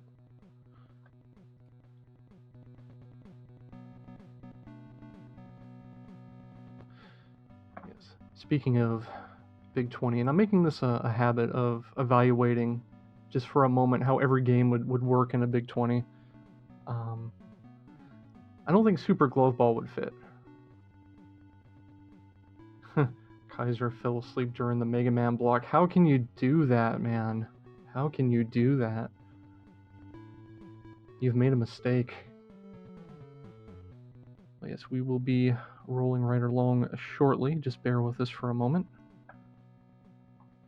Other favorites coming up. We've got River City Ransom coming up in about an hour and a half. And River City Ransom is an amazing fighter / beat 'em up on the NES that Yelsrick has been just dominating over the past, I don't know, I want to say a year, but it may have been even longer.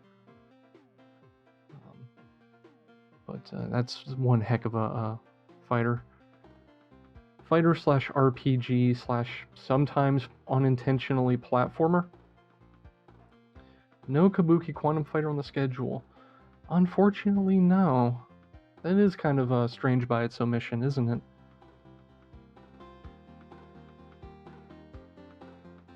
See, the fortunate thing about having some setup latency is we're actually about 15 minutes ahead of schedule right now.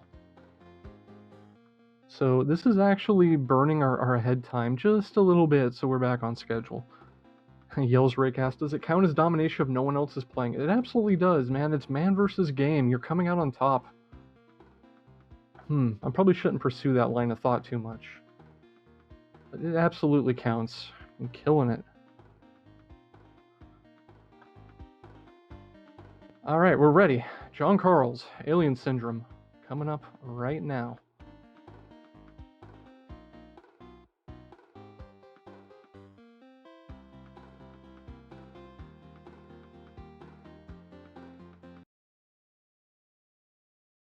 Right now. Okay, awesome. Just waiting to make sure that I'm live. Am I live? Maybe. Looks like I am. What's up, everybody? My name is John Carls. This is Alien Syndrome. As said, this is ooh, I need to mute myself here. This is an NES game that was ported from arcade. Came out on a bunch of systems, Sega Master System, I think Game Gear. Eventually resulted in a Wii release. I was the first person to route and learn this game, and oh no, are my alerts? My alerts shouldn't be going. Okay, well we're gonna have to hear my alerts, I guess. Okay, so it'll start on first player movement, and I guess I'll go and just start talking. Okay, so timer will start right about now. So I've been tasked with quality biting commentary, I was told. So it's a lot of pressure for me here, but if you ever thought that fighting in an alien spaceship would be a lot of fun, you will find out that it's just a lot of fairly slow walking. So we've got a lot of very precise walking movement here. Diagonals are the fastest ways between 2 points. Really exciting stuff. But the goal of each level, there's 6 levels, is to rescue your 13 comrades and then fight a boss and have that spaceship explode or whatever, and then move on to the next one. So the first 3 levels are fairly basic. Here you'll see the first weapon, which is the laser gun. The laser gun for casual play is probably the best. It shoots through enemies and projectiles and can hit multiple enemies in a row. But there are certain bosses, specifically bosses who shoot projectiles, where it's not helpful for, it is helpful for, but for the most part we're going to want the flamethrower for bosses, because it'll hit them, you know, multiple times per whatever frame or whatever. I don't have it calculated exactly. Okay, this is 4 cycles, pretty bad there, but what are you gonna do? What are you gonna do, fam? I don't know. Probably just keep watching anyways, because what else do you guys have to do? 5:30 in the morning. I don't know. I don't know what you have to do. I have to play this, so that's what I have to do. Like I said, this was actually the first game I ever routed myself. I had to like print out maps of the levels and do nonsense. And since then I've talked to a few people into speedrunning this, specifically Omega Numbers pushed me in terms of trying to get the world record down, and we pushed it down to like a 13-17. It's really hard. In fact, it's never happened to have a deathless run. The reason for that is the death animation only takes like 2 seconds, and so it's generally, dang it, there you go, there's the death animation. It's generally better to be more aggressive with your movement and risk getting hit, oh wow, instead of like avoiding enemies or killing too many enemies. But starting off with 2 deaths is probably not the best, so let's be a little bit more careful here. Here is the first appearance of the flamethrower. As you can see, it has a large range, although it doesn't shoot across the level like the laser. But as that fire hits a boss, it'll hit it multiple times in one go, especially if you time it a certain way, and you'll see I'll do quick work with many of the bosses because of it. However, it is harder to travel through the levels because it doesn't shoot through multiple enemies, and it also like has this kind of stiff short range. But you know what, an alien syndrome expert like myself, it'll be no issue, don't you worry, don't you worry. So you have a limited amount of time to get to the exit, and here's another weird looking boss thing. So we cut through that first phase pretty quickly. And yeah, bosses are just pretty quick. Spaceballs, the flamethrower! That's a great reference, Yelsrake. You're a beautiful man. Here, I think this is my 3rd or 4th best of NES running this particular game. And this is something that Omega Number found. It's the only glitch that we use in the game. And it saves 3 seconds. We're low on lives, so this is actually kind of risky. We probably will die doing this, but... Yep. Oh, we might game over. Oh, shoot. Okay, well, we're gonna have to be really careful. So, there's certain pixels that'll let you walk on space. And they're pretty precise, but it lets us route this level a bit differently. And, wow, game over. Okay, that's fine. Just start at the beginning of the level again. Kind of a bummer there, but you know what? They said we're going low on time. We're running out. We're way too far ahead. So This is my service for the Best of NES Marathon. So, luckily we didn't go too far into the level. Let's try and line this up a little bit better.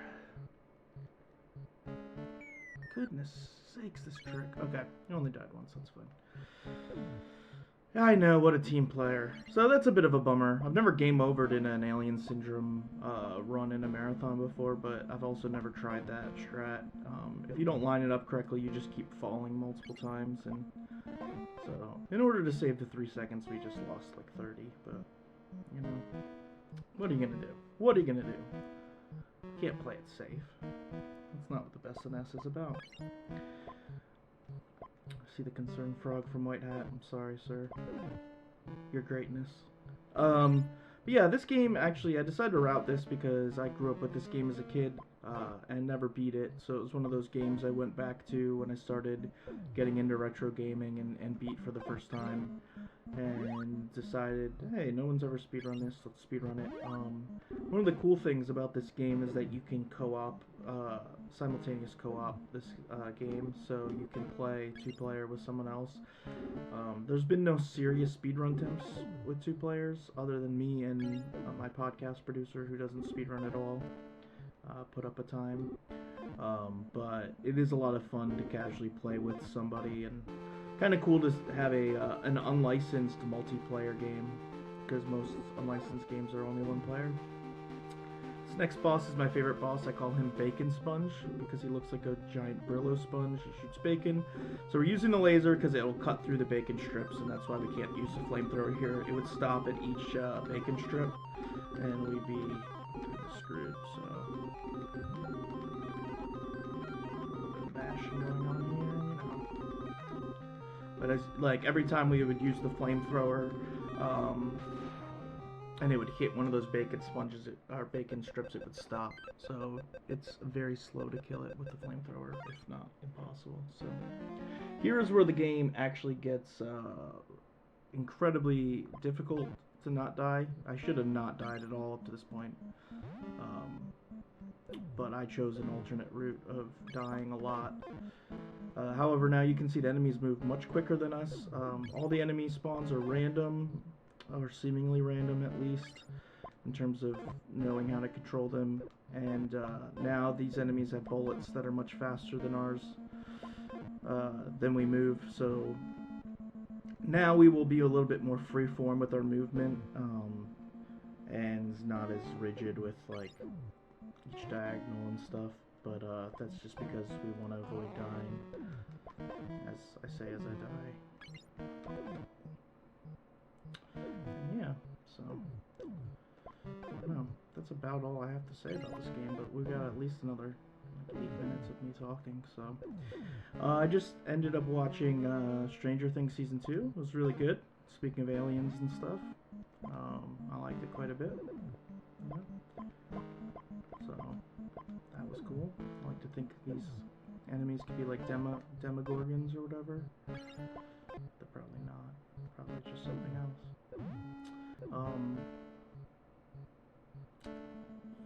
Yeah. This is probably why this game hasn't gotten into a GDQ or anything, because there's really not much to say after this point. Every time I game over, you do get to start at the beginning of the level, but you do gain a lot of extra lives through the game, so it's pretty safe to just be aggressive. But this boss will be quick work, hopefully. These little balls in the back will stop us from shooting him. Oh, nice, and we got a 1 cycle, which is really good. 1 cycles are good. This is a good time for donations.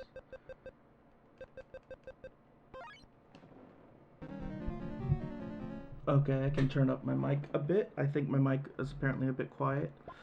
These little... Oh! That was bad.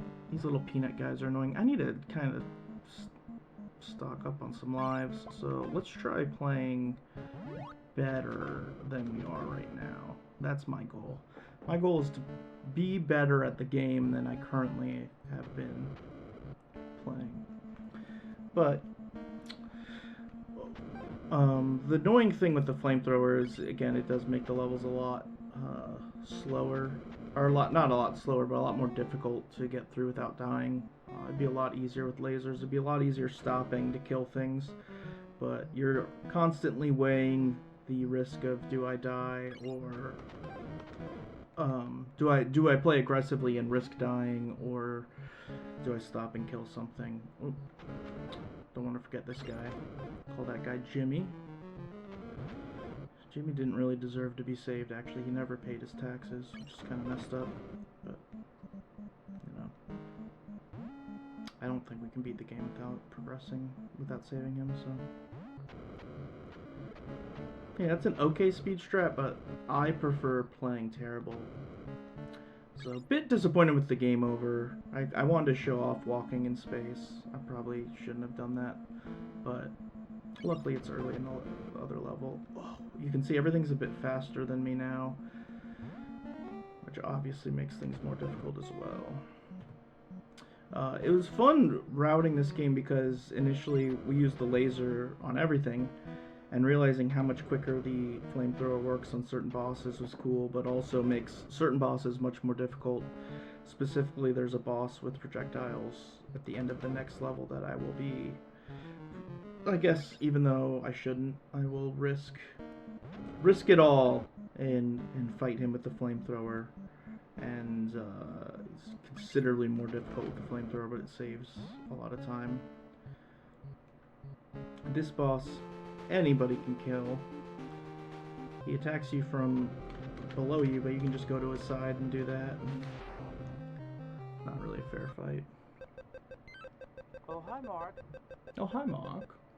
Sorry for my alerts. I thought they were turned off on Oh, hi, Mark.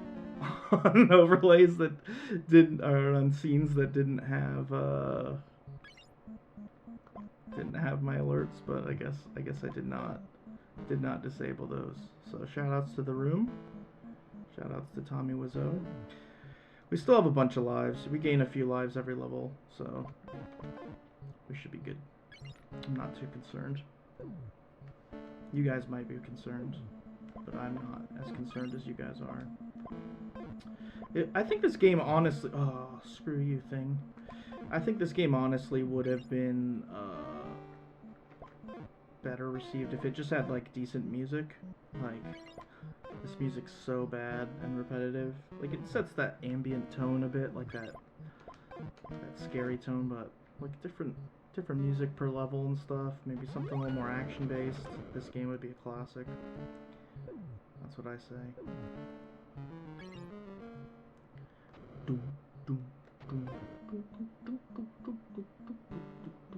Okay, so we're gonna try and fight this this frog boss, and then the final boss. The frog boss, we're gonna try and fight it with the flamethrower. The difficulty is that if we hit any of his projectiles, it becomes instantly much harder.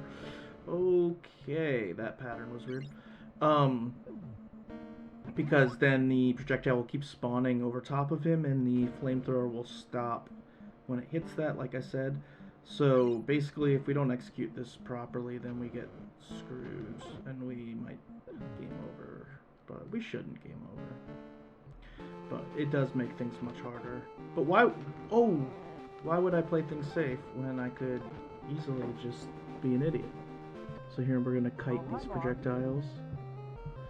Thank you all for the follows. You're all very good people.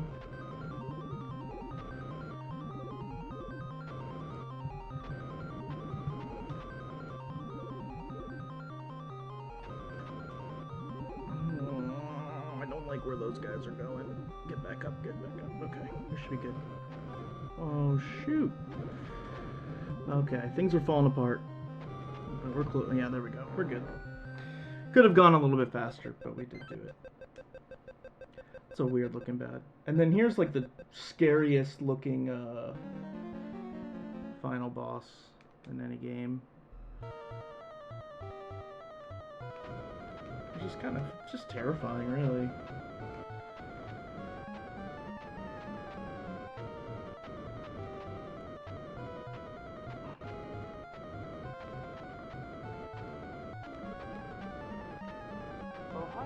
Thank you for that follow. And time. Oh, hi, Mark. Mark. And as a kid, I always thought that Rick and Mary were brother and sister, but I don't think brother and sister hold each other like this as they watch, things explode and stuff. But I don't know. I don't know. Everybody's relationship is different, and I don't want to judge. But it's just a very intimate hug, It's a very intimate hug, but now I get like walls and walls of text. Still got the sub 15, so that's good. But sorry about the showing off the new glitch in Gaming Over, but the rest of the run went okay, I guess. Died a lot. But honestly, a fun game. I do recommend checking it out, playing it co-op with somebody, and maybe in a year I'll speedrun this again for Best of NES, because that's the only time I ever play this game. Yeah, they both are pretty jacked. Very, very muscular couple there, so power couple. And yeah, that's Alien Syndrome. So I think up next we have a game, probably for the Nintendo Entertainment System. Let's see what it is. Next, on the Best of NES, we have Hyrexen, destroyer of NES World Records this past year, doing Tiny Toon Adventures, which he recently beat the world record for, so that'll be a lot of fun to see. Definitely give him a follow. Thanks to Best of NES for having me, and I'll go ahead and hand things off to whoever says the words. Thanks, guys.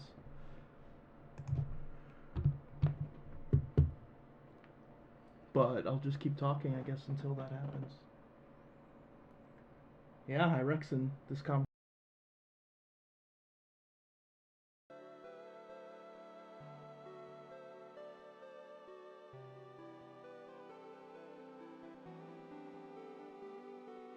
Hey, I managed to unmute my microphone this time. Haha, progress. So that was John Carls with Alien Syndrome, which was a game, indeed.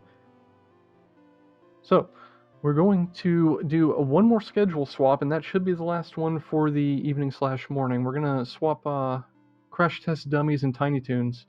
Hyrexen is having some mild technical difficulties. We're going to give him a little bit more time to get that sorted out. But in the meantime, we're going to have Dark Teryx with the Incredible Crash Dummies. We're just getting that set up now. And then Hyrexen will be right after that. So, if you were here for Tiny Toons, it will be very shortly. Just bear with us for one more run. Crash Dummies is definitely not something to miss either. So, stay tuned for that. Tiny Toons after that, Dummies now. And then after that, we round out the, I guess you can call it the cartoon mini block with a week of Garfield. But the run won't be a week. We'll be doing an entire week of Garfield in 12 minutes because we're speedrunners. And then River City Ransom after that.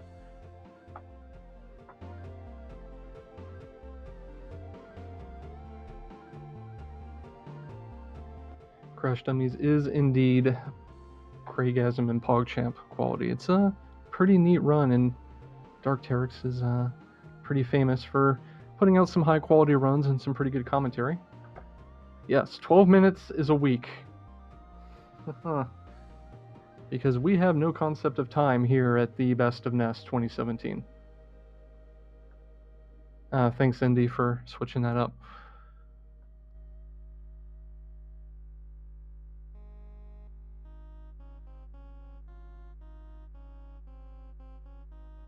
We're just getting the tech in order with the schedule swap, and we will be proceeding forthwith in a moment, immediately, soon enough, but that's not soon enough.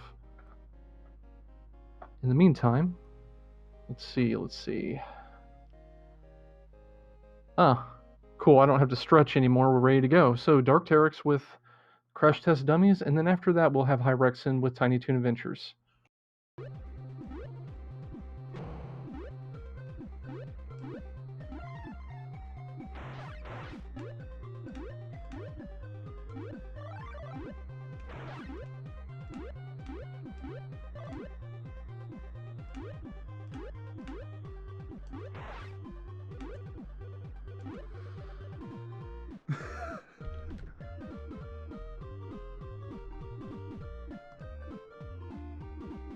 I'm live, okay. Let me actually get my cart in. That was my overdrive. Cart. Cart. Okay.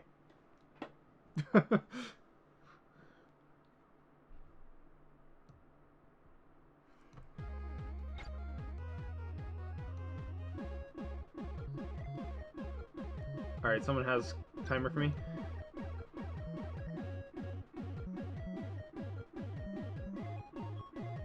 I assume? Your timer? Okay. Alright. If I'm live, then I guess I'll give you a countdown here. Let me close out of something real quick. Okay. Alright. Ready, Canada phone. In 3, 2, 1, go. Alright, so this is Incredible Crash Dummies for the NES. There's a SNES game and a Game Boy game for this as well. This is the best of the series. Game Boy game's kind of a mini-game type game. The SNES game is actually a bad game. This one, however, is very good. So as you noticed right there, I kind of started flying across the screen like right away. All that is a reverse damage boost. I just have to touch certain enemies that give a bunch of knockback, and just turn around and it'll send me going across the screen. Oh, that's unfortunate. I need to get up there. Okay. Please, get up there. Alright, that was interesting. That was still interesting. Well, we're off to a good start. Alright, can't take that damage boost now. I need to take it elsewhere.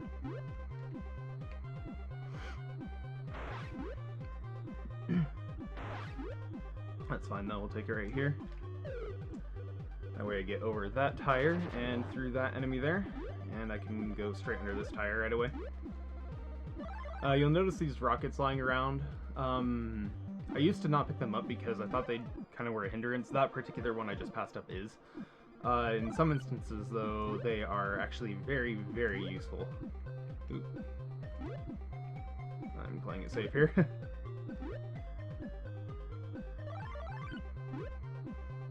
Alright, there we go.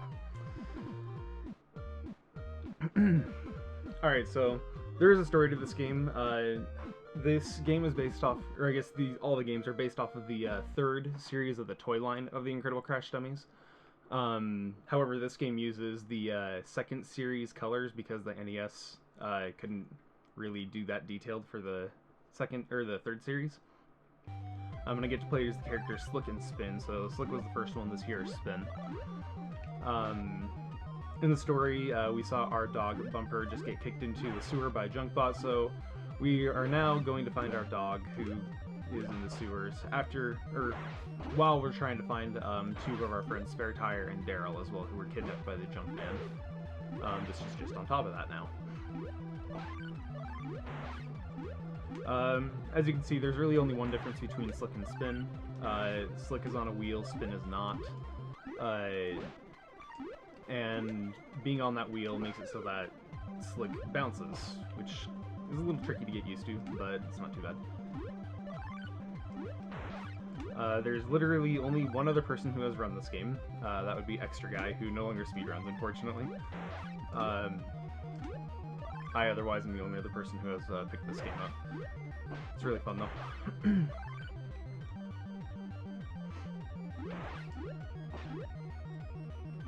So these green platforms that you've seen me, if I double jump on them, it'll give me an extra boost in order to make certain areas. Here I kind of want to avoid some of these cones because it'll cause extra lag if I pick them up here. I need that. Okay.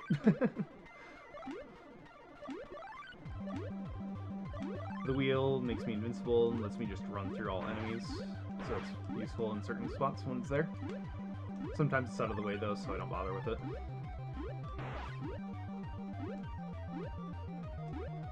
Here I'm going to go intentionally slow because if I go too fast, it actually lags the crap out of the game with how many water drops are on there.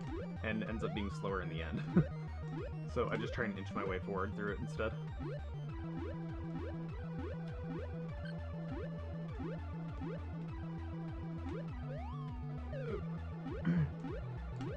Dude. Oh. Alright, come on. There we go. Here I'm going to try and start this fight off screen. Good. We'll need to get a few hits in before he fires anything. And here I'm going to try and get Bumper on the left side of that cage. Okay, good. The game won't progress until he clears the screen, so I want to try and unlock the cage while he's still on the left side, and I've only got a couple of frames to do it with. If you actually go through the text of the game, there's a lot of puns, which is kind of a staple for the Incredible Crash dummies. They throw puns out everywhere. I find it rather entertaining, but, you know, it's a speedrun, so I skip them.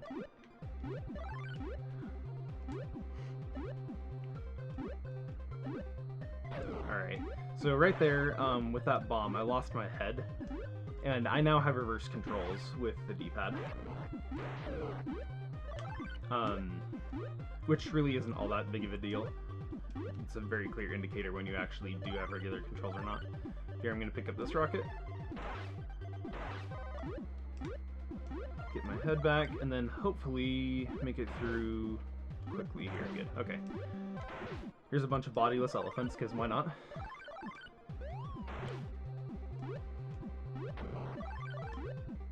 Oh, alright.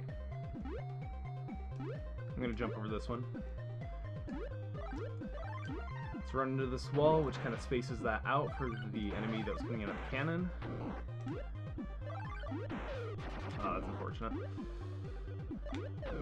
But not a big deal. Big Top is done with. We get to go to this Switch minigame.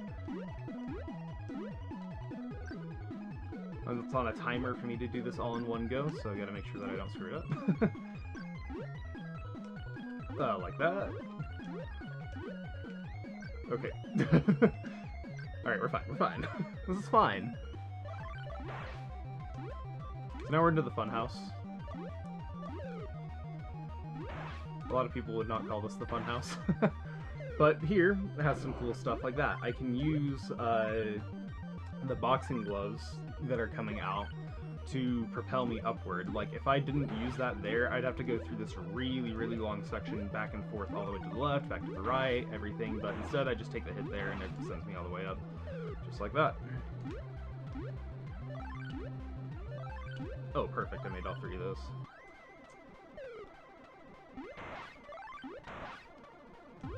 I want to make sure I have enough life to take some extra hits at the end.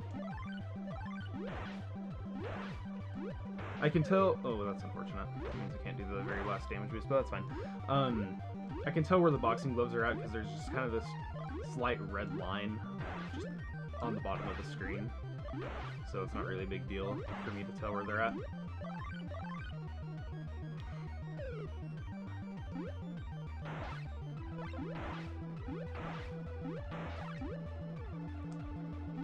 Alright, if I hadn't taken that one hit, I would have been able to damage boost through some of those boxing gloves at the end there, but that's not a huge time loss by any means.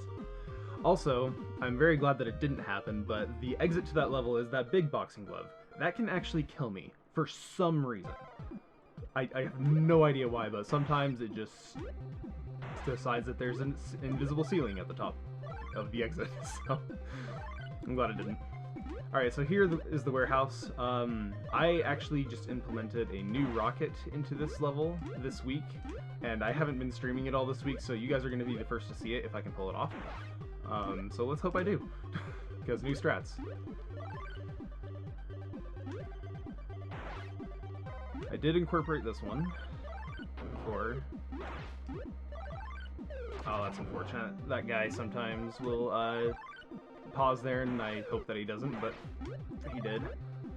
I need to avoid that balloon at all costs. Balloons supposedly make it easier for you to jump, but instead it's just an annoyance. It makes you very, very floaty, it makes you really slow, and your jump timing is like way off as a result, so balloons are awful. Alright, so here I'm going to use this leg upgrade that I've picked up. I've picked up a couple of these, and by leg upgrade I mean leg-less upgrade. Makes me invincible to enemies, you know, this all makes sense. But, I'm doing that a little earlier than usual so that I can actually pick up this rocket right here. Let's see if I do this right.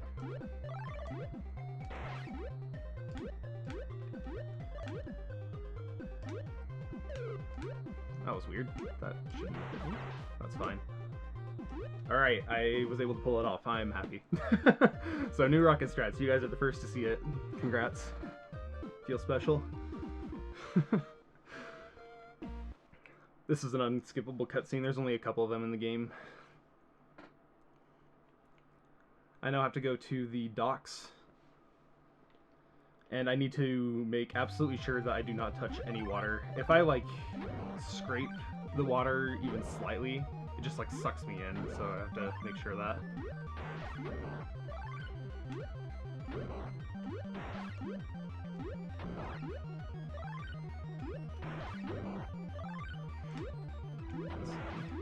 I do have to be aware of those bombs that the birds are dropping, because if they hit me, then my head will come off, and I will, like right there, have reverse controls. So I have to be able to account for that on the fly in certain situations.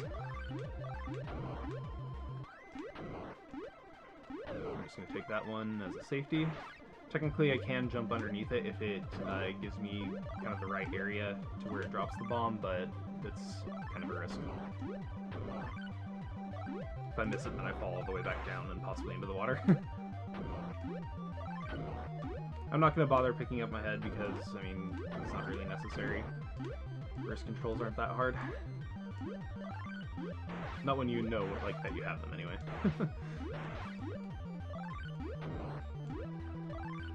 But, like, right there, I have to be able to swap back to the other immediately. Also, I'm using this freeze gun of sorts. It freezes everything for whatever reason.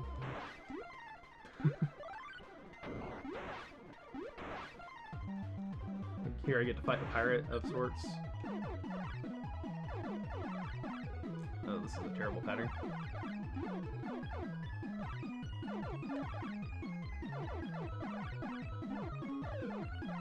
Okay.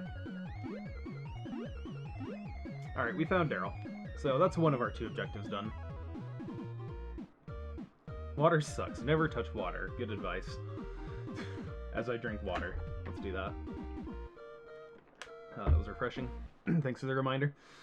Alright, here's the car wrecker. This place is awful. They gave us the bad song, and it's one of the longest levels. Hopefully I can do the strats that are here as well. I need to have a certain amount of life at the end in order to make it through quickly.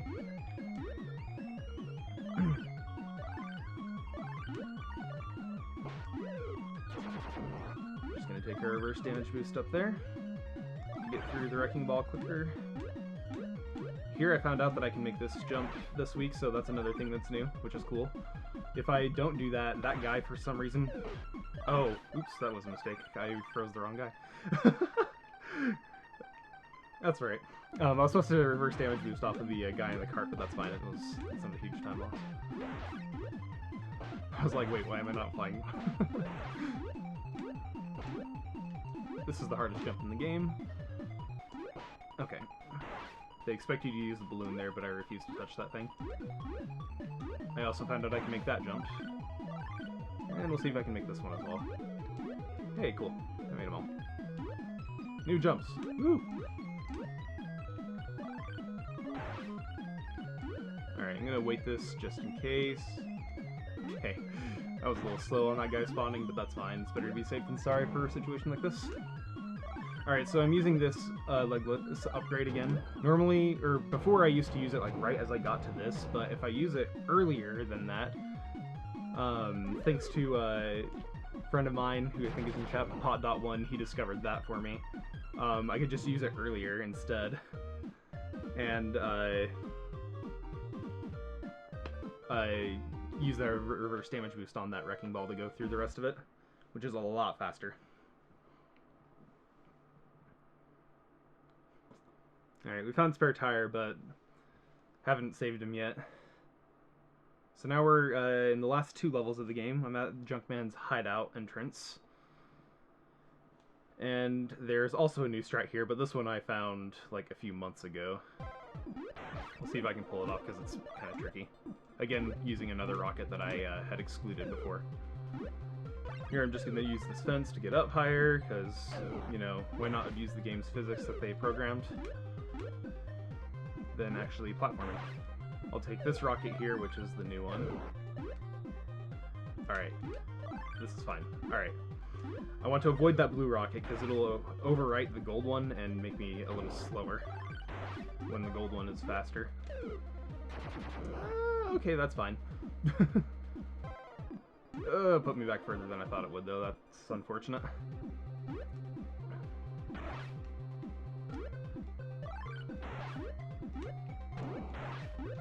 Alright, get that upgrade there. We'll see if I can make one of these 2 jumps. Sometimes it'll let me. Nope, not today. That's fine, though. Just a small time saver if it's there.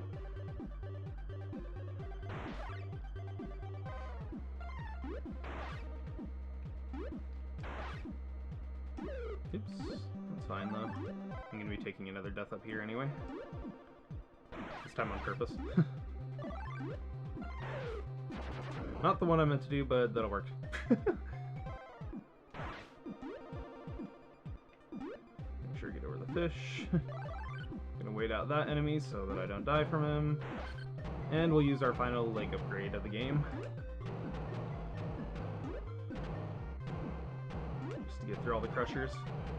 Make things easy for us. Alright, this is the final level. I get to fight Junkman. I discovered recently that you can use the freeze gas on Junkman rather than shooting him with the oil, and it instantly makes him go down. So I need this triangle above this button, yes, to turn red. Okay, time is coming up soon. Please stay red. It's random if it does that. Alright. Time. Alright. Anyway, it's random if that triangle up there is red or orange. If it turns red, then I can fire very, very quickly. It'll take every single hit that the button takes. If it's orange, it's random. Sometimes it'll be 2 hits per, sometimes it'll be 3, sometimes it's 4. So I need to hope that it's red. So, yeah, I don't know. What was my time? I didn't see. I wasn't timing it myself, so... I'm hoping at least I got a 16 on that.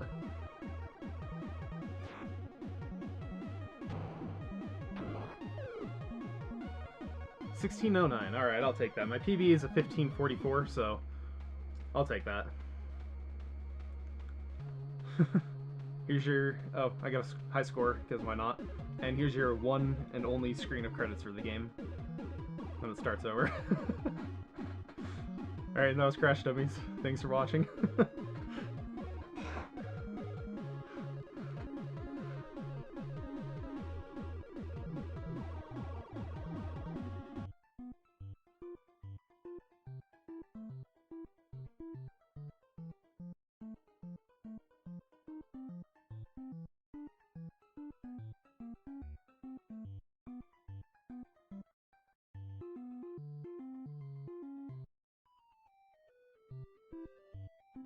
Okay. So that was Dark Teryx with Incredible Crash Dummies, which is one of my favorite runs to watch. It's a comical, kind of comfy sort of thing to watch. Not comfy if you run it, I'm pretty sure, because the mechanics are kind of maddening, but it's a comfy watch. So, like I said before Teryx started his run, we have a slight schedule change. We've swapped Incredible Crash Dummies and Tiny Toon Adventures. So coming up next is Tiny Toon Adventures with Hyrexen. So if you were hanging out for that, that's what's coming up next. But first, we're going to do a little bit of housekeeping here. This is the end of the host shift for myself and Cananophone. So we're going to cut stream. Stream's going to picnic. You know, don't panic. Get up, get a drink. You know, stretch, do all that stuff. and then we're going to be right back with Mythical and Mutu as the host crew, and we're going to continue the marathon from there. So stay tuned. Best in NES 2017. We will be right back.